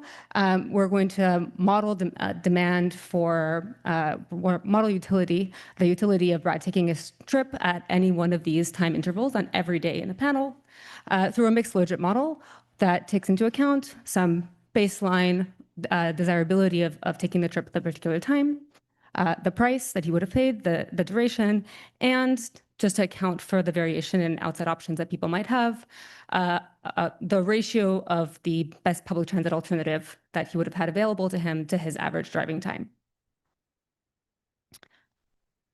So this is very, very easy to say. It's kind of easy to show you a slide with this. I can promise you I've read a lot of papers on the subject, and identifying prices is usually very difficult. For us, it's very easy because we have the advantage of the experimental variation. But there's another thing that's often tricky in these kinds of settings, which is that there's still an endogeneity problem when thinking about identifying preferences for durations. The problem is pretty easy to see. If you think about it, if I were to just look at the correlation between when people drive and when driving times are slowest, you would find that people usually drive around 5 p.m. when traffic is the worst. The worst thing that we could do would then be to infer that everyone loves driving in traffic. Of course, that's not the case. That's something we struggled with a lot. At the end, we wound up getting around it by basically leveraging the panel variation that we have. We get to see people taking their trips over and over again around the same time. And it turns out that 2020-21 in Israel was an extremely unusually rainy period in a very geographically stratified way. And so you would have places that are adjacent to each other, one of which has downpouring rain, one of which does not, and people driving through them. So we basically build an instrument, a rain instrument I'm willing to defend, that basically captures the exposure that a person taking a trip would have to rain along their path on a particular time. You can think of this as a direct supply shifter. When it's rainy, cars go slower. Certainly in Israel, they go slower because they're not used to the rain. And so everyone's going to be moving around, but whether you're exposed or not to the rain is kind of random depending on where exactly the clouds go. Okay, so I'm not going to show you new coefficient, no regression tables today, but just to give you a sense of what the estimates look like, here is a density plot of the values of time. This is the ratio of the price coefficient to the duration coefficient. The median here is about 50 shekels an hour, which is a little bit lower than the median hourly wage. That seems kind of reasonable to us. The maybe more interesting part is that it is a very, very right-tailed distribution, which is going to mean that if part of the value proposition of congestion pricing is going to be taking people with, let's say, lower values of time off the road and people with high values of time on the road going faster, there's going to be some people to move around and put there. Okay. So that's all I have to say about demand. Let me now talk about supply, which is in some sense the more interesting part. So as I mentioned, supply is going to have three things happening. We're going to have drivers leaving for different parts of the road at different time. Depending on where they have to go and when they're leaving, they're going to intersect at different points. And then there's going to be some function that maps how many of them intersect to how slow the road goes. Easier said than done. To kind of show you why this is tricky, and especially the second part is tricky, let me just walk you through a simple example. So suppose that we're thinking about drivers entering the highway at different points. Here we have an example with two segments. You have the blue guys who are starting at the very end, and you have the red guys who are entering in the middle at the beginning of the red segment. What we want to do is essentially predict how likely the blue guys are to meet with the red guys depending on when they leave. So the most natural way to think about this is imagine that the blue segment is going at 60 miles an hour. A blue guy leaves at 6 p.m. After 5 minutes, we expect that he'll have gone 5 miles, yes. He'll traverse 5 miles, and so if the blue segment is 5 miles long, then if a red guy leaves at exactly 6:05, they'll meet at that point. That kind of makes sense intuitively, but if you start thinking about how to scale that up, suppose the blue guy leaves at 6:01, suppose that the road is actually going 70 miles an hour, you can kind of see how just keeping track of all the drivers at exactly which point in the road they are at every point in time is going to get very intractable very, very quickly. So we're going to do something a little bit different. Instead, we're going to model this as a stochastic process, where instead of following the driver along the road linearly, we're just going to predict how likely they are to have finished crossing the road. And we're going to assume that that probability is going to be proportional to the speed. So instead of saying that the driver is going 60 miles an hour and after every minute he'll have crossed 1 mile, we'll say that the driver is going 60 miles an hour, the road is 5 miles long, and after 5 minutes, an expectation the driver will have crossed over. That's really convenient because it means that when we want to measure how many people are likely to be at the road on a given road at a given time, all we need to do is essentially count. In expectation, how many people have entered the road, how many people in expectation have left, and how many people have hopped on from the new entrance. Yeah, okay. Now, the third part is we know where the people are coming from. We know how to count how many of them are on the road. The last part is to figure out how that maps to road speeds. To do that, we do something somewhat standard. So we take data from highway sensors along one of the biggest roads in Israel. This gives us observations of flows and speeds in 5-minute intervals, basically throughout our entire time period. We take them all together and we map them against each other, and we get this kind of concave curve. The concavity is pretty expected for people who are familiar with this literature. This is often referred to as the fundamental diagram of traffic. Basically, what this is capturing is that the speed at which roads go is going to start turning, is going to have speed ups and slowdowns at 2 different points. Essentially, when the road is not very congested in the left part of the graph, having an additional car just means that you're going to have more cars flowing through. So the speed is not really affected because the cars aren't really joining together. They're not really interfering with each other. The speed is more or less constant. Flow is speed times the number of cars that are there. And so the more cars you have, the more cars go through. At some point, though, as you go further into the density, right in the density here is on the x-axis. Think about it as the number of cars at any point on the road. The higher density there is, the more the cars are packed together, the slower they're going to get. And so at some point you start getting fewer cars getting through because they start moving slower as well, and you go on the other side. This is going to be pretty important because we want to be able to capture, in principle at least, that as the road gets more congested, it gets slower and potentially to a bottleneck. Okay. Now, the final step, we do this with sensor data, which has all of the cars on the road, on this particular road at least, at any given time. We need to still map that back to our drivers, and so we do an additional calibration procedure to try to predict the relationship between us seeing drivers in our GPS data and us seeing cars passing through the sensors. We want to be able to map them so that when we predict drivers moving around in our counterfactuals, we know how many representative cars that would mean on the actual road and what the speeds would actually be like. Okay, cool. So, with this whole setup, we can start doing counterfactuals, and I think this is where things get more fun. We can do a lot of things here. So we can focus on congestion pricing, but we can also do other things. Let me just show you what they are, and then we'll talk about them. Okay, so the first thing we can do is we can just model traffic equilibrium. Here's what it looks like. So one thing that's worth saying, I said I would talk about 2020 at some point, and I'm not going to say all that much about it. What I will say instead is that for all of our counterfactuals, we're going to focus on on trips that happened between February and June 2021. The reason is that Israel got the COVID vaccine pretty early, and so by April 2021, things were basically back to normal. In fact, they were so back to normal that when we do our this baseline counterfactual and we look at the average speed, we were pretty shocked when we saw this. The average speed, at least during around peak hours, it's mostly weighted towards peak hours, was around 30 kilometers an hour, which sounds like ghastly slowly until you read an article from 2025, actually, that said that is actually that the average speed in a nearby intersection in the middle of this area that I'm showing you here was actually 24 kilometers an hour.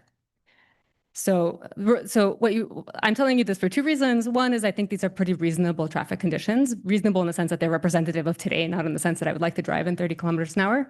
And the roads here are extremely congested, and that's going to be important. But here's what the congestion looks like. So our equilibrium, we're going to focus on the area of the map that's drawn here. We call this the central district. It includes Tel Aviv and the surrounding metro area, more or less. The shading in the map is exactly the way it was before. So red means it's the metro, yellow means it's metro fringe. And the things that are colored are basically all of the highways. We're going to focus on congestion on the highway specifically. So the pictures that I'm showing you here have 3 different times of day to capture the different traffic conditions. And the colors in this picture are showing you the amount of traffic that are there in densities. So when you see so at 2 p.m., for example, when it's relatively uncongested, you see that most of the roads are kind of purplish green, dark green. That means that they are relatively uncongested. At 5:45 in the middle of rush hour, almost all of the roads are uniformly kind of light green, which means that they are more congested, they have more traffic. And then at 9:45 at nighttime, the roads are kind of mixed, like kind of near the beach, they're a little bit lighter, outside they're a little bit darker, but more or less congested. Okay. Now, the next thing we can do, that was kind of baseline without any prices, just using our simulation framework to see whether we can reproduce traffic conditions that look like what we expect, and we can. The next thing we can do is we can take the experiment prices and suppose that everybody in the country, or at least that drives in the central district, had to pay these prices for every trip that they took, the same exact price schedule that was used in the experiment. We can do that. We can resimulate the equilibrium, and we can look at the road level speed change on every road at every time. And so now I'm showing you the exact same graphs, the exact same maps, but now the colors are representing speed changes, where if a road is colored red, it means it got slower. And if the road is colored blue, it means it got faster. What does this show you? It shows you that at 2 p.m., when things were relatively uncongested before, most of the roads are kind of light blue, light red, maybe a few of them are a little bit light blue. At 5:45, which used to be extremely congested, is still pretty congested, the roads are all uniformly faster because that is exactly what condition pricing is doing. It's removing some of the traffic from the roads. At 9:45, almost nothing is happening. It's basically zero. Okay. But those snapshots were kind of hiding the heterogeneity across those road segments. If instead of just showing you the map, I binned the road segment times, the road segment 15-minute intervals, by baseline occupancy, by how many cars were there on average in equilibrium without prices, and then looked at this average speed changes in each decile of occupancy, you can see that really most of the gains are coming for the top 10% most congested roads. This is in blue here. I'll tell you about the pink in a second. And so what's happening is that the most congested road segments are getting quite a bit faster. This is a 12 kilometer per hour increase. And remember that the average was something like 30. Meanwhile, all of the other ones are getting maybe a tiny bit faster, maybe a couple of them even a tiny bit slower. One thing I want to emphasize, though, is that this feels like it may be just cars being taken off the road, but in fact, it's not only that. We can do a version of this where we still keep the equilibrium prices, the experiment prices, but we shut down the option to not take the trip. We force everybody to take the trip at exactly the same rate that they were doing in the baseline. And so the only margin of substitution is just to change what time they can drive in order to try to avoid the prices. And here, I can plot the effects at the road level in pink here. And as you can see that for the most congested road segments, you get about 2/3 of the effect. Of course, here you have to substitute from somewhere. And so the slightly less congested roads all get a little bit slower. This is in pink relative to blue. Okay, but that was at the road level. What about the person level? In effect, if we look at the experiment prices, in equilibrium, what we'd find is that there is a big extensive margin change. The average probability of taking a trip would decrease by 15%, 5 percentage points, which is 15% of the baseline. The average speed across the entire trip for trips that were taken goes up by about 13%. If you want to compare this to other numbers that are out there, in my paper with Cody about New York, we found that that trip speeds across the New York metro area increased by about 3 to 6%, so quite a bit less. You might think that there are a lot of differences and a lot of reasons why that might not be true. The prices here are maybe even relatively higher than the prices in New York. Another reason to think about this is that the prices, our price schedule applies to the highways as well, and not just to entering a particular area. And so maybe it's not surprising that the effects are a little bit bigger. Okay. On net, if you rebate all of the money, you give all of the money proportionally to each person. On average, each person makes about 1.6 shekels per per trip day, which is maybe a lot, maybe not.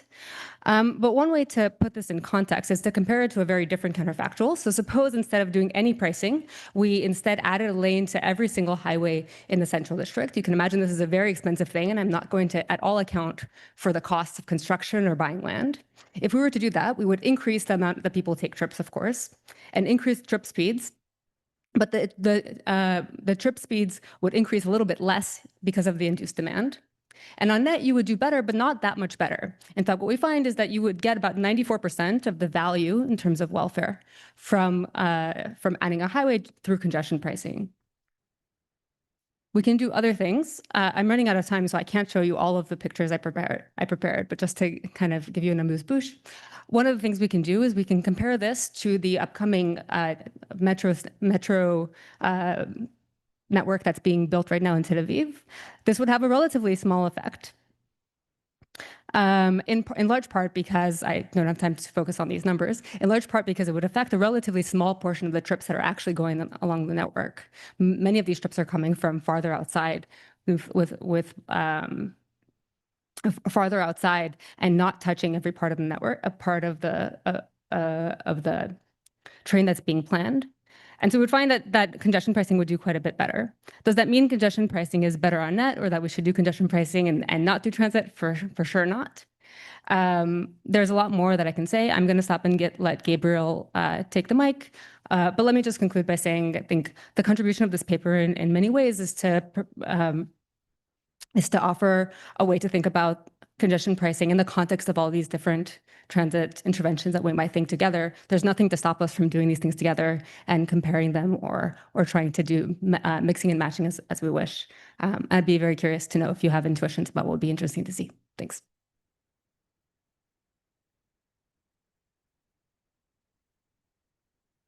Great, thanks very much. The discussant is Gabriel Kreindler from Harvard. Great, thanks very much. So this paper asks, I think, bread and butter question for economists, which is when does congestion pricing, or what are the impacts of congestion pricing, and when does it work? The punchline in the paper that I want to repeat here is that, and in the title, is that heterogeneity is really important, and that these gains can be robust to not even recycling some of the revenue, if there is sufficient heterogeneity across users or across geography. Let me start by putting this a bit in the context of other papers. So there's a lot that economists have talked about congestion pricing, and as Robin Lindsay famously said, they agree that it's good, but then that's where agreement stops, and there's a lot of disagreement about the how, where, and so on.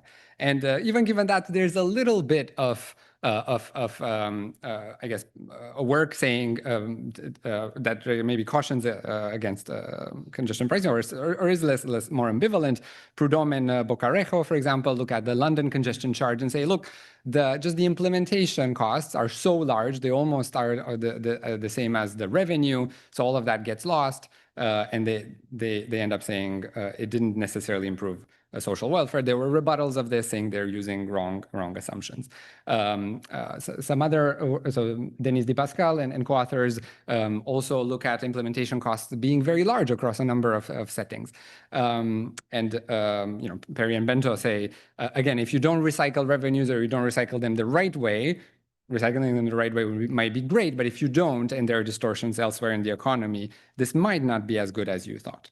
But something that's missing here in all of these papers is actually thinking about heterogeneity.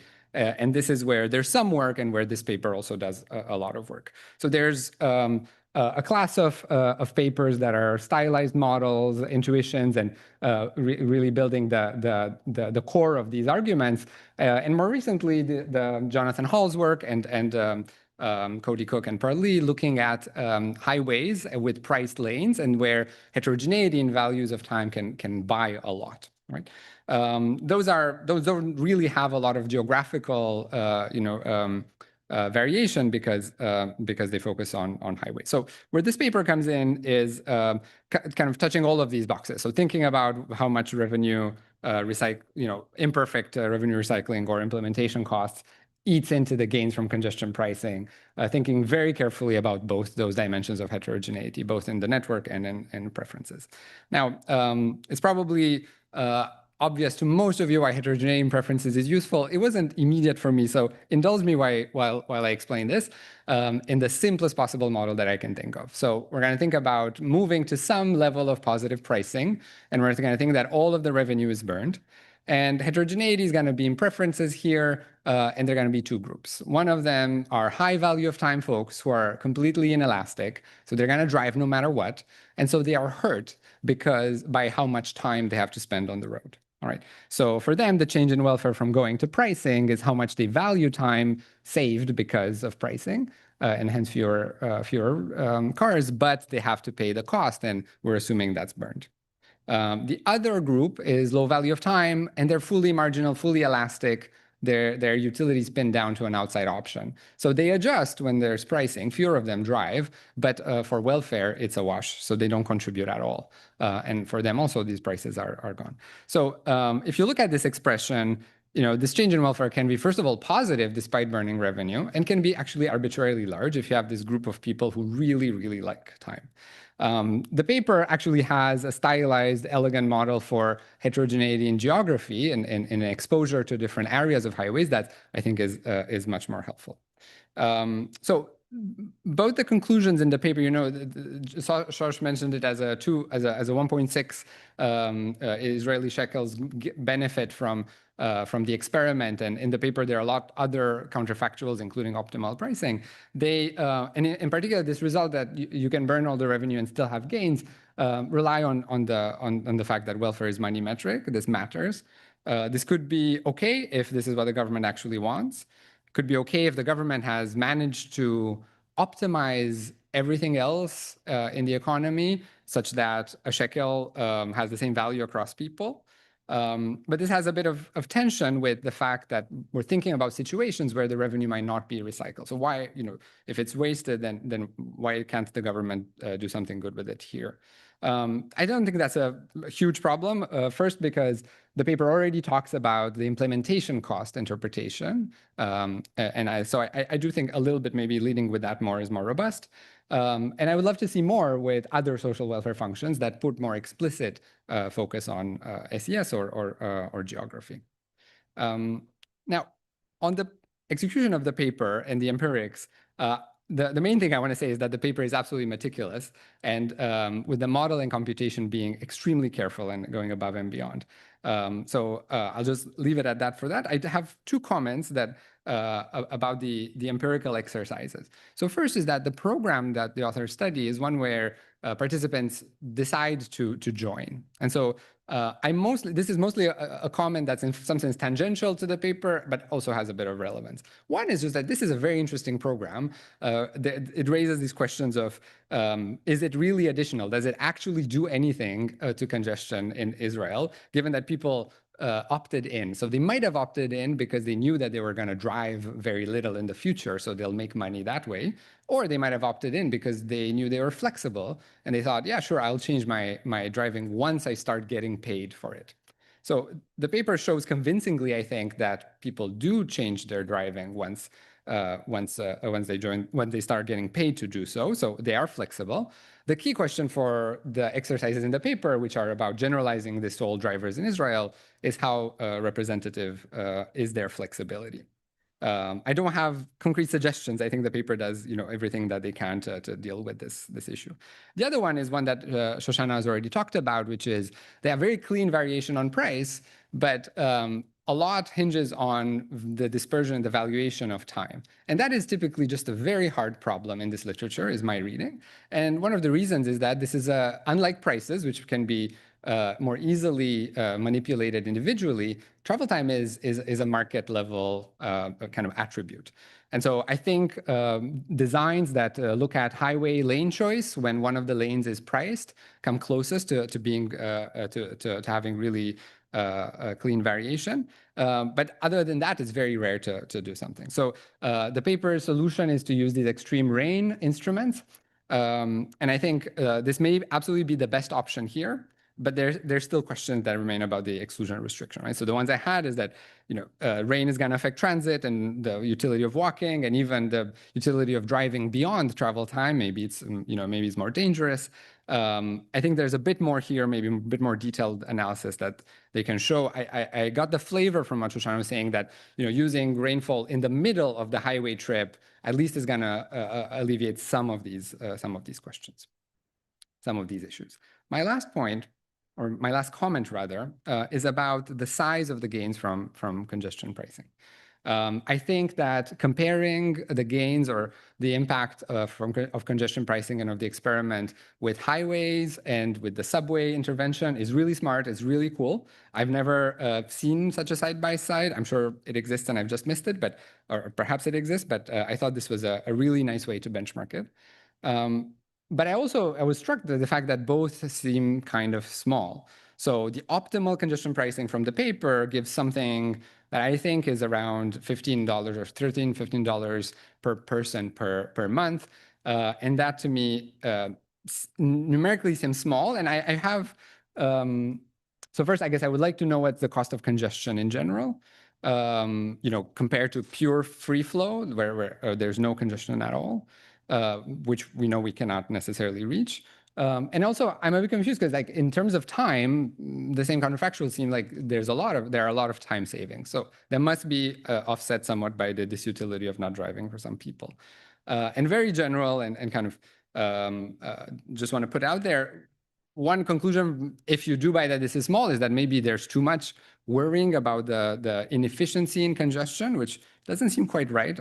I'm talking to economists, I am an economist, but maybe the alternative other is that we're missing something about how to model these costs. And so that there are two flavors to this. One is that revealed preference misses something. Maybe there are behavioral biases in driving. I mean, people really hate congestion, I think, as an anecdote. I'm always late when I travel, and that probably tends to really increase the costs I have from being late. And of course, for society, it can be due to air pollution, traffic costs, and such other dimensions. Thanks very much.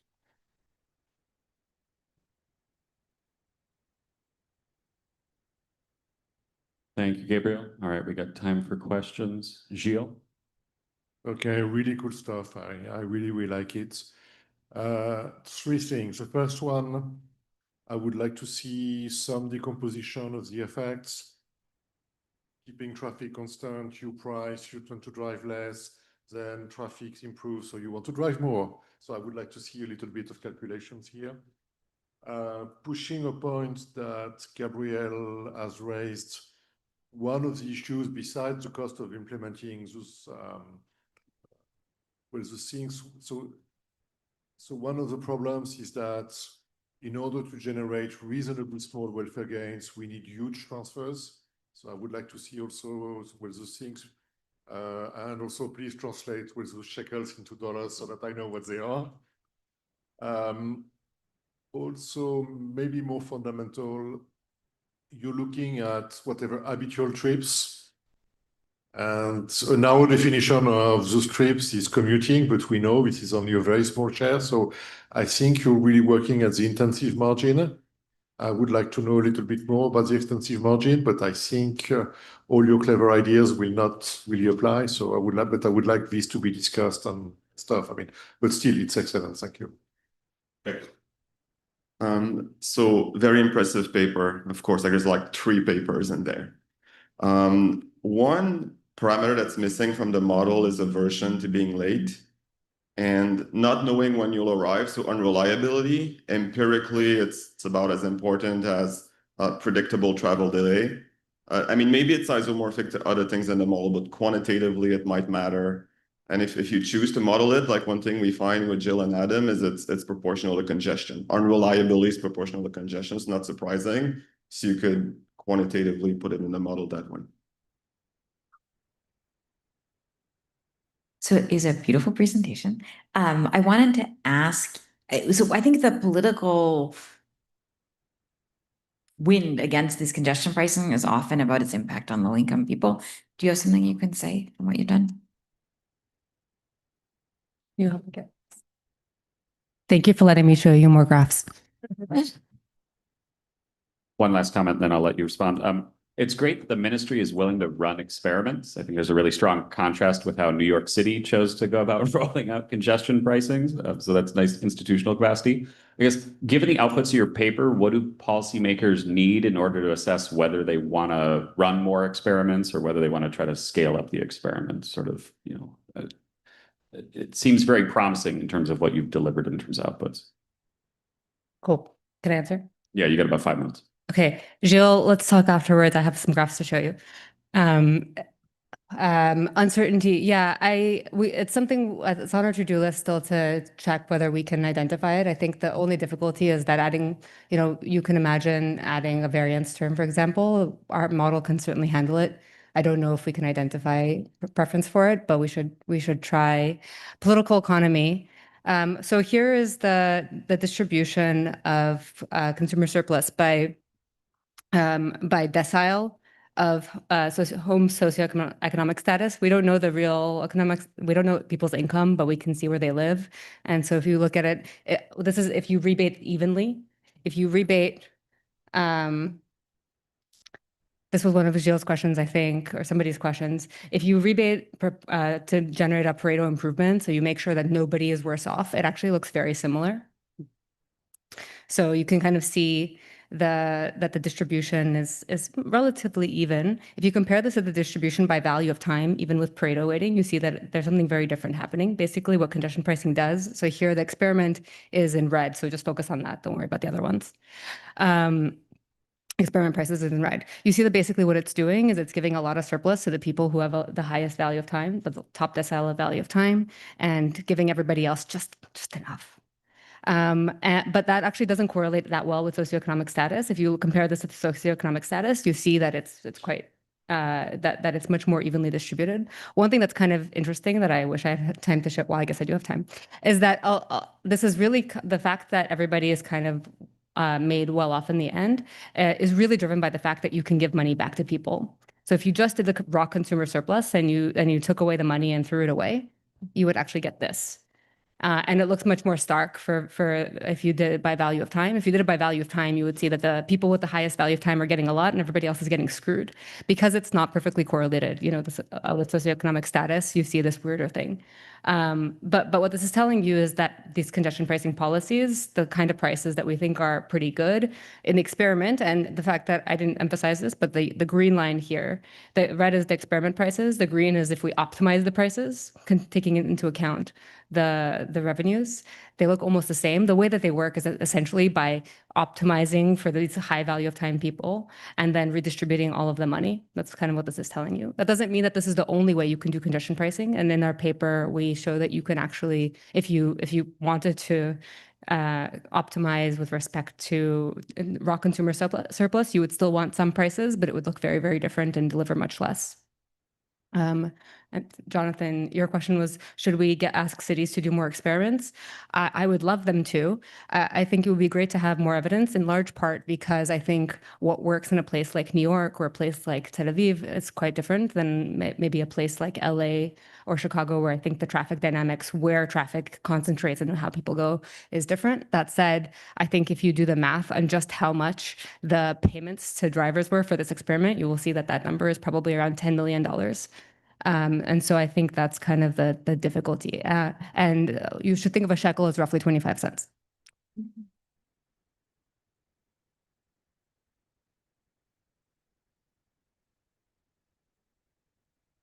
All right, continuing on the theme of transportation economics, the next paper is Navigating Change, Google Maps, Real-Time Information in Transit Ridership.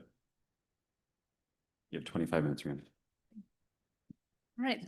Good afternoon, everyone. Thanks very much to the organizers for including this paper on the program. I'm very excited to present this work that's joint with Andrea and Xinyi on real-time information in Google Maps and transit ridership. So Google Maps is a ubiquitous smartphone app that has changed the way many of us navigate space and make decisions. Over 3/4 of US smartphone users have this app on their phone. I'm sure many of you in the room have it on your phone as well. So our question with this paper is very straightforward, where we want to understand how the availability of Google Maps has influenced how people travel, and in particular, how people in the US use transit. Okay, and why we think this question matters is Google Maps' influence on travel behavior is really understudied, despite the fact that it's this very widely used app. And we think that its influence in the US is particularly important because the US has one of the lowest transit usage of any developed country. So what we do with this paper is we study a key innovation to Google Maps, which was the availability of real-time transit tracking. So we're going to exploit the availability of real-time tracking across agencies and across modes over time to understand how the availability of real-time information impacted usage of transit. And we have a couple striking findings. The first is that we find ridership increased by about 14% on average within the first 3 years of the availability of real-time tracking. We look at alternative shocks, information shocks to other navigation apps. So we look at the availability of static transit schedules in Google Maps itself. And we also look at the rollout of agency-specific transit tracking apps, and we find much smaller impacts. This result, combined with the fact that we see the largest effects in the most complex transit networks, gives us evidence that we think the critical feature of real-time tracking in Google Maps is its ability to simplify, distill, and personalize travel information rather than just being a conduit to access real-time information. Okay. The last thing we do is we try to explore private and public dimensions of the benefits of this technological innovation. So we look at changes in car trips and changes in air quality, and we do find that car commutes fall by about 2%, and we see some evidence that air quality improves contemporaneously. Looking just at the private benefits, we see that, or we calculate that the travelers are willing to pay about $1 per trip, which is equivalent to about a 10-minute time saving per trip. Okay. So this paper contributes to significant literature on transportation and information technology, many of which is studies by people in this room. The one contribution I wish to highlight is that our effects on ridership from this information-based treatment are very similar to the ridership effects found from prior studies for much more costlier interventions, like expanding infrastructure or significantly reducing fares. So I'll give a couple relevant pieces of background information. Okay, so I'm sure this is a picture we've all seen many times, but just to clarify, what we mean by real-time tracking is the accurate information on the arrival and departure times of transit vehicles in space. This is enabled through GTFS. Okay, so Google created GTFS as a way to kind of standardize and organize travel information. Before GTFS, there was really no industry standard for organizing, tracking, and travel information, and Google helped standardize it. So there was other apps for navigation that came out around the same time as Google Maps real-time tracking. The two things that we argue are quite distinct about Google Maps is that one, it provided this very salient comparison across modes. So you look at the top of your screen, here's an example if you're trying to get from Beacon Hill on Acorn Street to Bunker Hill. You can see that the different options are very clear at the top of your screen of driving versus transit versus walking versus biking. Okay, the other feature that is kind of unique to Google Maps relative to other tracking apps is that Google Maps gives you customized directions from your starting location. So it doesn't just give you starting directions from a transit stop, it actually tells you how to get to that transit stop. Okay, so compare this to some of these other navigation-based information technology interventions. So on the left, is that your left? You see the rollout of static transit schedules in Google Maps. This predated real-time tracking by about 6 years on average. So you still have this nice comparison of modes at the top of your screen that's very salient. But of course, you don't have the accuracy of the arrival time of transit. You don't know much about whether or not that information on predicted arrival times is going to be accurate or not. Alternatively, you have these agency-specific tracking apps. So here is an example of Chicago's CTA bus tracker. If you were using one of these agency-specific apps, oftentimes to get benefit from it, you actually had to have some inherent knowledge of the transit system to begin with. So you might have to know the route of the bus line you want to get on, for example, where you're going to get off. Oftentimes it didn't tell you how to get to the nearest stop. In this example, there is a feature to locate your nearest transit stop, but the agency app wouldn't give you directions on how to get there. Okay, so it's a bit less intuitive to use than the Google Maps app. Okay. So the main data source that we're going to use for this paper is from the National Transit Database. This gives you monthly information on transit usage by mode, by agency, back to 2002. We're going to end our study at 2019 before weird things started happening to transit because of COVID. We're going to combine this with information on the rollout of real-time tracking. We've essentially hand-collected this from news and press releases. We've focused our search on real-time rollout for the largest 128 transit systems in order to increase the likelihood that we would find some kind of information. So here I'm going to show you the pattern of rollout. So I'm showing you here rollout by metro area just because it's easier to see.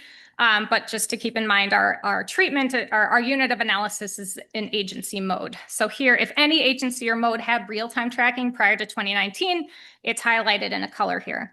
So some of the earliest places to have real-time tracking integrated into Google Maps were in Portland, San Francisco, San Diego, Madison, Wisconsin actually was one of the earliest places to have it, Boston, and Philadelphia. And some of the more recent adopters, at least as of 2019, were Spokane and Dayton, Ohio. Okay, and in the gray, these are metro areas for which no agency had real-time tracking, at least not as of 2019. Okay, so the rollout of real-time tracking from the perspective of Google Maps was certainly not random. Google tended to target places that already had some kind of sophisticated transit tracking system in place so that it could kind of convert to GTFS somewhat seamlessly. These places also tended to have higher baseline ridership, larger transit operations, more modes, and things like this. So to account for this potential selection concern in our analysis, all of our specifications account for differential growth across transit agencies in their baseline ridership.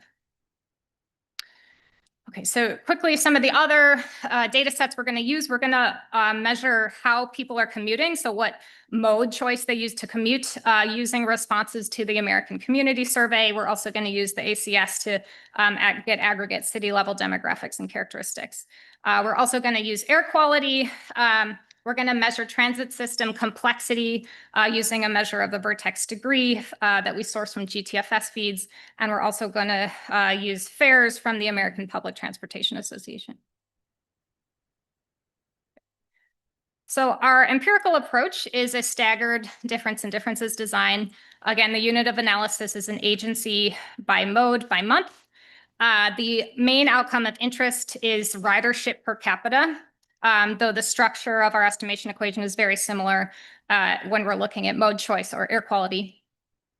All of our specifications include agency mode fixed effects, so we're netting out fixed differences in ridership across, for example, Boston's MBTA subway versus Boston's MBTA bus system. We also include region by year fixed effects and region by season fixed effects. The latter accounts for seasonal differences in the likelihood of taking transit across geographies of the US. This row sub I term is accounting for the fact that agency and modes that have very different ridership at baseline are likely to grow very different over time. We're going to cluster our standard errors at the headquarters city of the transit agency. And then we're going to weight our regressions by the agency mode vehicle revenue miles. So this is basically a measure of the operational size of the agency mode. This does two things. One, it kind of corrects for any heteroscedasticity where we think there might be more accurate reporting from larger transit agencies versus smaller transit agencies. It also means that you should interpret our parameters as the average effect or the effect for the average mile traveled as opposed for the average agency mode. And then because we have the staggered rollout design, we're going to use a heterogeneity robust estimator from Brusiak, Jarvel, and Spice. So this is the first set of results. So I'm going to show you ridership per capita per month in the 3 years before and the 3 years after the rollout of real-time tracking. Again, we have monthly ridership, but we're aggregating the point estimates to the quarter level for tractability. So you can see after the rollout of real-time tracking, monthly rides increased by about 0.8 per capita on average in the first 3 years. This effect grows over time. And based off of 2008 ridership, this is about a 14% increase in transit usage. Now we're concerned, is this driven by supply side changes? Do we see anything happening where the transit system, the agencies are maybe making their routes more efficient, changing their operations in some way that's more desirable? So we look at changes in the miles traveled by the transit system, the vehicles in operation, the cost of operating, and we don't see any of these as likely explaining our result. We do see a slight increase in fares following the rollout of real-time tracking. So it does seem like transit agencies might actually be capitalizing on the higher ridership by slightly increasing fares. But we don't think that our ridership result is explained by a supply side story. Okay. We do several robustness checks to try to validate our results. I'm happy to talk about these in detail during the discussion. One that I will highlight is we do a matching exercise where instead of controlling for baseline ridership trends, we just match on baseline ridership as well as other pre-treatment characteristics, and we find very similar results. Okay. So if we're thinking about how to potentially match this uptake of transit usage for other transit systems, or maybe even for all other applications, like for example, if you're trying to make an app to increase the usage of emergency care where there can be long waits in one location but shorter waits in another, you want to know what is the actual feature of this technological innovation that's really driving the response. So we have a basic framework in the paper to try to explain what are the different channels that could be driving this ridership response from this real-time information. And it basically boils down to 3 channels that I'm going to talk through. So the first channel that we think could be driving our effect is the fact that Google Maps might just be increasing the salience of the transit option. So you see the transit option there at the top of your screen. You say, oh, I can take a bus to get to the mall. Maybe I'll take the bus rather than take a cab, for example. The second channel that we think could be driving this ridership response is, of course, the accuracy piece. So now you have real-time information. You have much more precise information on your expected travel time and the variance of the travel time. This, of course, has an ambiguous impact on ridership. So on the one hand, you don't have to wait as long at the bus stop for the bus. That might increase your use of transit. But depending on the trip, if you see that transit is actually slower than walking or taking a car, you might opt out of taking transit. So the effect is ambiguous. The third channel that we consider here is that real-time tracking in Google Maps might actually just be reducing the attention cost of route planning. So the idea here is that if a transit system is ex ante, it's a complicated thing to figure out transfers and where am I connecting, and just how to figure out the trip. Google Maps just makes it very intuitive, very easy. It walks you through all the steps. So this kind of attention cost piece, we think is also a channel that could be increasing transit usage. So we're going to go through some exercises to try to figure out which of these 3 channels might be the most important for explaining our result. So this is the main result I showed you before. So to try to understand the salience piece, we're going to compare our main result to the rollout of static transit schedules in Google Maps. So the rationale here is that the static schedules didn't really do much for accuracy of travel time, but it did make the transit option very salient when you're using Google Maps. So we do a similar exercise where we collect information on the rollout of the static transit schedules and we look at how it affects ridership, and we see basically no effect. The static transit schedules don't seem to do much of anything. So that kind of shuts down that the salient story is really maybe the biggest one driving our effect. So then we explore the accuracy channel. Is it the fact that Google Maps is, or that real-time information is improving the accuracy of your travel time? So to understand this channel, we collect rollout information on these agency-specific apps. So the CTA bus tracker app, for instance, we collected information on when that rolled out across transit agencies. And the result here is shown in the purple squares. So you can see that the rollout of these agency-specific apps also increases ridership. It increases it by about 0.35 trips per capita per month. So still a significant effect, but the effect is quite a bit smaller than Google Maps real-time tracking. So we think accuracy is important, but perhaps not the entire story, okay? So that leads us to kind of explore this attention cost piece, okay? And the way that we're going to do this is we're going to do a heterogeneity analysis comparing transit systems that are ex ante more versus less complicated to navigate. Now, how we figure out which transit systems are more or less complicated, we're going to use two measures. The first is we're going to measure the average vertex degree for a transit system. So that we take the average vertex degree we take from network theory literature. Basically what it is it measures if you're at a given stop, how many other stops can you connect to? If that vertex degree number is higher, you're in a more connected network. If it's lower, you're in a more basic kind of linear network. We're going to combine the average vertex degree with the service area. So we're going to assign a transit agency as a highly complex transit network if its average vertex degree and its service area are both above the sample median. The rationale being that navigating a transit system might be more anxiety-inducing if it's both highly networked, but also large in space. Okay, so this is the heterogeneity analysis. So if we look at ridership for these highly complex transit systems, indeed, much of the ridership response is coming from these places. There is still a ridership response for these less complex systems, but the effect is much smaller relative to the highly complex systems. For what it's worth, this is not necessarily driven by New York City. We still see a significant difference when we drop New York. Again, this is kind of suggestive, it's illustrative, but it leads us to think that this kind of complexity and the cognitive load of navigating transit networks might be kind of an overlooked deterrent to actually taking public transit. Okay.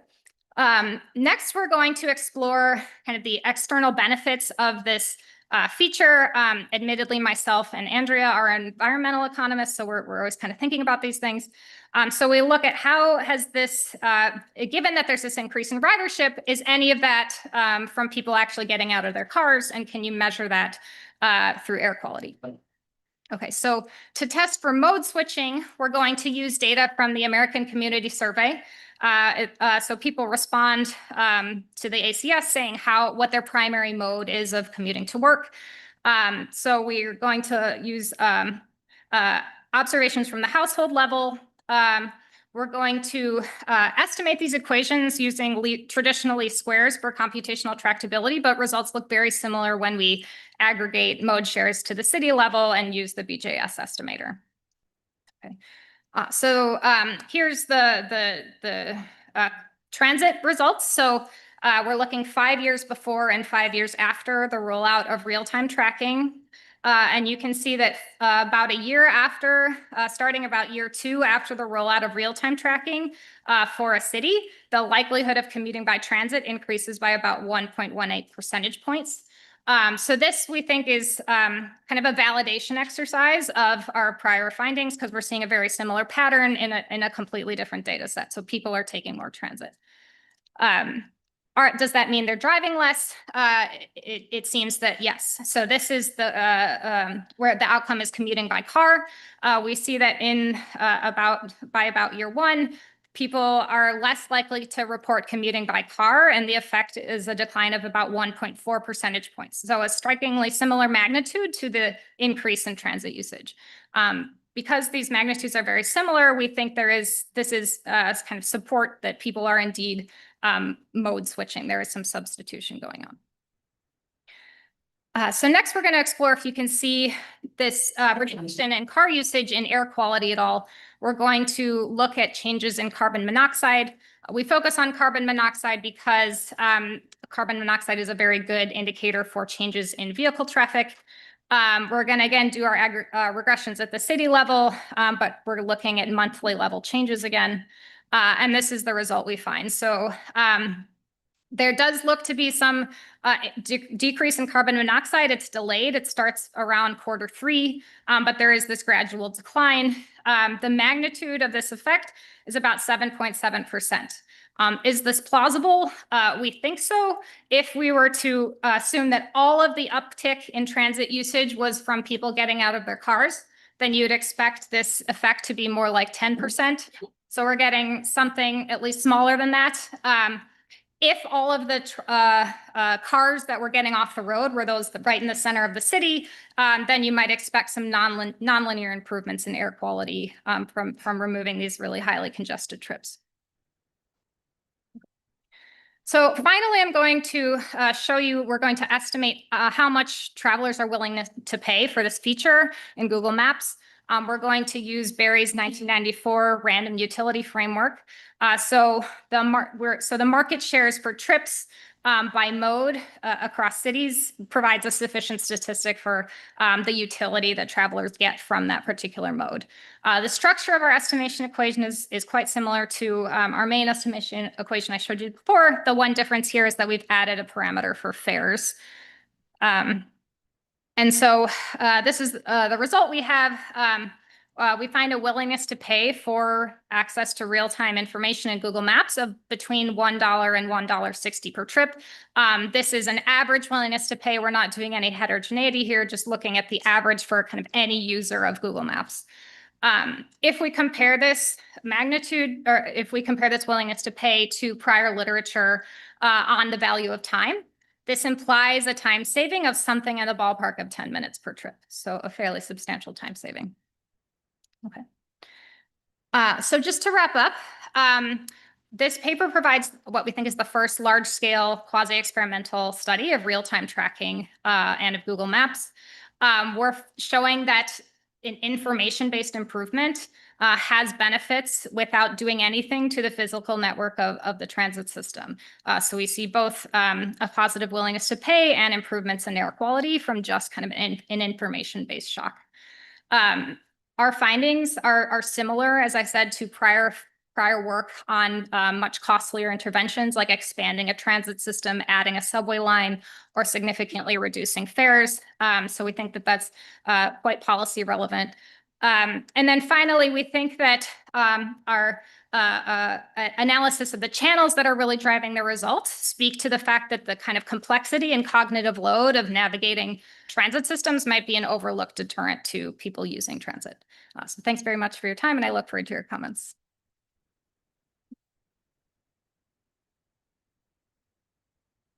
Thank you, Rhiannon. The discussant is Matt Turner.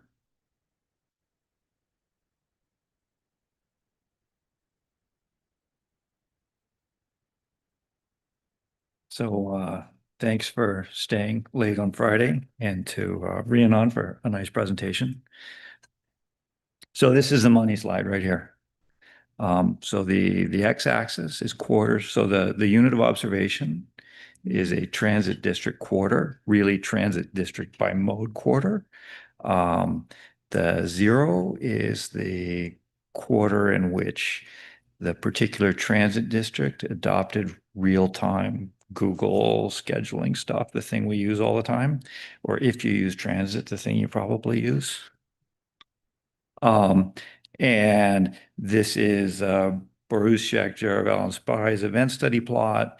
And what you see is a step up at the treatment date, right? And the magnitude of that step up is, so the y-axis is rides per month. And the step up is rides per month per capita. So per person. Transit districts, think of them as MSAs. That's not or probably commuting zones is better. They are the administrative unit that the federal government uses to give money away to subsidize transit. And so think of them as commuting zones for, if you don't know what they are. So this is riders per capita. So it says that basically after treatment, every person in the transit district took one more ride per month, right? So the baseline is about 7, right? And for those of you who know transit data in the US and are trying to do the math on that, you will immediately conclude that that's a really big number, and I'll come back to that. But that is about a 14% increase, right? So this is the federal government spends about 50. Sorry, I don't have no idea how long I have. 8 minutes. Ah, beautiful. Oh, it couldn't be easier. So the federal government spends about $50 billion on transit. And so we are getting a 14% increase in value, a sort of yield from that $50 billion of expenditure, basically for zero. Or basically, so that is a hugely important result, right? So what I want to do now is I'm going to spend the rest of my time sort of shaking that and thinking about ways that could be that make that tighter. Okay, so my first question was, could this possibly be true? Right? And I thought the answer to that would be no. Right? I thought I would go and I would look at all the elasticities that Ken Small estimated in his career, and I would try to add them up. All right. And I would conclude that there was no way this could possibly be true. Right. So I spent about an hour on this, and I would like you to spend about a week on it, wherever you are. So I went to Perry and Small AER 2009, which basically lists every elasticity Ken Small ever estimated, and tried to multiply out. So if I think that this scheduling tool saves me 10 minutes a ride, right? And I take his value of waiting time, I take Ken's value of waiting time, and I use the elasticity of passenger demand with respect to waiting time, with respect to fare, and I try to convert everything to dollars as best I can. And if you go down to these bullet points, you will get stuck because I switched from elasticity of fares to generalized cost because I couldn't do any better. But I am getting that this more or less works out, right? So people hate waiting, and ridership seems to be very responsive to that. And so on the basis of me spending an hour reading AER, reading Ken's paper, it looks like this could be okay, right? But I would like you to do a lot better on that, right? First thing, right? And the idea is is this consistent with everything else we know about travel behavior? Okay. Second thing, subways versus buses. Okay. So New York is 70% of all subway rides in the country. You go down to the top 6, it's 90%. The top 6 transit cities are 40%. So basically once you get past Philadelphia, you are very quickly at the monorail and Disney World. Okay. So so I think you really don't want to be pooling them. Right. I think that most of the transit most of your 44 treated, they're all bus cities. So I think you want to split them out. Don't pool them, split them. You basically can write a case study about New York and subways and write a paper about buses, and just be clear about that. All right. And related to that, you are, I think, everywhere waiting by ridership. Right.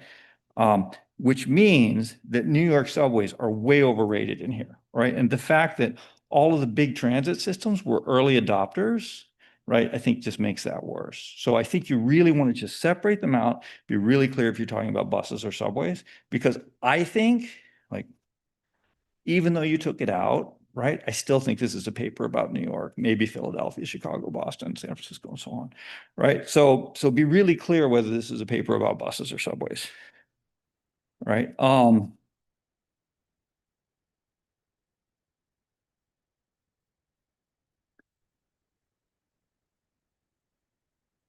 Econometrics. Okay, so you may have noticed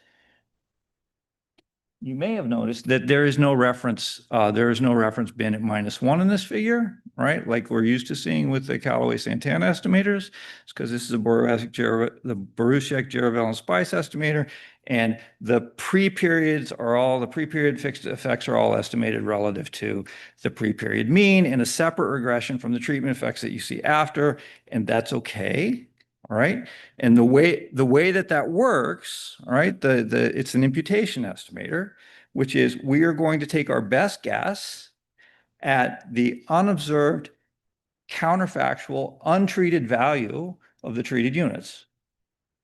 All right, which is y is zero conditional on treatment equals 1, the thing we don't observe. The way they do that is you predict that from the control units, which is the not yet treated. Okay. The conventional way of doing that is just to do it non-parametrically with fixed effects. And maybe if you're worried about parallel trends, you can put controls in. Okay.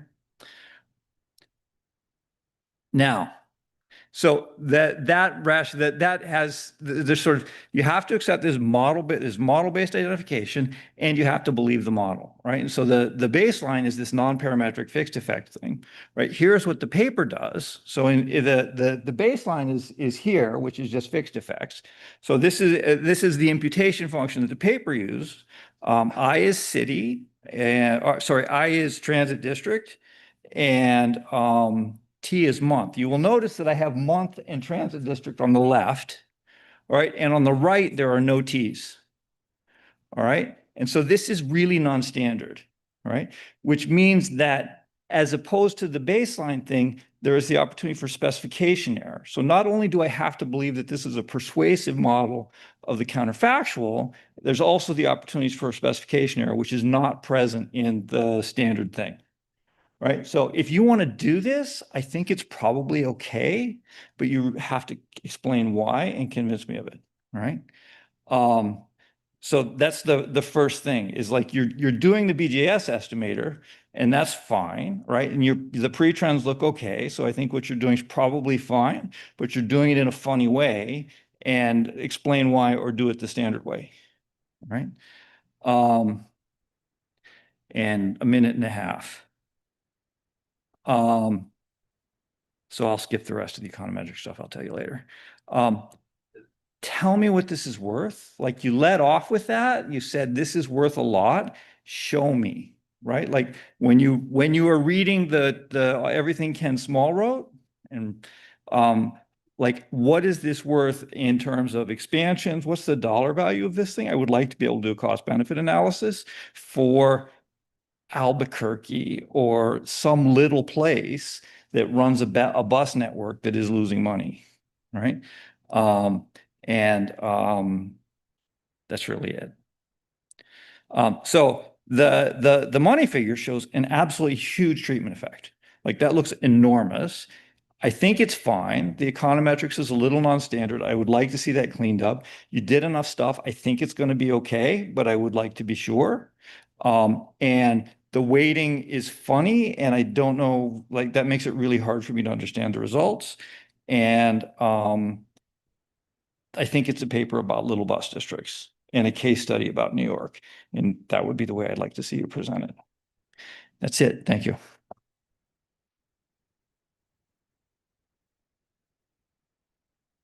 Fascinating paper. I have 3 comments. One is the biggest effects are 12 quarters afterwards, and that's a little bit weird. Like for the complex systems, your effect size doubles between quarter 11, quarter to 12. So is there something funny in the never treated comparison group, or where's that coming from? The second is for the big cities, your ACS data like gives you the PUMA, right? Where they live, you have smaller geographies. You can look at different parts of Chicago or different parts of New York, and where access to the network varies, and also the complexity of the part of the system that they engage with varies a lot. And so I'd love to see that within city analysis. And Matt's already telling you to do bus cities and the big cities separately. And you would have these predictions about Google Maps enters the entire system, but you have a known covariate that predicts sort of heterogeneous effects along the way. The third is that the fare hikes result is very cool. And the Google Maps has heterogeneous benefits across different parts of the systems, but presumably the fare hikes are uniform. And so that's interesting in terms of a story about incidence. So in addition to like how big or what is this worth, also tells us who tends to live in the complex part of the system, who's gaining the most. So just quickly, so obviously I agree strongly with everything that Matt said. I thought I knew from figure 5B that it only works for subways and it doesn't work for buses, which makes a certain amount of sense if you think that like the predictability is really key and the schedule is really telling you when you're going to arrive, whereas the bus, you're only knowing when you're going to get on the thing, which may be less valuable on the predictability. But I agree strongly, you need to separate those things out and be clear about that. I also think that like, it doesn't sound right to me to be waiting by riders because I would have thought the senators would have, hello, but Kevin Chen is sitting over there and I would grab Kevin and I would ask Kevin what to do because that's what I would do if I were trying to solve this problem is I would just ask Kevin. Last thing, in terms of making it real, if this thing is important, there must have been a fair amount of media noting of like how great it is to do this at this time period. Can you either on your own or get AI to like do some searching of like stuff beforehand or afterhand to show like a lot of people are talking about using the Google Maps to get on the thing in some kind of a rigorous way? The next organizer wants to ask a question, and then we'll take non-organized questions. Really cool. Really cool paper. You plot everything in rides per capita, not in log rides per capita. I'm sort of a little bit worried that just like two big cities that have a high baseline level just drives a lot of that effect. And I mean, that is still number of people per cap, like taking actual rides. So I understand that metric is relevant, but I think we're thinking about, is this a 14% rise in the average place, or in aggregate, it's 14% very concentrated in two places. I think splitting out buses and subways is the right thing to do, but I wonder, even within buses, your point about complexity, I think, is important. So a lot of places, like there's just one bus line and it comes every 30 minutes, and knowing that is not that useful. But in places where there's many bus lines and sort of complicated ways to go, I think you could maybe still find something in buses. So you could try to dig into that a bit, but really cool. My advisor just stole my question. So I was also going to say that you could look within a city across different routes that have different arrival frequencies. It'd be really convincing if you saw the much larger effects for like the routes where they're only arriving any 20 minutes. I know that's not in the National Transit Database, but like some cities like Chicago and New York have the tap-on data. Cody just stole my question, but I would just. I was just going to say to add on, uncertainty and instability in arrival times would be another useful way to cut sort of the within agency heterogeneity. Just routes that you'd have to be clairvoyant to use without GTFS. Chip. Prices go up. Are we also seeing worse service? Right, and I also want to know who the marginal travelers are. Someone who's going to work every day. That's not going to change anything, or that may allow this person to leave right on time, knowing that the bus may be delayed or whatever. So here there's a welfare benefit that's not being well taken into account. But if it's marginal well people or marginal well users, we should see that further away from the main network. We should be seeing that off peak hours and so on and so forth, right? On Matt's point about valuation, like these things break sometimes, like the GPS unit on the bus breaks, and it sort of might be sort of interesting to think about, like, what's the value of that? I think one motivation for a paper like that is transportation technology, like either infrastructure or mapping technology in that case. It makes the city effectively bigger, allows you to reach places you didn't know how to reach, you didn't know existed. Like Dhaka this morning, this giant city, but effectively for an individual, it's very small, like they rarely go far. So maybe like using travel surveys in the US, you get it before and after. You can see people travel farther for poor people who use transit. And even now, Google enters developing countries trying to include informal transit. So they're to solve a mind-boggling problem for people who actually rely on transit. So you can use smartphone data to see like if people use the city differently. Really cool paper. I want to introduce or propose another potential mechanism, which is that once you have this real-time observation of the location of a bus or of some other unit of transportation, there's this monitoring effect that might come into play. And so maybe bus drivers are dawdling less or something like that. And that means that the reliability of transit and travel time might be decreasing for a related but different reason that would also be really interesting to unpack. Yes, very good paper. So I feel like this information treatment effect should be much larger for tourists, because when you go to a very a new city, if the system is very complex, very intimate to go into the subway system or the bus. I feel like maybe you cannot separate, but you can look at this weekdays versus weekends or the vacation season versus not all the cities with higher tier of the tourists. So pure introspection convinces me that the complexity thing is extremely important. Having moved to both DC and Boston, it's like, how would I have done this without, Google Maps or these various agency tracking apps, not necessarily on my phone, but plotting ahead of time, which I guess is my point, is I'm not actually convinced that complexity is being solved here, because I was able to do this in 2007 in DC with Google Maps, with the schedules, not having it on my phone. That was able to solve a lot of the complexity for me. And the fact, what? The problem is you're very smart. Thank you, Ed. And the fact that this appears mostly on subways, right? The big thing that I think subways have over buses, in addition to dedicated right-of-ways, is you can look at a map and understand the subway. And maybe in New York, you can't if you're new to New York, but certainly in DC and Boston and San Francisco, like you can do that. Unlike the bus map, where if you try to look at the Washington bus map, you're like, what is going on? So I am not convinced on that, and those are the reasons why. My other question is about the mechanism in your ACS results. So 2 years later feels like that's enough, that people are actually making either job decisions or living decisions based on this sort of new information. And so I'm curious then if you can look at the heterogeneity of who this is coming from. Are they new migrants to the city in terms of like, did they move in the last year? Are they relatively young and therefore like plausibly new migrants? Were they born in the region? Had they switched jobs recently? I should know all the ACS questions off the top of my head, but I don't. But these sorts of things that would get at who is actually being affected.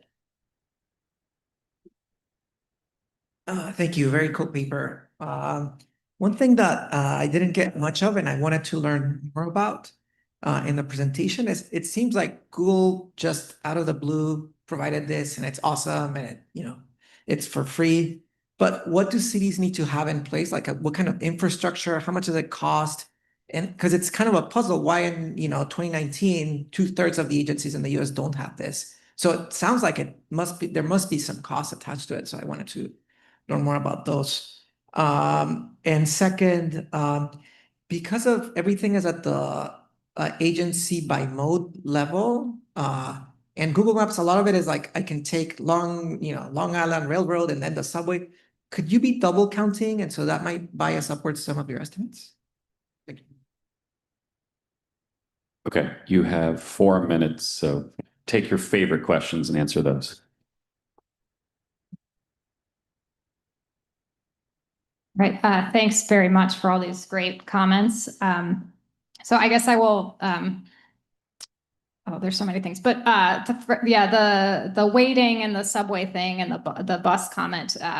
So I had to pick and choose what to show to you. There's a lot more for better or worse in the paper, but all of the effects are actually happening on subways. That was not our prior at all. We thought this was all going to be about bus travel, and it's not. It's all about subways.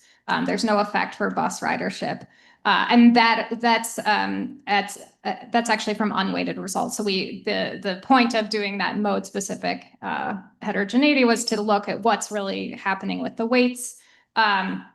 So we see that the effect is largest in subways, and that's an unweighted result. So thanks, Matt, to that point that it's, I agree, this is really about a few select cities. The vast majority of transit systems in the US are bus transit systems. There's very few subways, but as it turns out, really all of this effect is happening on the few cities that have subway systems. I guess to Rebecca's comment, we have some robustness checks where we use log ridership as the outcome, and things look quite similar actually. But I take your point that we're kind of maybe that should be the leading specification where we're scaling things a bit better. And what else do I want to say? Oh, maybe to Jill's point, I don't know if this answers your question, but you're asking about the marginal traveler. We did do some exploration on who is actually responding to this the most and with the ACS data, and it seems like it's primarily higher income people, which we think maybe jives with the fact that higher income people are probably the ones that have smartphones and are also probably the ones that can make kind of decisions about being a little bit late or a little bit early to work. They're not kind of stuck to the, being at the office at 8 a.m. But it is primarily higher income people that are responding to this treatment. Yeah, thank you very much for the suggestions to look at some of the other ACS questions about how people might be changing their life decisions based off of this. I think that's a really good idea. I agree a cost benefit would be a good idea. I think to this question about what are the costs to agencies of adopting or the cost to cities, we were trying to get a handle on that. As far as we can tell, Google Maps actually makes city governments, like kind of the lawyers have to kind of sign a piece of paper saying the city will not sue Google. If somebody's like late for the interview of a lifetime, they're not going to sue Google for incorrect real-time information. So there is a little bit of legality there that might be causing some of these places to not have real-time tracking already. Though I don't think that's the whole story. Some of it might have to do with the actual tracking infrastructure, which to your point, we don't have good details on what that costs are. So that's certainly something we could add. But these are all great points. I really appreciate your consideration. So I'll end at that. Thanks.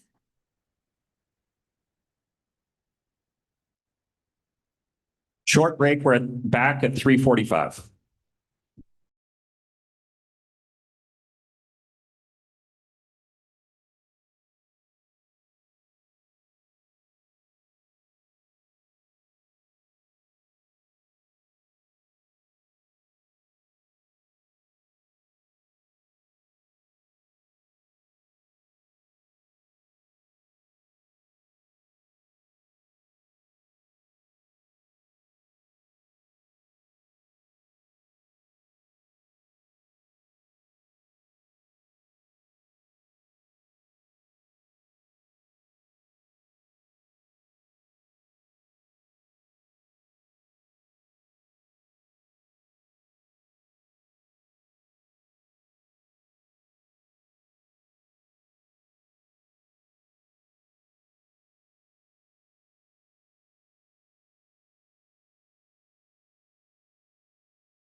Okay,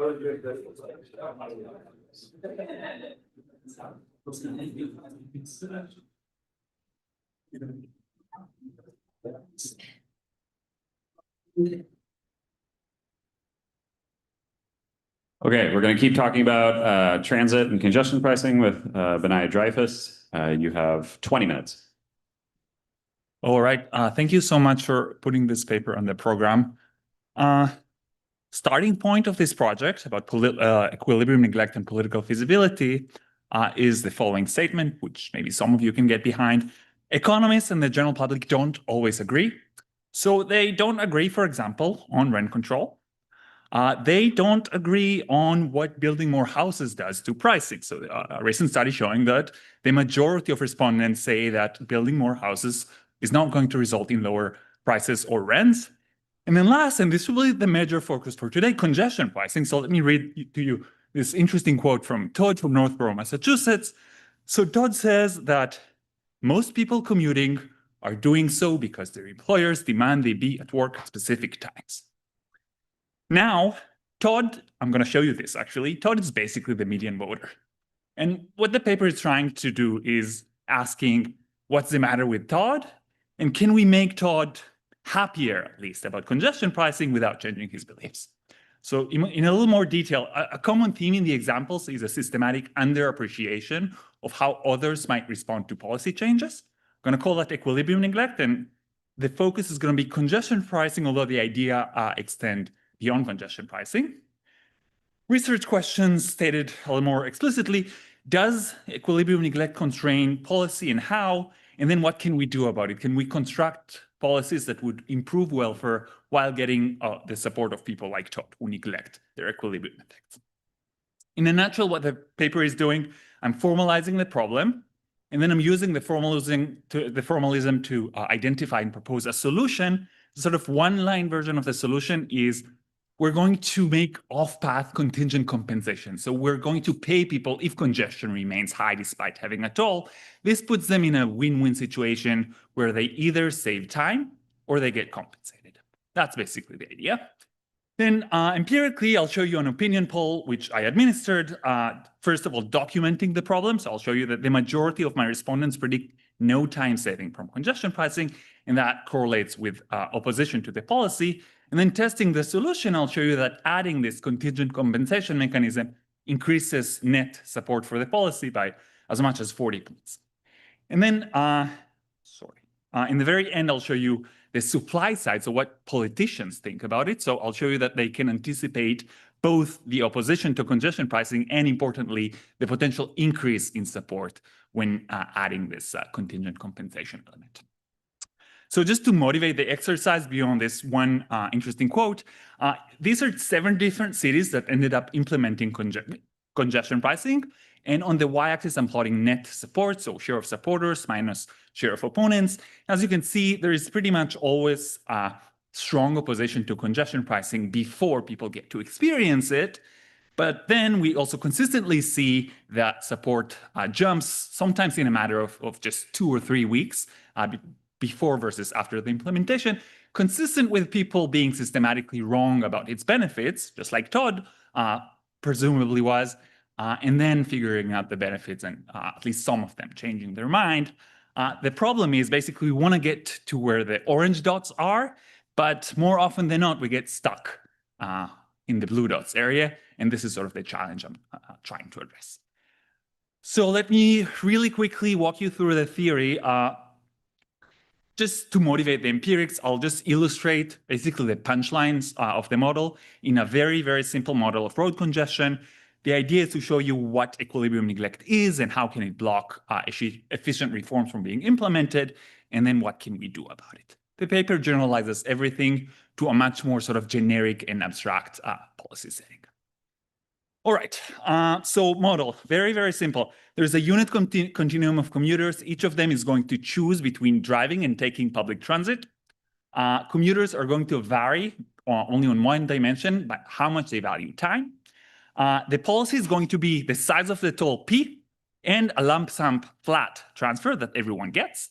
We're going to start from a status quo where there is no toll and there is no transfer, we're going to consider moving to a budget-balanced congestion pricing policy that has a price P star that implements a socially optimal allocation, which can verify exists in this model, and K star, which is just a flat transfer redistributing the equilibrium revenue.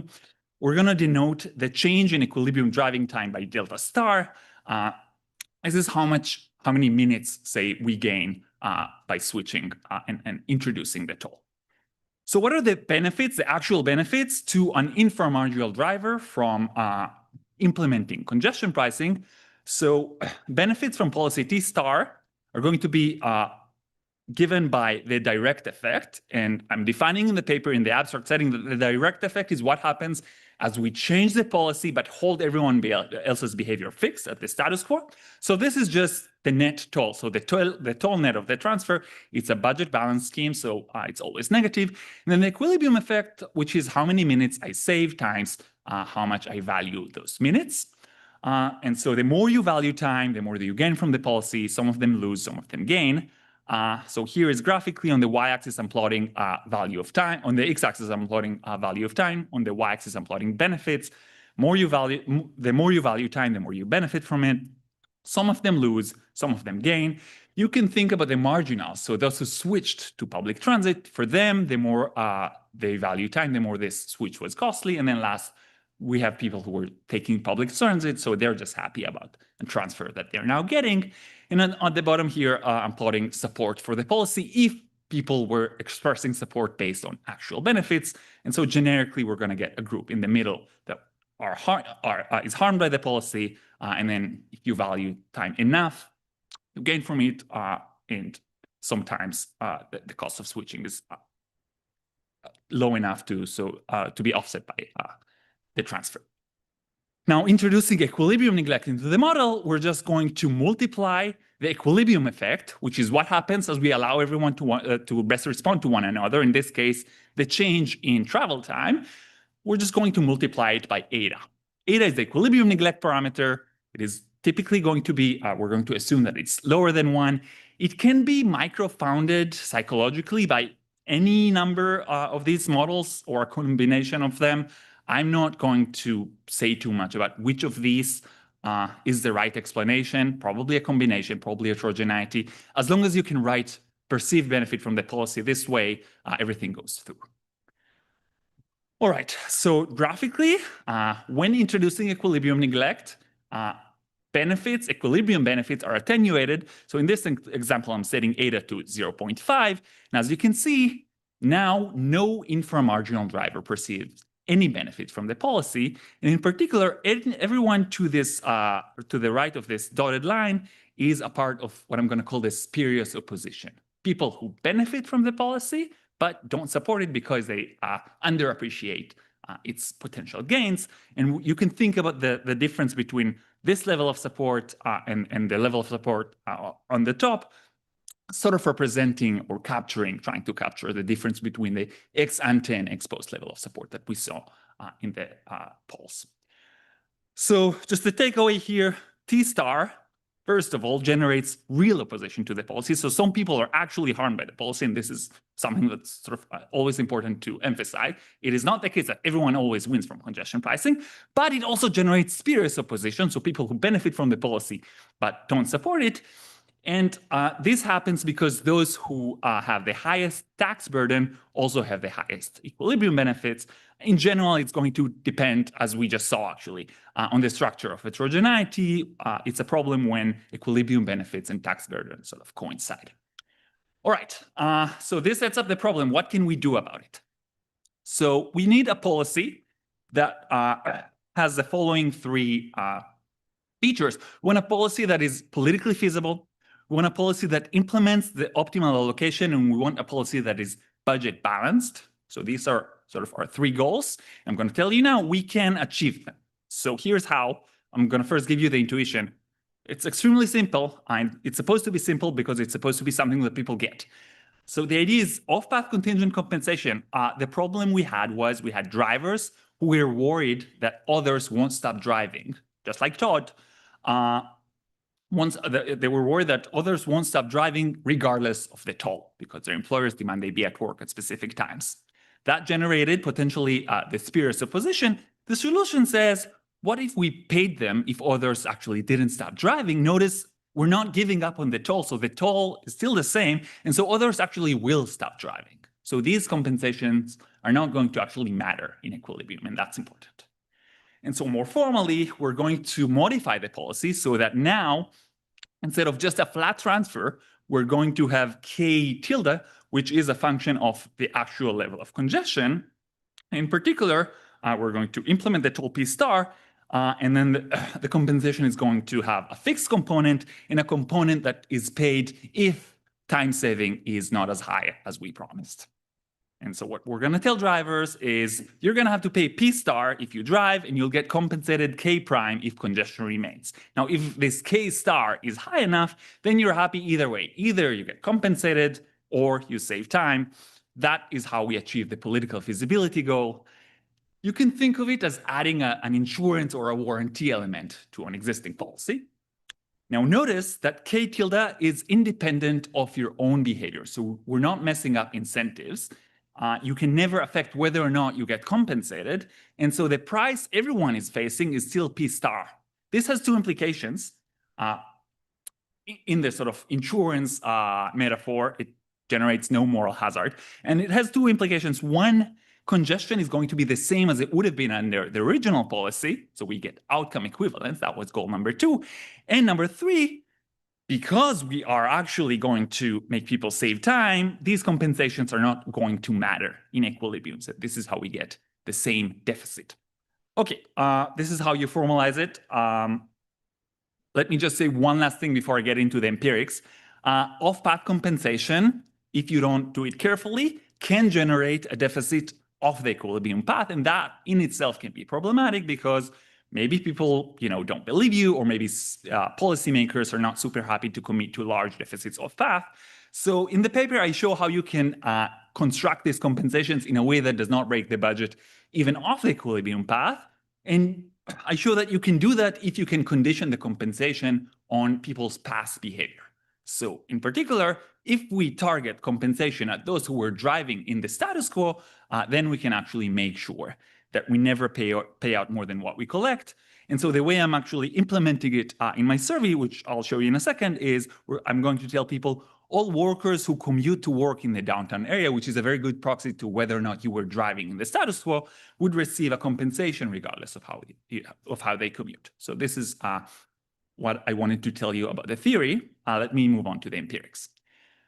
Motivation. So what people say in polls is in itself a very important input to political feasibility. So I just wanted to say that. So you don't need like a huge leap of faith in order to take what people are telling me in this poll seriously as a policy relevant input. The goal is just to show that there is opposition to congestion pricing and that it's concentrated among those who are skeptical about its benefits, and then show that my proposed mechanism actually moves the needle. And in particular, I want to show that people who are targeted by the compensation are those who actually increase their level of support. The data, it's a survey that was fielded by NORC at the University of Chicago, so that's a very high quality probability sample. People, a little more than 2,000 people who live in one of 6 different US metros: LA, Chicago, San Francisco, Dallas, DC, and Boston. It's a very simple survey, so I'll just explain as I move along. First of all, I show everyone a very standard congestion pricing policy. I tell them what congestion pricing is. I tell them a little bit about the argument for and against, and then this is the originally proposed congestion pricing policy from New York. So it's a $15 toll, and then the revenues are going to be invested in transportation improvements. Do you support or oppose using this standard 5-point scale? And so first result is there is very strong opposition in my sample to congestion pricing. More than 63 oppose, less than 21 support. This translates to a measure of minus 42.5 net support. And this is sort of the number I'm going to be going with. Net support is share of supporters minus share of opponents. Second question. if congestion pricing were implemented according to the proposal you just saw, how do you think it would affect driving time from your home to downtown, whatever major city this person lives close to? And just as benchmark, I'm going to compare it to a very rough back of the envelope calculation of how much time we think they might be saving. And this is just based on how much time they currently spend in traffic. So free flow minus peak travel time from their home, which I know based on their zip codes, to the nearest downtown area. So this is the distribution of this estimated measure of time saving. So this is just to show you, these are people who live in congestion-prone areas. Compare that to what they tell me they think will happen if we implemented congestion pricing. Sort of most strikingly is that almost 40% of my respondents tell me that if we implemented a $15 congestion pricing policy, my driving time to downtown will not change. Another 20% say it will get worse, and the rest say it will improve at least by a positive amount. So this is, I think, pretty consistent with people underappreciating the benefits from congestion pricing. And importantly, it is strongly correlated with support for the policy. So just a dummy that equals 1 if you believe in any positive change in your commute time predicts almost a 30-point increase in net support for the policy. And that doesn't really change once you add controls. And this is sort of the single strongest explanatory variable to support. All right, so this is the first part of the survey. Then I want to test whether or not my mechanism actually shifts support. So second part of the survey, everyone sees a modified version of the original congestion pricing policy where the modification is randomly assigned. I'm going to focus on 2 conditions. The first one is the control. So I'm just adding that traffic levels would be monitored and published monthly. This is just like a placebo. I'm going to compare that to my main treatment, my EN robust implementation of congestion pricing, which still has the monitoring aspect. But then I also tell them that if monthly traffic decreases by less than 8%, all workers who commute to work in the downtown area would receive a $120 tax credit for that month, regardless of how they commute. And this is basically, in a nutshell, 1-to-1, or as best I could, given the numbers I was given, implementation of the idea from the theory, just instead of conditioning on past behavior, conditioning on workplace location, which is, I also show actually, is a very good proxy for how often you drive into the downtown area. I'm going to compare these to the control and EN robust, the policy that includes the contingent compensation mechanism. Just as benchmark, I also added this third treatment, which, as they did in New York, in order to buy some votes, they reduced the toll from $15 to $9. So just sort of to benchmark the result against a more traditional adjustment margin. All right, so I'm going to first show you the results based on the whole sample, so everyone, all of my respondents. As you can see, comparing treatment and controlling for baseline support, we see a 10-point net support increase in EN robust, the policy that had the contingent compensation versus control. Toll reduction doesn't do anything. If anything, it actually has a negative effect relative to control. But this is the whole sample.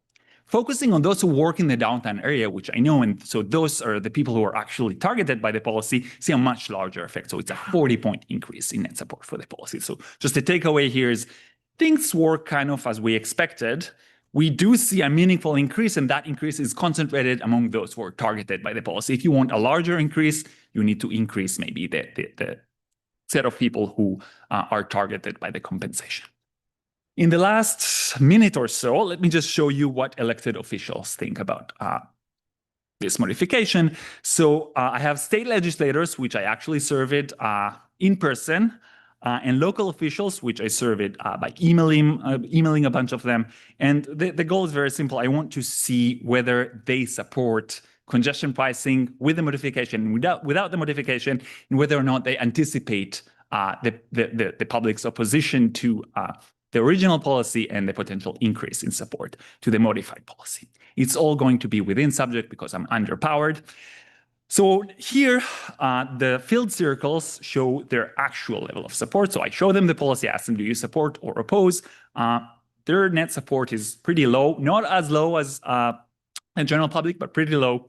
I asked them, what do you think your constituents will think about it? It's even lower. Okay, so they don't like vanilla congestion pricing and they don't think their constituents will like it. Then I show them my modification, and lo and behold, they themselves are a lot more likely to tell me that they would support it in their capacity as a legislator, and the perceived support among the general population also increases. So just the takeaway here is they seem to be positively responding to my suggestion.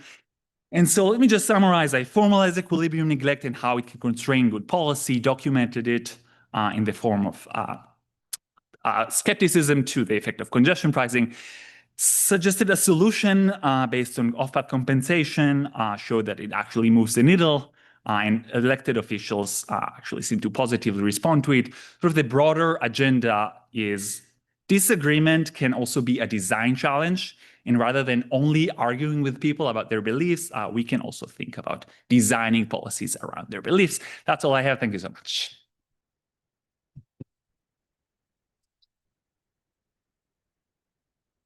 Got 5 minutes for questions.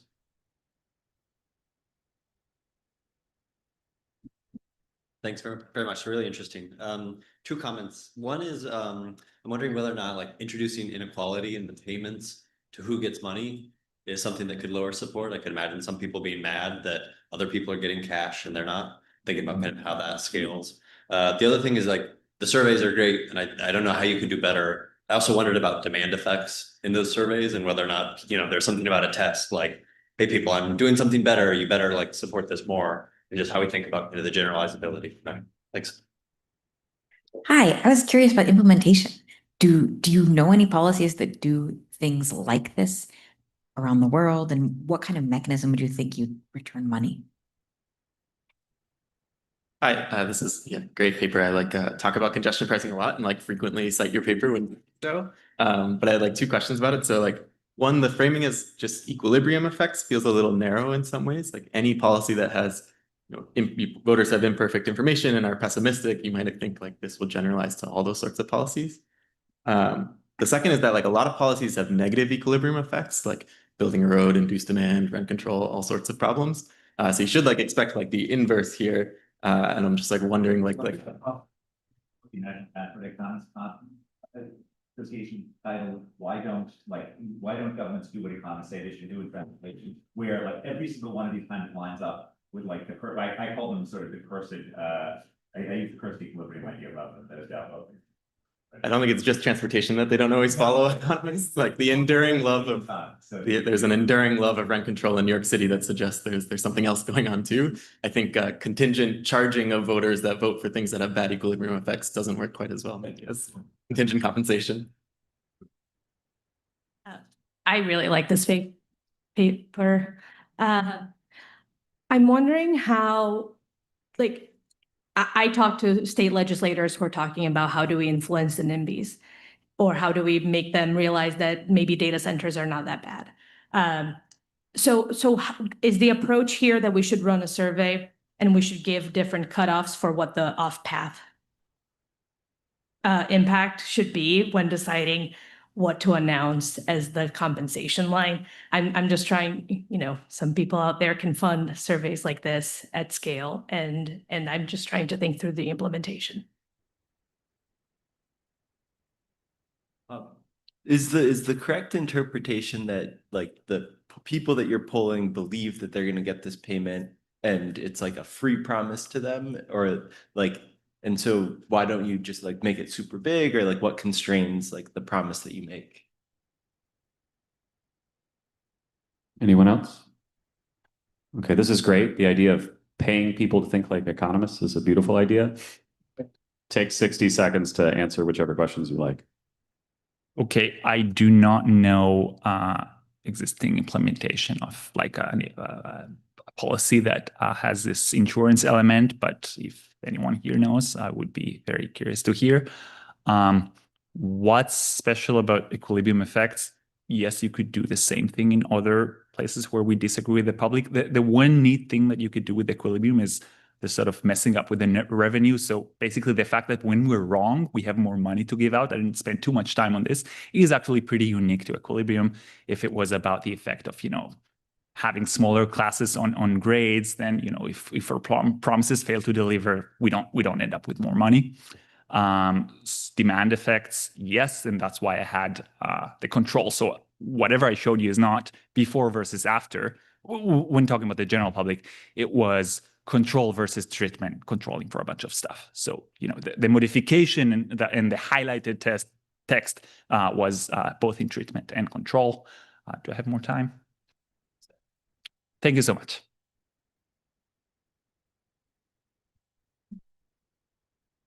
All right, next up we have Lindsay Courier with competition and the cost of US infrastructure.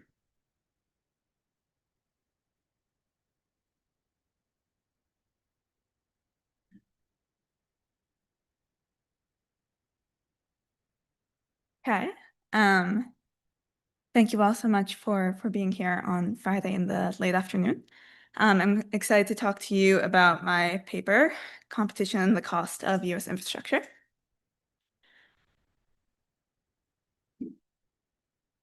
There we go. Okay, so building infrastructure is expensive in the US. That's true across many different types of infrastructure. You may have heard of some of these examples in highways, in public transit, electricity, drinking water, dams, intercity rail. In this talk, I'll be focusing on highways, and you can think about whether or not some things might generalize to other settings. Here I'm giving you some famous examples. One other way to think about how it might be expensive is to look internationally. So I'm plotting data for you from Levy et al. 2025. This plots the cost per building a kilometer of urban transit across a bunch of countries that they survey. And you can see the US is that dark blue dot up there. So we have achieved the most money per kilometer. The x-axis is a measure of complexity, and the US is also not making tunnels as often. Projects are not as complex, so you wouldn't expect them to necessarily be this expensive. So that's the motivation. In this paper, I then turn to why is it so expensive? I break that into two factors, so production side drivers or market structure. So on the production side, you can think of material inputs, capital wages, or production like efficiency and technology. Or the market structure could be something about the market that results in prices above the cost of production. In terms of roads and highways, there's a very specific structure. It's a public good, so demand is by the government, supply is by private firms. The way supply meets demand is via procurement auctions. And in fact, we have good reason to think there might be a competition problem in procurement auctions. So in a survey by Lisco et al., they find that the number one concern cited by procurement officials themselves is lack of competition in these auctions in terms of high prices. Yet there's a couple hurdles to assessing this empirically. The first is a lack of data. So the fragmented process by which different states conduct these auctions has meant that there's a lack of comprehensive auction data with which to study the problem. Second, ex ante, it's not obvious what sufficient competition looks like. So say we know the number of bidders in an auction, well, does that get us close to the production cost, or does that still result in prices above the production? So I have two simple questions in this paper. The first is I ask what share of the price that the government actually pays is that production cost versus a markup above the production cost. And then I ask if these markups are large, why don't more firms enter and then compete away those high markups and reduce prices? In the paper, I do three things. First, I build a new data set that's a near universe of US road procurement auctions. I use a quasi-experimental attempt to quantify the effect of an additional bidder on price. In this, I'm speaking to a large literature on transportation infrastructure. This literature mostly studies the benefits or demand of transportation infrastructure, whereas I'm focusing on the supply. And I'm also speaking to a more nascent literature on prices and procurement. To that, I'm contributing new comprehensive project data, as well as a focus on competition. Third, I'll estimate a structural auction model in order to recover production costs and markups, and then use that to quantify the cost of entry to explain the number of bidders we see in these procurement auctions. I'll build on a rich empirical auctions literature to do this, in particular adding an uncertainty over participation, nationwide estimates of markups for the first time, as well as an estimate of state-level entry barriers. Awesome.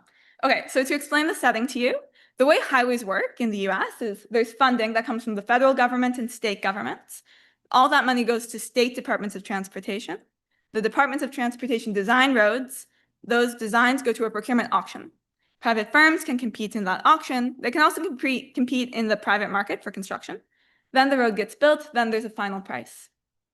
My data is going to center around this procurement auction, so that's what I'll be able to say the most on. There's two key facts about these auctions. The first is that they are sealed bid, first price auctions. So as we know, that's not a truthful mechanism, so it's not obvious what the cost is to the firm of actually building the road. And the second is that bidders don't know the exact number of rivals they face in a given auction. So I need to be careful about thinking how the amount of competition in the market trickles through to prices. Okay, so my data is primarily a panel data of state Department of Transportation auctions. I have about 2 decades of data. I have all the United States, all contiguous US states. I have all bids, so that ends up being about 1.3 million bids. And I have a bunch of auction level characteristics, including the engineering type, county, and the measure of size, which is the total tons of inputs to the project, as well as a brief description. For about the second half of my data, for a decade, I observed the project bid schedules. So that's all the inputs that go into every single project. And that's going to allow me to really carefully control for covariates. So that's the main data set I'll use for my structural model. Here's an example of a project in the data. This is the Charlestown Bridge. So if afterwards any of you want to walk about 20 minutes north of here, you can see the completed version of this bridge. In general, you could think of the modal project as being a highway reconstruction.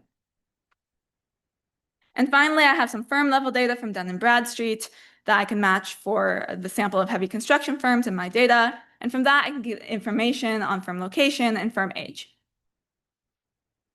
Okay, so I'll give you 2 descriptive facts from the data. The first fact is that the winning bid of building a road, so the price that the government pays, is rising. This plot is showing you in thousands of dollars the price for building a road. It's already controlling for inflation, and over my period, that price just about doubles. So this is continuing a trend established by Brooks and Liskow and Mimocha et al., showing that in earlier periods, the price of road constructions was rising. My data is project level data as opposed to state level trends in those papers. You might ask whether that price increase is due to obvious changes in what we're building. So I can show you the same plots for subtypes of projects, just asphalt or just bridges. And I can show you the same plot holding size constant. So now this is looking at projects just within a narrow bandwidth of total size. And finally, I can show you that the trend is still there if we look in different locations. So we're not building necessarily in new places that are more expensive. Projects, even just in rural or flat areas, also see price increases over this time. Let me move on to the second fact. Arguably, there is thin competition in this market. So I can quantify nationally the number of bidders we see on road projects. I find that in the most recent year of the data, auctions that have just 1, 2, or 3 bidders make nearly 2/3 of all projects. I can look at that over time as well. I break that into 2 periods. In the first period, up to 2010, I'm plotting the share of auctions with just 1, 2, or 3 bidders. So 1 bidder is red, about 10% in this period. In this period, the competition in the government procurement market is driven very much by the housing boom and bust. So one, that's a validation of the data. You can see that as the private sector did badly, the public sector did better and saw more competition. It also doesn't really explain the time trend for this period. In the second period, from 2010 onward, you can see that there's a fairly clear decrease in competition. One way to quantify that is since 2010, auctions with 3 or fewer bidders rose from 47% to 63%. And so part of the goal of this paper is to say how much does that matter for what the government pays, and how much does this baseline low level of competition matter for what the government pays. Briefly, before I'll move on, I'll show you that there's not increasing demand. So if you're wondering if that was driving a fall in competition, that's not the case. Okay, so let me dive into my quasi-experimental evidence. The goal now is to ask, how much does a bidder reduce the price the government pays to build a road? Ideally, to do that, I could simply run a regression of price on the number of bidders and projects. There's a couple challenges with that. The first is that firms select into projects. So firms like to bid on roads that are expensive. That will induce a positive bias. The second challenge is that bidders don't know the exact number of competitors in a given auction. And so small or unanticipated variation will not affect their strategies, and that will underestimate the total effect. So here's my attempt to deal with that in a reduced form way. I'm going to use firms that enter into a new state and the distance between them, their home location, and available auctions in that state. So the idea is that distance strongly predicts whether or not firms are going to enter auctions for projects. However, you might wonder if firms locate within states near available promising projects. And so I'll use firms that are located in a different state. That's motivated by something like this picture, which shows you a single firm and where it bids. Orange is bidding in 2000, blue is bidding in 2010, and you can see that it doesn't enter Indiana from Michigan until about a decade after it starts its original bidding. And then finally, this cross-state entry behavior is pretty infrequent and it's pretty lumpy, so it's arguably salient to firms and will induce changes in their behavior. So let me quickly show you results from that. The first column just shows a naive regression. You find a positive effect, which would suggest that more competition would raise prices. I don't think that's true. The last two columns are the preferred specification. And I find on average, among these complier counties, one more bidder is reducing price by about 10%. So that's a sizable effect. Great. So from there, I'm going to turn to a bidding model. So let me tell you what the goal of this model is. I want to decompose every single bid I see in the data into a production cost to the firm and a markup above that production cost. That would let me quantify markups in the industry. From this, I can answer a few questions. I can say, what is the average markup overall? I can look back at the time trend, and I can say, over the period I estimate this for, do we see something that looks more like rising production costs or something that looks more like rising markups from competition factors? And then I can do a counterfactual exercise through the structure of the model, and I can say, how much would one more bidder decrease markups? That has distinct identifying assumptions from the reduced form. So if you didn't like my IV, this is a form of robustness. And it also allows for a lot more heterogeneity. So I can look across place, and I can look across the initial number of bidders. So the approach to the model is going to recover markups under an independent private values assumption using minimal functional form assumptions. So all I need is essentially these three assumptions on behavior. The first is going to be an assumption on bidder costs. I'll assume they draw independent costs to complete a road project, that they observe their own costs. So that's going to rule out winner's curse. I have some discussion of that in the paper. And then they observe all the covariates. They observe all the project cost shifters, and I'm suppressing that from the notation here. Second, bidders know the distribution of the probability of bidders in a given auction, as opposed to the exact number of bidders in a given auction. That maybe makes sense, but it deviates somewhat from the standard literature, so I'm noting it. And then third, the government has a secret reserve price above which they'll reject all projects. And that mimics the fact that the government will reject projects if they're particularly high priced. The government does not have a set rule for doing so, so firms have to guess that. Finally, I'll assume firms do not collude, and I again discuss this assumption in the paper. Great. Under those three assumptions, markups are pinned down because firms will trade off in their bid simply the probability that they win against the profit they get if they win. That means that their bids are a function equal to their production cost plus a markup term that I can write explicitly from those assumptions. It's the competitive pressure they face from other firms and the rejection risk against the government, where the competitive pressure is simply the probability of there being a certain number of bidders and the distribution of those bids. And the key to this function is that all these terms on the right-hand side that determine the markup are either directly observed in the data or they're estimable. So I'll skip over the estimation details for the sake of time, but that's the spirit of it. So here are my results from the model. My main estimates are that markups are on average about 22%. So if a project is about $2.5 million, that's maybe $600,000 of markups, so prices that are paid by the government above the cost of production to the firm. There's substantial variation across states, so some states see much higher markups on average than other states. And then I can turn to the counterfactuals, where I estimate the impact of having one more bidder in each of these auctions. And if we could achieve that somehow, I'm not saying how, then that would reduce prices substantially Looking at the most recent year of data, I estimate in total that would reduce prices by about $350,000, very similar to the 10% estimate I found in the reduced form. I'll also note that with my counterfactual, I can decompose the mechanism of how prices fall, and I find that it's mainly a strategic effect from firms changing their behavior when they do, in fact, learn that they're facing more competition. Okay, the second thing I can do with my results is I can say, does it seem like production costs rose more over time? So things like fuel inputs or labor or efficiency, or does it seem more like markups rose over time? So things like competition falling. So this is just for the last decade of the data. The first thing I find is that projects have gotten a little more complex. So about a third of the total price growth appears to be for the same road we built. It now takes more inputs to build that road than it used to. So that's about a third of the total price increase. Of the remaining about 20% price increase that's real, I find that markups grew 44%, whereas costs only grew about 8%. So in terms of that real price increase, it's more a story of falling competition than it is a story of rising production costs. Okay, so the last thing I want to do in the paper is I've argued that there's little competition, that matters, it's resulted in high markups. The question is then, why do these markups persist? Why don't firms enter and compete them away? So large markups could be mapped to high profits, or alternatively, they could simply be covering fixed costs that firms pay when they participate in this procurement market. Those fixed costs could be a lot of things. So there could be industry level fixed costs. There's a lot of fixed capital required to work in heavy construction.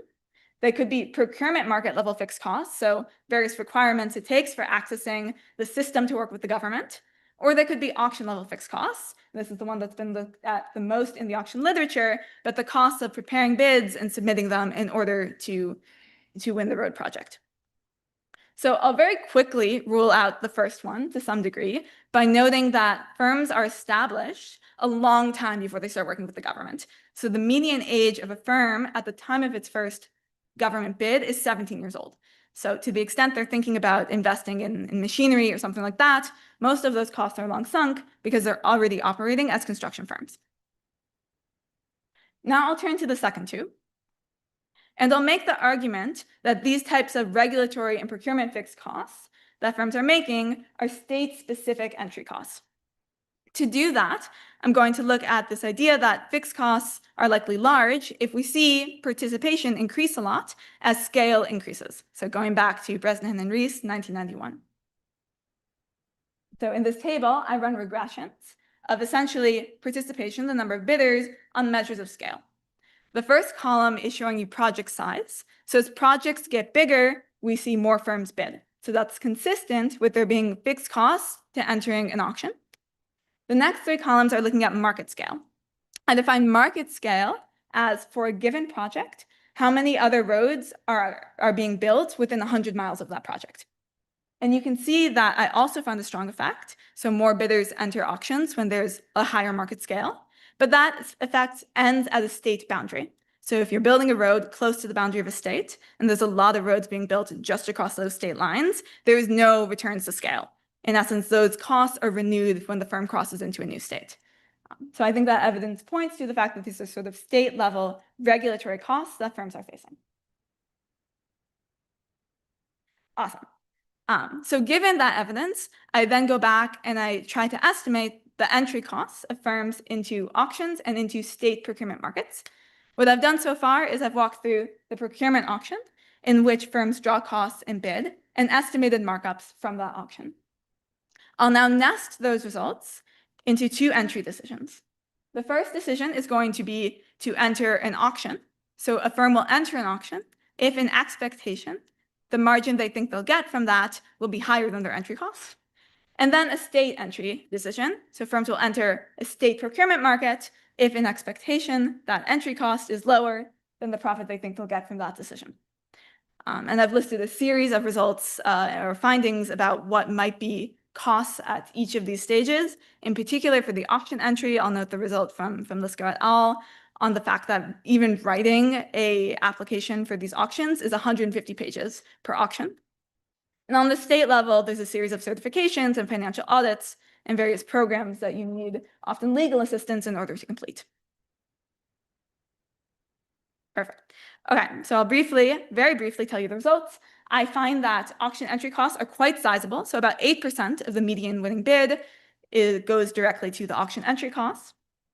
When I combine that with my state level market entry zero profit condition, however, I find that the state is accounting for more of the costs. So about 75% of the total costs are at the state market entry level, and about only 25% are at the auction level.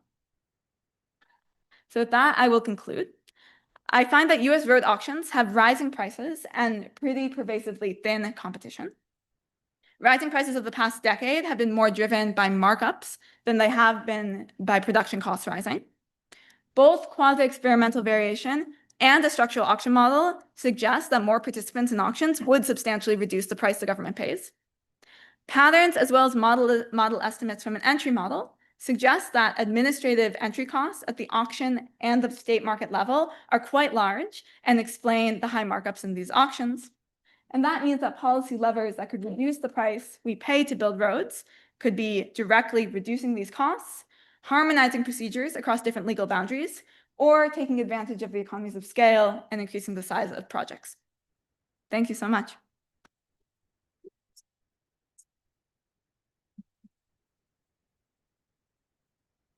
A couple minutes for questions.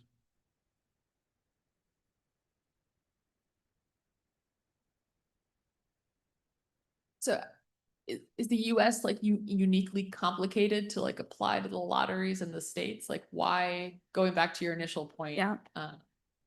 Is our government just overly customizing everything, or what makes us stand out now that we think it's about fixed cost? Yes, super interesting. I had two questions. One is, how do these markups compare to markups we may have estimated in other construction sectors? Like, is this specific to transportation or just these big projects in general? And then second is, how should we think of the universe of potential existing firms that could bid on these projects? You said that these firms exist for a long time, but among the firms that exist, how many could be bidding compared to the 3 that are bidding right now? Can you help us think about what happens to the money gets transferred to firms? Do you think it's just like blown up into the air, total waste? Is it somehow useful compliance costs? Help me think about that money. This is really great. I guess I'm wondering, I'm willing to believe that like the costs of these state administrative procedures outweigh the benefits. I'm not sure that there are no benefits though. And so I'm wondering like how we should think about, from simplified procedures, how firms might take advantage of states or have, performance issues, those kinds of issues. Thanks. I think this is a question that probably is better left for somebody writing a lit review, but I am curious how much this generalizes in the other direction. So my impression is that if you're not a large builder in the US and therefore building houses or renovating kitchens, that this sort of same dynamic applies, that there are fewer and fewer firms building and that there are high markups. I mean, I don't know for sure, but I'm curious how it compares with private construction.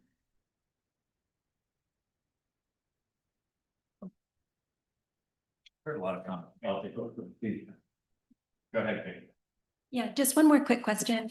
Seeing that there are usually only 1 to 3 bidders makes me think that they probably actually know who the other firms are who are bidding, and they may know also a lot about their capacity and probably invest a lot of resources in guessing exactly what their competitors' bids will be. If there's one thing I'd have you say that you didn't say, is like a little bit more about how the feds play in relative to states in terms of creating the system and state domain. Yeah, I had 2 quick questions. One is sort of along those lines. Is there any spatial variation in how the auctions are conducted? And why do they all do seal bid first price? Or to Rebecca's point, is there any variation across states and entry, or the difficulty of getting in and participating in these auctions? And then second, just to talk like a Columbia University economist and pretend the rest of the country doesn't exist, the New York City 2nd Avenue subway, if I think about a lack of competition in that project that puts you up there, I think the lack of competition there is about unionized labor and not really about the set of firms that get to participate in the procurement auction. Do you have any sense of whether that's the lack of competition in other parts of the country, or is New York City just different? Also the whole other problem ex post, right? So even if there's competition ex ante in that, because that involves so much renegotiation, there you've always got sort of bilateral monopoly going on. Okay, take 2 minutes to respond. Awesome. Okay, so let me speak briefly to the last question. I think so. I looked at unionization in this data set. Doesn't seem to be super binding in any way. There are definitely heterogeneous factors in infrastructure being expensive across all these examples. I do think the sort of extensive bureaucracy and procedure does tie the through line through many different types of projects in many different places, and that can result in a lack of competition in many different ways. So even with mega projects, you often see that there's few bidders, and that can be tied to the complexity of working with the government. But I don't know specifically. To the point on do firms know who they're competing against? Some probably do. There's a high number of potential bidders. Someone actually asked me that, and fairly high turnover in which firms bid in specific counties. So in a given county, they might see 16 different firms bidding in a period of 5 years or something. So there's some ability to predict, but I think in most cases there is not perfect prediction, which is why I make that assumption. But there's definitely examples of intense collusion in certain periods in this industry. So it happens for sure sometimes. And to Ed's point on the federal government, I will say that they're not very involved in this. So potentially there's scope for more policy on that. Thank you so much. Okay, finally, Max is going to talk to us about churches and local economies.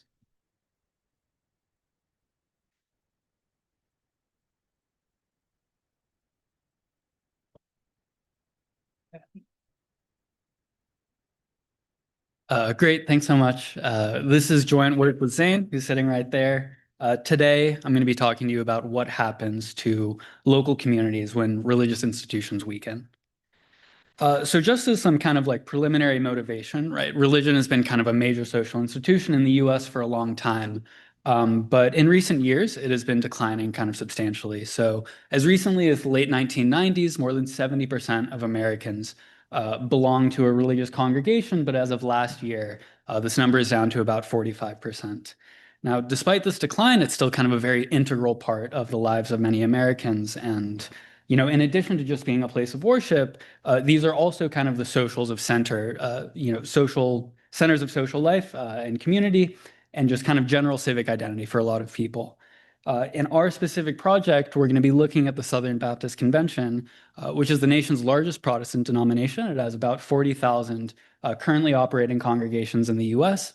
And as of 2006, it had about 16 million US members, but that's been declining kind of in conjunction with the general decline in religion every year since.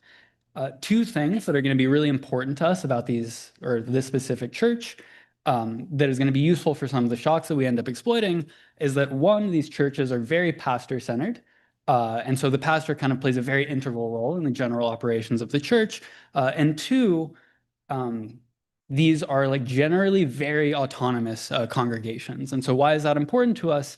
It means that unlike in some other denominations, when there's a local shock to a given church, these are not necessarily smoothed over by some kind of like central larger body. And a lot of these shocks are going to be absorbed locally, which is going to lead to some kind of persistent effects when these shocks happen. One thing that I really want to emphasize is just two descriptive facts that kind of show how important this religion is to its adherents in the US. And so on the leftmost plot, I'm going to be showing just kind of for the average Southern Baptist adherent, how important is this religion to them compared to kind of other religious adherents. And so this is going to be like the bluish gray plot on the left. You can see that over 40% of Southern Baptists say that religion is the most important part of their life. And if you extend to people who say it's at least among the most important parts of their life, this is going to be over 90% of members. So it's really integral to the identity of these members.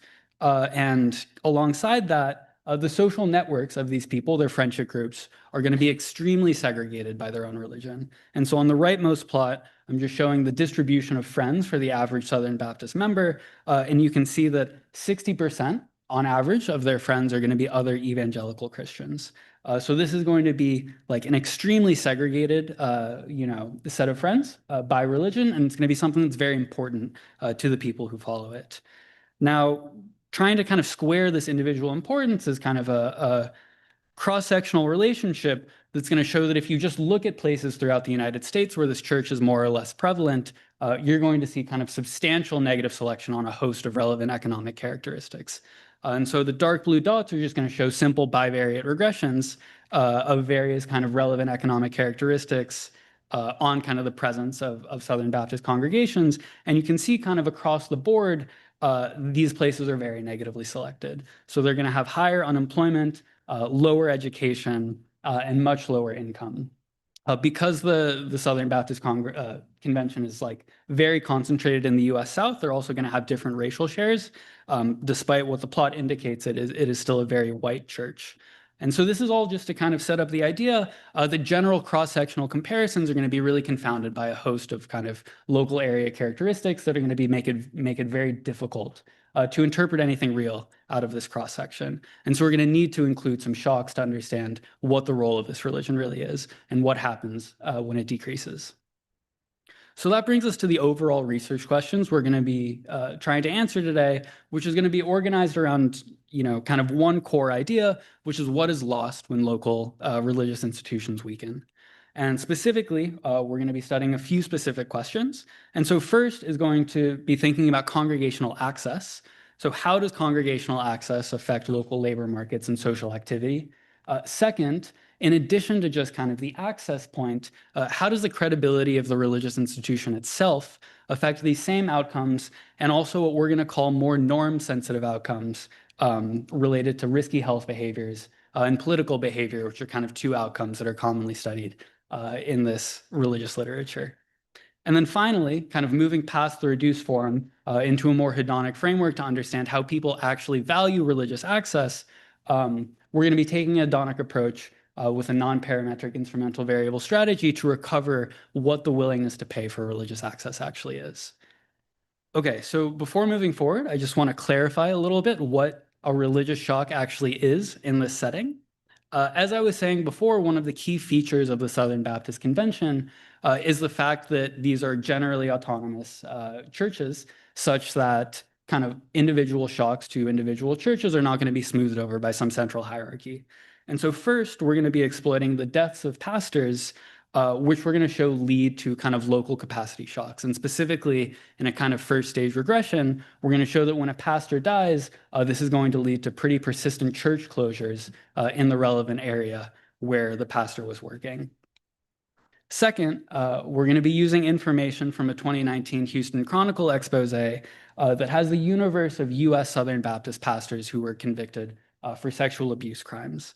And we're going to show in this kind of comparable first stage analysis that attendance among Baptists is going to fall very sharply following the conviction of a Southern Baptist pastor for sexual abuse crimes. And this kind of attendance effect is going to be very localized to Baptists specifically, with no change in attendance for other denominations. And so kind of intuitively, when we're thinking about these potential mechanisms, the pastor deaths we're thinking are kind of operating on the mechanism of access to church. And pastor convictions are simultaneously going to be affecting access, but also just general religious credibility and belief in the institution itself. And so after that, so this is just what I was saying before. We're kind of thinking of deaths as isolating access, and convictions also potentially affecting a credibility and general norms channel. So just as a brief preview of results, as I was saying before, we have this first stage result for pastor deaths, which are going to show that there's going to be persistent church closures following a pastor death. And we're going to show that this is going to have downstream economic implications on things like labor force participation, which is going to fall, unemployment, which is going to rise, and social activity, which is going to fall. In addition, home prices are going to decrease in the area around the pastor death and resulting church closure. But importantly, on these more kind of norm-sensitive outcomes, which we think have more to do with religious credibility, we're not going to observe kind of any changes in anything. After a pastor conviction, we're going to find very similar economic effects.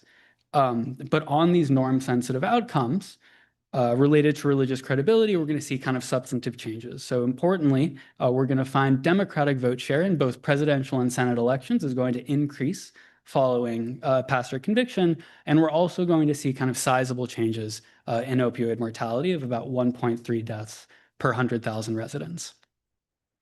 In our hedonic demand model, which I'm going to explain in a lot more detail in a little bit, we're going to estimate that the willingness to pay to be 1 mile closer to a Southern Baptist congregation is about $3,200.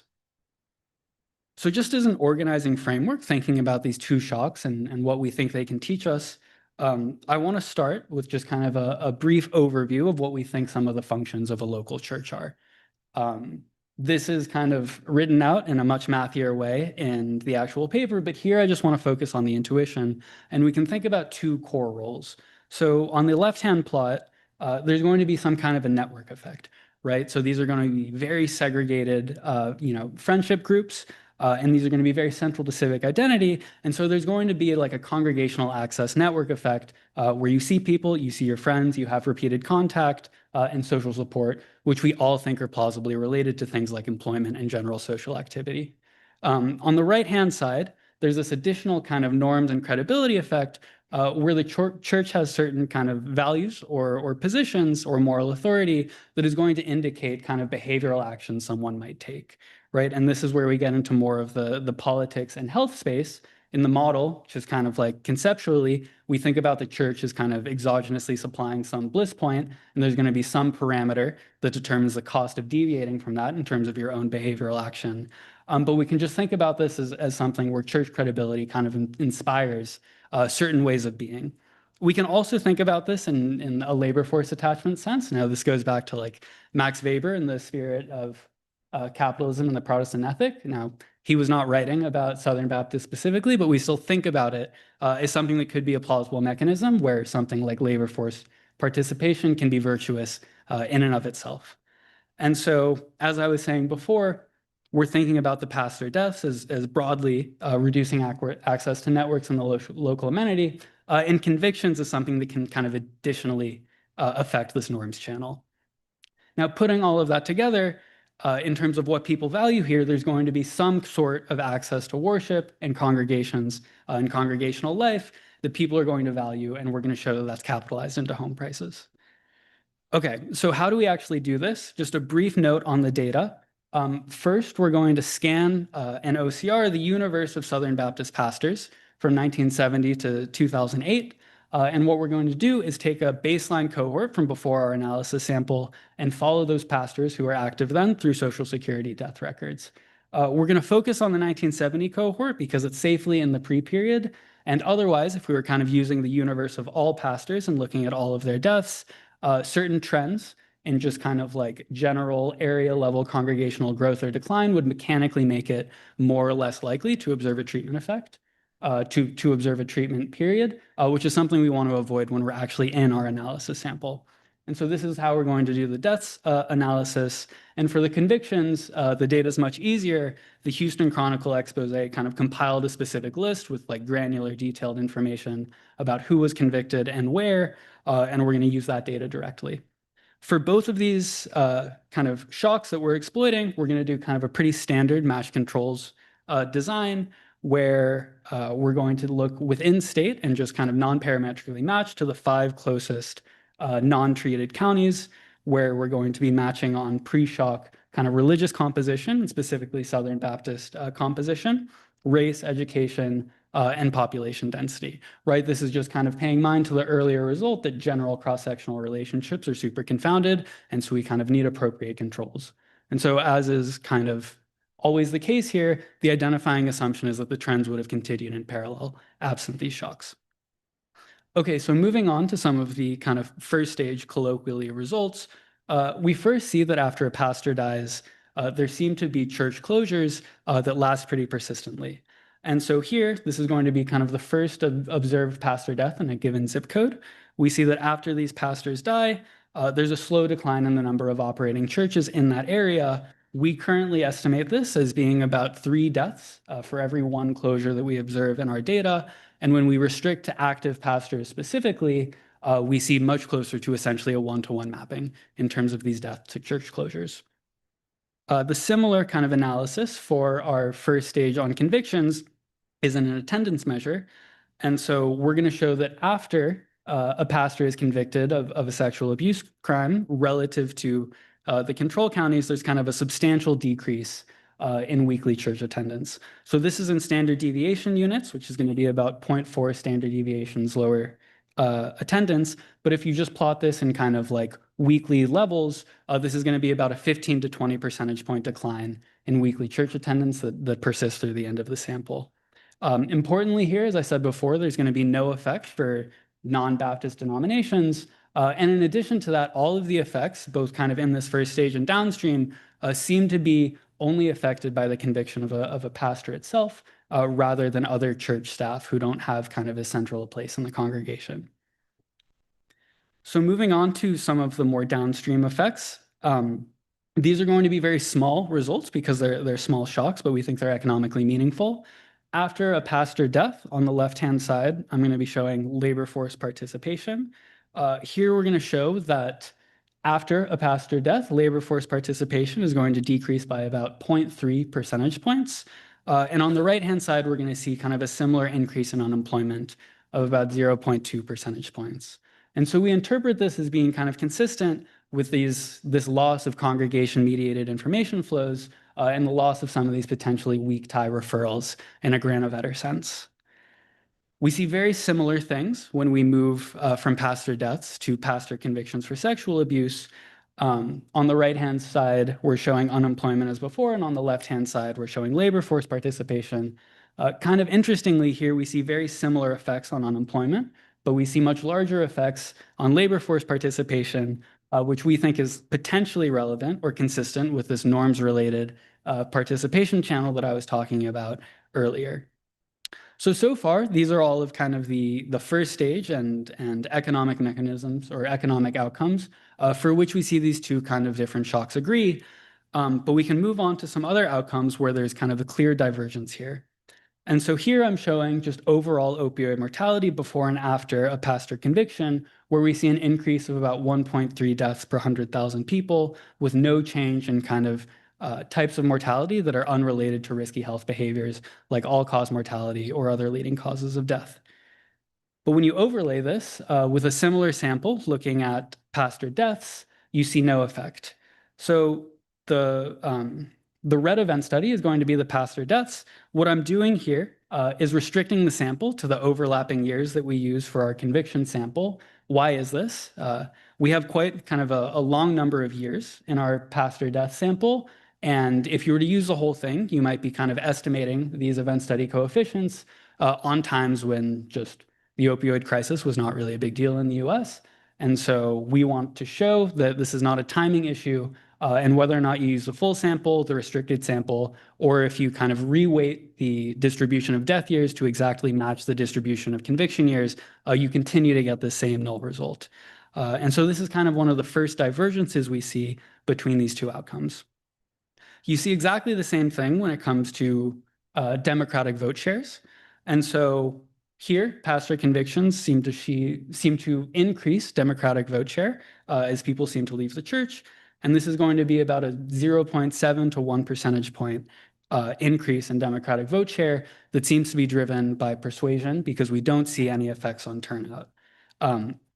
As before, we see no effect when it comes to kind of comparable changes after pastor deaths. And so we kind of also see this as something that is a shock to this norm-related behavior as opposed to a shock to congregational access itself. Okay, so moving on from the initial reduced form, we want to understand how these kind of various effects that we observe relate to how people actually value church access. And so we're starting from kind of a standard hedonic approach that home prices should capitalize the value of church proximity. And we're going to estimate this model on 7.5 million home transactions and the exact location of various Southern Baptist churches over time. Now, ideally, we would just flexibly estimate some kind of function that relates prices to church distance. And what is the main problem here? The problem is that church distance, of course, is not randomly assigned. This is what we saw kind of in slide 2. Luckily for us, kind of from our initial first stage on the deaths result, we saw that these deaths led to church closures, and that gives us kind of substantial variation in the ability to generate variation in church distance. So what's the intuition here? You can imagine some home that is close to a church, that pastor dies, and that church closes down. And now that, you know, the next closest home, or sorry, the next closest church is the true distance, right? And so for every kind of pastor death that we observe that leads to a church closure, there's going to be some delta in terms of what was the prior distance to the church versus what is the now distance to the second closest church, which is going to let us kind of lay out this full distribution of distances and how home prices change when those distances change. So when you look at this plot, that's kind of the result that we get from our NPIV.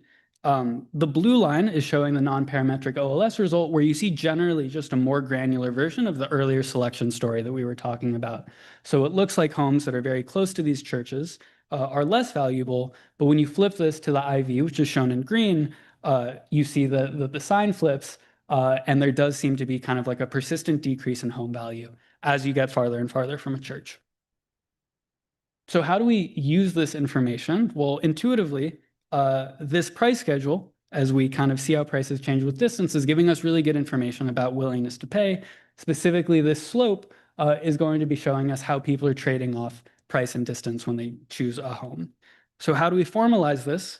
Home I, or household I, is going to maximize indirect utility, where there's going to be some V function of all of the non-distance characteristics, some delta J, which is how much they value price, or sorry, how much they value distance, and PJ, which is the price that they pay for the house. So under two conditions, one of which is going to be no idiosyncratic taste for particular homes, we can kind of turn this into a kind of continuous choice over housing characteristics, where you observe a bundle of characteristics and you pay price P for it. And if there's dense options, we can assume every household is going to make a continuous choice of church distance.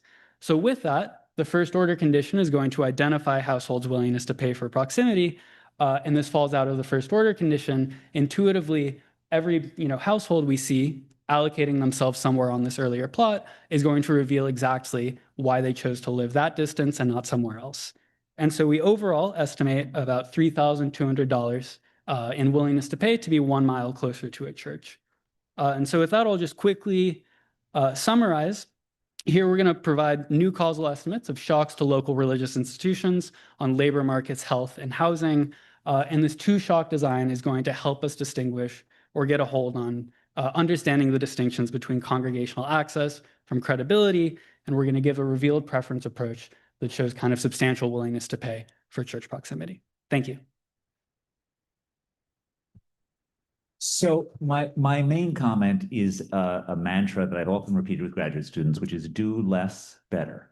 Okay, do less than you're doing right now and do it substantially better. So the great hypothesis here, the sort of central thing, is the question of whether or not the decline in religiosity in America led to a social unbinding, particularly in lower human capital parts of the country, particularly among poor people. And that's a very live and reasonable hypothesis. And we certainly, many of us know lots of people who are complete atheists who live good, wonderful lives, but most of the people that we know who are like that all have PhDs and jobs at good places, right? Whereas it's in the sort of poorer parts of America, we think this may have played a major role. You have exogenous variation that can enable you to get at this. You're getting at some variables which get at social unraveling, like the opioid use and the joblessness. I would have said like teen pregnancies and having kids out of wedlock and other things are examples of that. Other stuff like that. But I would go very heavily on that. I don't think you need anything on this model, and I don't think this would be the model that I would do if I were going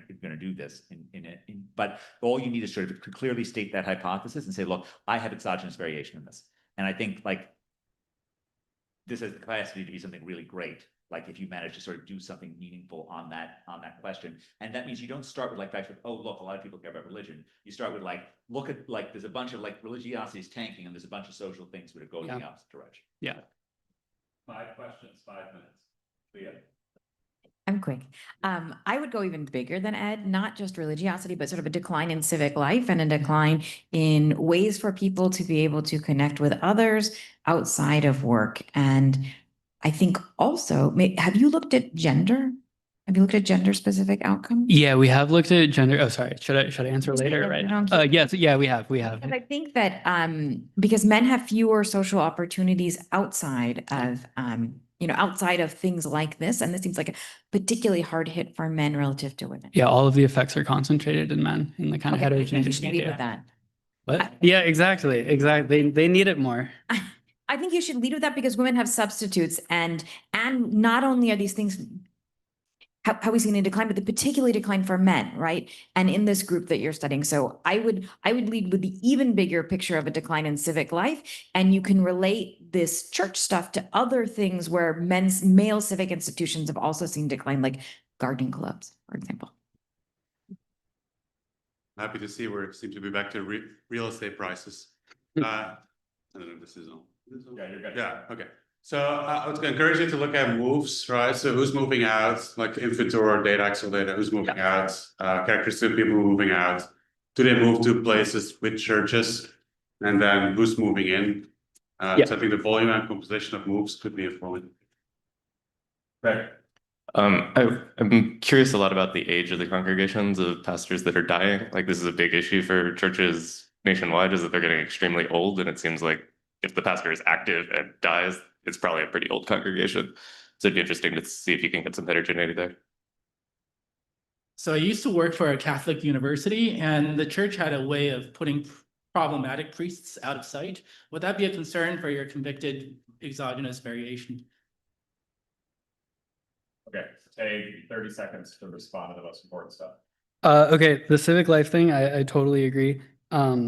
On pastor ages, we can control for that. We have kind of like zip code level and county level average pastor ages, and that doesn't affect anything. In terms of the moves, I totally agree. We have done some on this, and we see kind of like economically extremely small, but precisely estimated kind of out migration.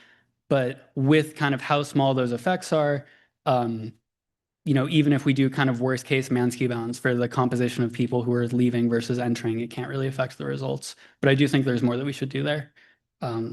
Okay, great. Thanks so much.